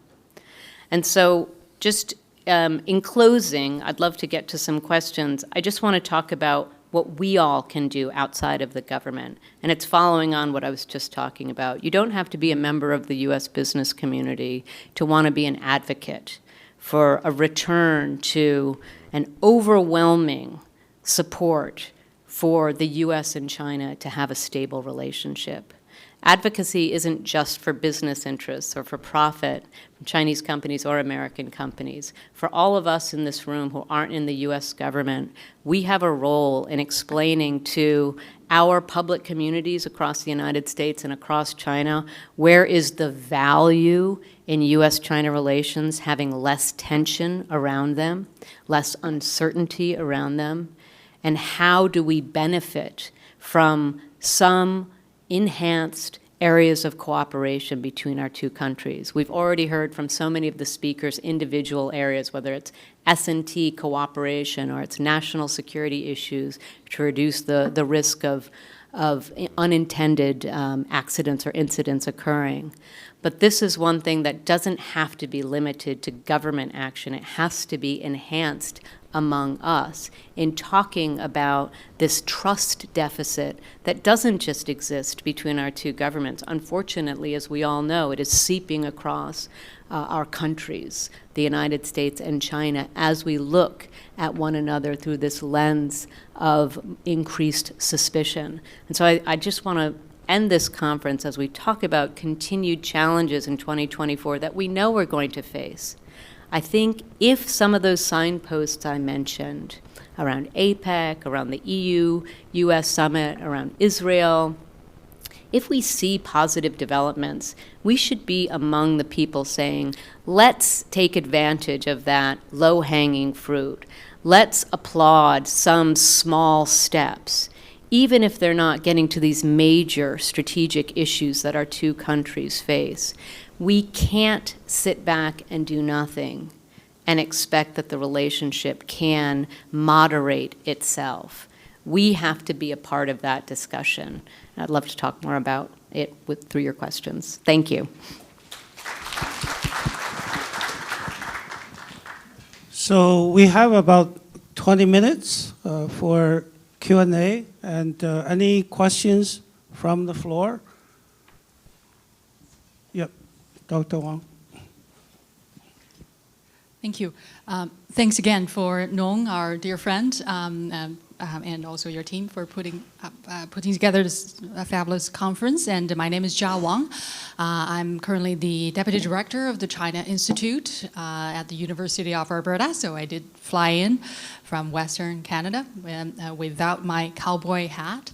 And Nong is also a dear friend and a colleague. She also is our senior fellow, research fellow at the China Institute, and my mentor, Gordon Holden, is here as well. We are a policy research think tank. We think about Canada-China issues and also China's diplomacy and China's role globally, economically, and also otherwise. And of course, I very much appreciate your excellent presentation. And as we think about what we can do to potentially help improve relationship, but maybe more importantly to help avoid a major conflict, it's something we have been thinking about. And recently, just this year, we did a survey of the Chinese public of their views, their global views, including the U.S. and other major powers. Of course, Canada is part of that as well. And we find it's really fascinating. There's some, of course, worrying trends, but also there are some positives. Maybe I'd like to just share a little bit and then see maybe this is an area we can also help to work on. Is when we ask the Chinese public what is the area or areas that China, they perceive, should play a leading role on the global stage. And the number one subject or area is global peace and security. So for the Chinese public, that's overwhelmingly the most important thing. They hope China will take a leadership role in. And the second one, although that could be a little troubling, is China should take leadership in global development of science and technology. Or technology and innovation. China should be a leader in that. And when we ask in our Canada-China session, what are the barriers to improving Canada-China relations? One of the main barriers, or more importantly, what is a main barrier is, of course, Chinese see Canada as a follower of the U.S., so that's like a barrier improving Canada-China relations. But when it comes to, I think more importantly, what is not a barrier in improving China-Canada relations, according to the Chinese public, is the value differences. The differences in values, the differences in our systems, at least according to the Chinese public, is not a main barrier. And from that survey, although the Chinese public are a little worry about what is going on in the world, especially during COVID and a lot of isolation, there are concern about how China is being viewed, but they still have a sense of engagement, pro-engagement, and the majority of the Chinese population still wish to engage with the West, including the US and Canada and many other countries we asked. So out of all the negatives, I think a couple findings through that survey can serve as a positive, and how can we leverage, how can we maybe better understand that, and perhaps use that information to work to find a path forward. Just sort of my question and my comments. Well, thank you very much for that. It's very interesting. I too, when I went back to China for the first time since COVID in May and June, tried to spend as much time as possible with old friends, Hopkins Nanjing Center classmates, former government interlocutors who are now out of government, just to try to get a sense from people of what are their views of the United States. And of course, here sitting in the bubble of Washington, D.C., it's pretty dark, when you talk to Americans about their views towards China, and again, in this bubble of Washington, D.C., especially so. And I did, on the topics that you're covering here on peace and security and development of science and technology, I heard repeatedly from friends, a view that the United States was, of course, undermining the security of the Indo-Pacific region through our actions around Taiwan, and that you know, there's a widely held view that the United States government wants to keep China from continuing to innovate and develop. And those are huge challenges for all of us to address. Because I think part of that, we have to unpack what that means. Because if you ask many Americans, and I was just part of a dialogue last week where, you know, there was a conversation about where can economic policy go, and most of the conversation was why it can't happen because of issues around national security and around technology competition. And so these are two major areas where the US and China are not seeing eye to eye.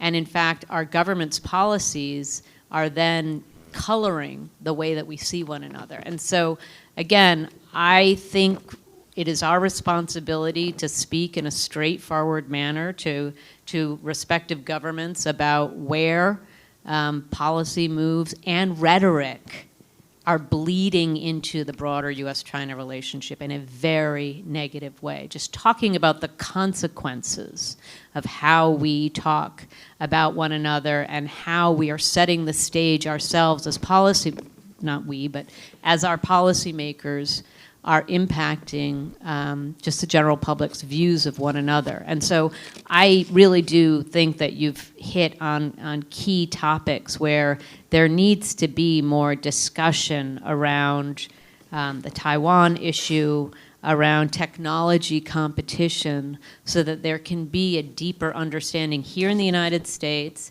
and in China about what that means. And I'll just talk about Taiwan for one more minute. From my perch in the business community, and that is, as many of you know, so many of my clients, major American corporations, foundations, are concerned about what the impact of some kind of geopolitical event would be on their interests in China, and are asking for real planning around it so that they can diversify, de-risk, as Bill Reinsch said in the last panel, leading to a lot of redundancy that it doesn't really make economic sense, but it makes a lot of risk sense. And when my clients are asked, you know, when they're looking at their presence in China, what could lead to some kind of issue? Taiwan and Russia are the issues around Ukraine. If the Chinese government changed its policy and started to provide support for the Chinese government, and that would lead to a lot of multilateral sanctions targeting China. That hasn't happened. We don't anticipate it will happen, but that's a real concern among the US business community, and ditto over Taiwan, some kind of accident or incident around Taiwan. And so I think there's a frenzy that we're about to have some kind of crisis over Taiwan. We are creating that in some ways here in the United States because that view has pervaded so many boardrooms across the United States, and I'm sure Canada as well. And so I will come back to, I think these are very important issues to talk about. Where are the limitations of where we have to compete, and where can we just focus on education to understand these issues better? Dr. Naj? Thanks very much, Amy, for a great talk. As I listen to your talk, it echoes my comments this morning. I'm wondering if America is looking at this in a too America-centric manner and should be starting to talk to their Japanese friends and their South Korean friends and Southeast Asian friends. Last year, I think Japan and China had $391 billion of bilateral trade. It's by and large equal. There's about 37,000 small and medium-sized enterprises, Japanese enterprises in China. They continue to have a deep interest. South Korea is similar. The bilateral trade relationship between ASEAN and China is almost $1 trillion. So it's the biggest bilateral trading relationship. Is it time for American businesses to start to listen to these different countries and their business federations to see how they're balancing some of the challenges, and where do they see opportunities, and how they're building resilience into their economies? I I think it's really useful to start to talk to these other countries because they have more experience. I think they're more culturally similar, and they build long-term relationships that are decades long. And I think this is a really important way to engage with China, and it's not only a lesson for the United States, but also for Canada, where I'm from. So it's just, I'd be interested in your thoughts in listening to how much the American business community does communicate with these other countries and other business federations in terms of how they negotiate the challenges, but also maintain those critical opportunities for success and engagement with China. Thank you. Well, I should just make clear that in all of these surveys that do have a less optimistic outlook, a more pessimistic outlook, 5 years at the China market, there's also a lot of thought around where are the areas where we can continue to grow, and not in every sector, but in some sectors. And I think that, you know, looking at how Japanese companies, South Korean companies, Vietnamese companies, et cetera, Thai companies continue to grow in the China market is certainly important. But I do think the business communities do coordinate in China. And so I would say some of the challenges about, you know, raids in the market, about detentions of nationals working for Japanese as well as American companies, that's continuing to happen across the board. So I take your point, and I think what I think a lot of our partners and allies in the Indo-Pacific would say is you need to return to a trade agenda in that region in order to compete fairly and in some ways in a positive sense, including with China and other major economies there. And the domestic politics around that, even reducing tariffs with China, is just so difficult around trade questions in general.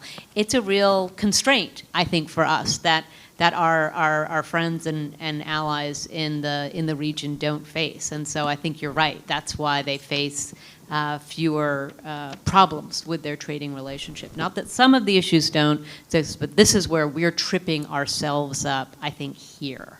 And that's impacting our ability to operate there. So one question from online, because when they register, they have questions. So you mentioned about U.S. China Business Council report. You have so many clients. Is it your impression that the business community want to be quiet? They want to do business, but they don't want to go to Congress. Paul mentioned, the chip factory CEOs came to town and lobbied, U.S. government not to have this new document issued, but they were ignored. And so can the business, the business of America is business, right, in the past. So now, has that changed? So the business community are about to say there's nothing they can do, or just try to survive. And then, I was talking to Ambassador Craig Allen. I said, can you get anyone to the Carter Center to talk about U.S.-China business relationship? He said, no one would like to talk about it publicly. I think publicly is absolutely right. I mean, Paul and I had, 5 or 6 CEOs in China over the past 4 weeks of major American corporations. And so just to underscore, yes, there are challenges operating in the China market, many of them emanating from Washington as well as Beijing, but it's still an incredibly large and important component of our bilateral relationship, just given the size of trade and investment flows. American companies are worried about the ramifications of being seen as continuing to double down in China because of domestic politics here in Washington. Absolutely. There is such a concern that they'll be called to testify before Congress. But before I just continue to say, and so that's the only problem, we also have clients who are facing, regulatory reviews in China where geopolitics is all of a sudden an issue that it never would have been in the past. And so this bleeding of national security and U.S.-China competition into many, many different areas where that U.S. companies have to navigate is harder than ever before. And I think that's why they are loath to talk about it publicly. But I think what the business community will continue to say is we need the U.S. government to support us and not constrain us unduly, because that will impact innovation and competitiveness of the United States on the global stage. And so that's why those companies were in Washington. They didn't succeed in stopping the restrictions, but let's wait and see the implications of some of these restrictions. And if we continue to see the U.S. undermined with our South Korean and Japanese competitors because we face restrictions that they do not vis-a-vis China, the impact on our economy. And so I think the business community is going to continue to knock on the doors of the U.S. government and Beijing and saying, you know, we want to continue to grow in this market. This requires that data, you know, localization law to be loosened, cross-border data flow law to be loosened, or else it's too expensive and unwieldy and difficult for us to continue to operate in the market. But I think even in Beijing, Yahweh, companies don't really want to be in the press there either, because they know this is a contentious part of the relationship rather than just the ballast, the stabilizing force, the very good area in U.S. China cooperation. It's the tip of the spear of many areas of U.S. China competition now.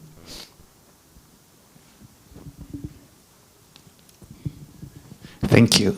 Dong Huiyu with China Review News Agency of Hong Kong. And many American media and experts now are talking about the so-called peak China or even collapsing China. And President Biden was talking about the ticking time bomb of Chinese economy.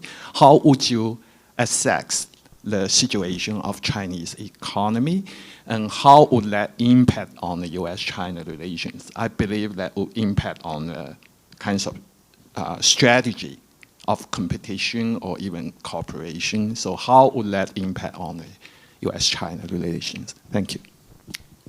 Sadly, I'm not an economist, but I did hear the earlier Yukon Huang's comments on the Chinese economy, and I really just want to reinforce what he said.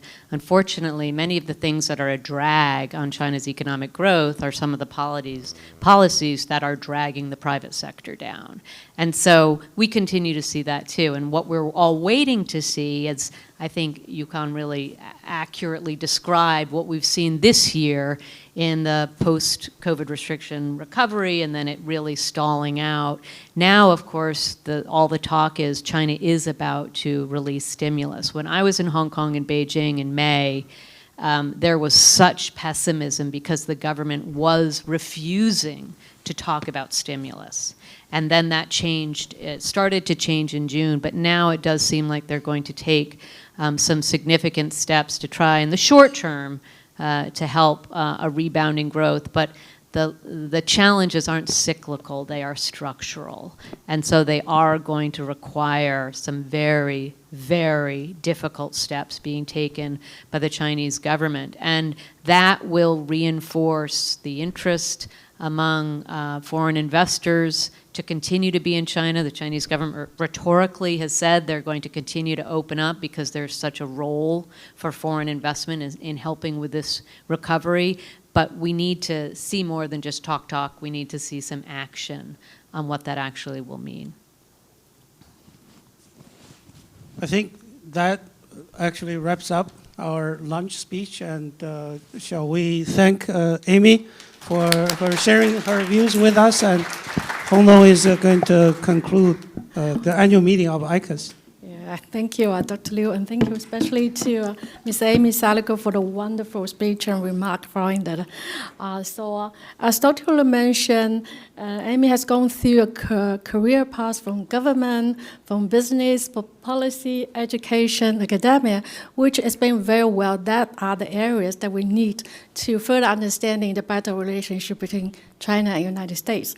And then I would like to take this opportunity to thank all of you, our panelists and our attendees for very insightful and enlightening discussions. I recall last year when we conclude our annual conference, we raised the question whether we're going to see a more hopeful or a more prospect on the U.S. China relations in 2023. And that question remains still hanging when we try to conclude this year's annual conference. So hopefully in the next annual conference, which marks the 10th anniversary of ICAS, and we don't need to ask the same question again. I want to recall Dr. mentioned in his opening remark, he said, I quote here, and he said, it's the hope that the annual conference will once again throw out vibrant ideas and solutions to the many challenges being faced, and also articulate a new paradigm of ties to relaunch the U.S. China relations. I'm not quite sure we have achieved this goal today, but ICAS as the independent think tank with a major mission to promote the exchange of research and policy on the U.S. China relations, we committed, will continue our role to facilitate a further mutual understanding in the near future. I think that's bring to the end of this conference. Please join me in thanking all our panelists and Luncheon and keynote speakers, and Dr. Lambton to be very joining us for the whole program. We appreciate that. And all thanks to all participants, virtually here and online. We still have a lot of participants online from China and from Europe, and we can see from the registration link. And thanks to my colleague in ICAS for putting a lot of efforts for logistic arrangement, etc. And I would like to thank our also co-host and for working with ICAS for many years. And looking forward to seeing everybody next year when we celebrate our 10 years anniversary. Thank you very much, everyone.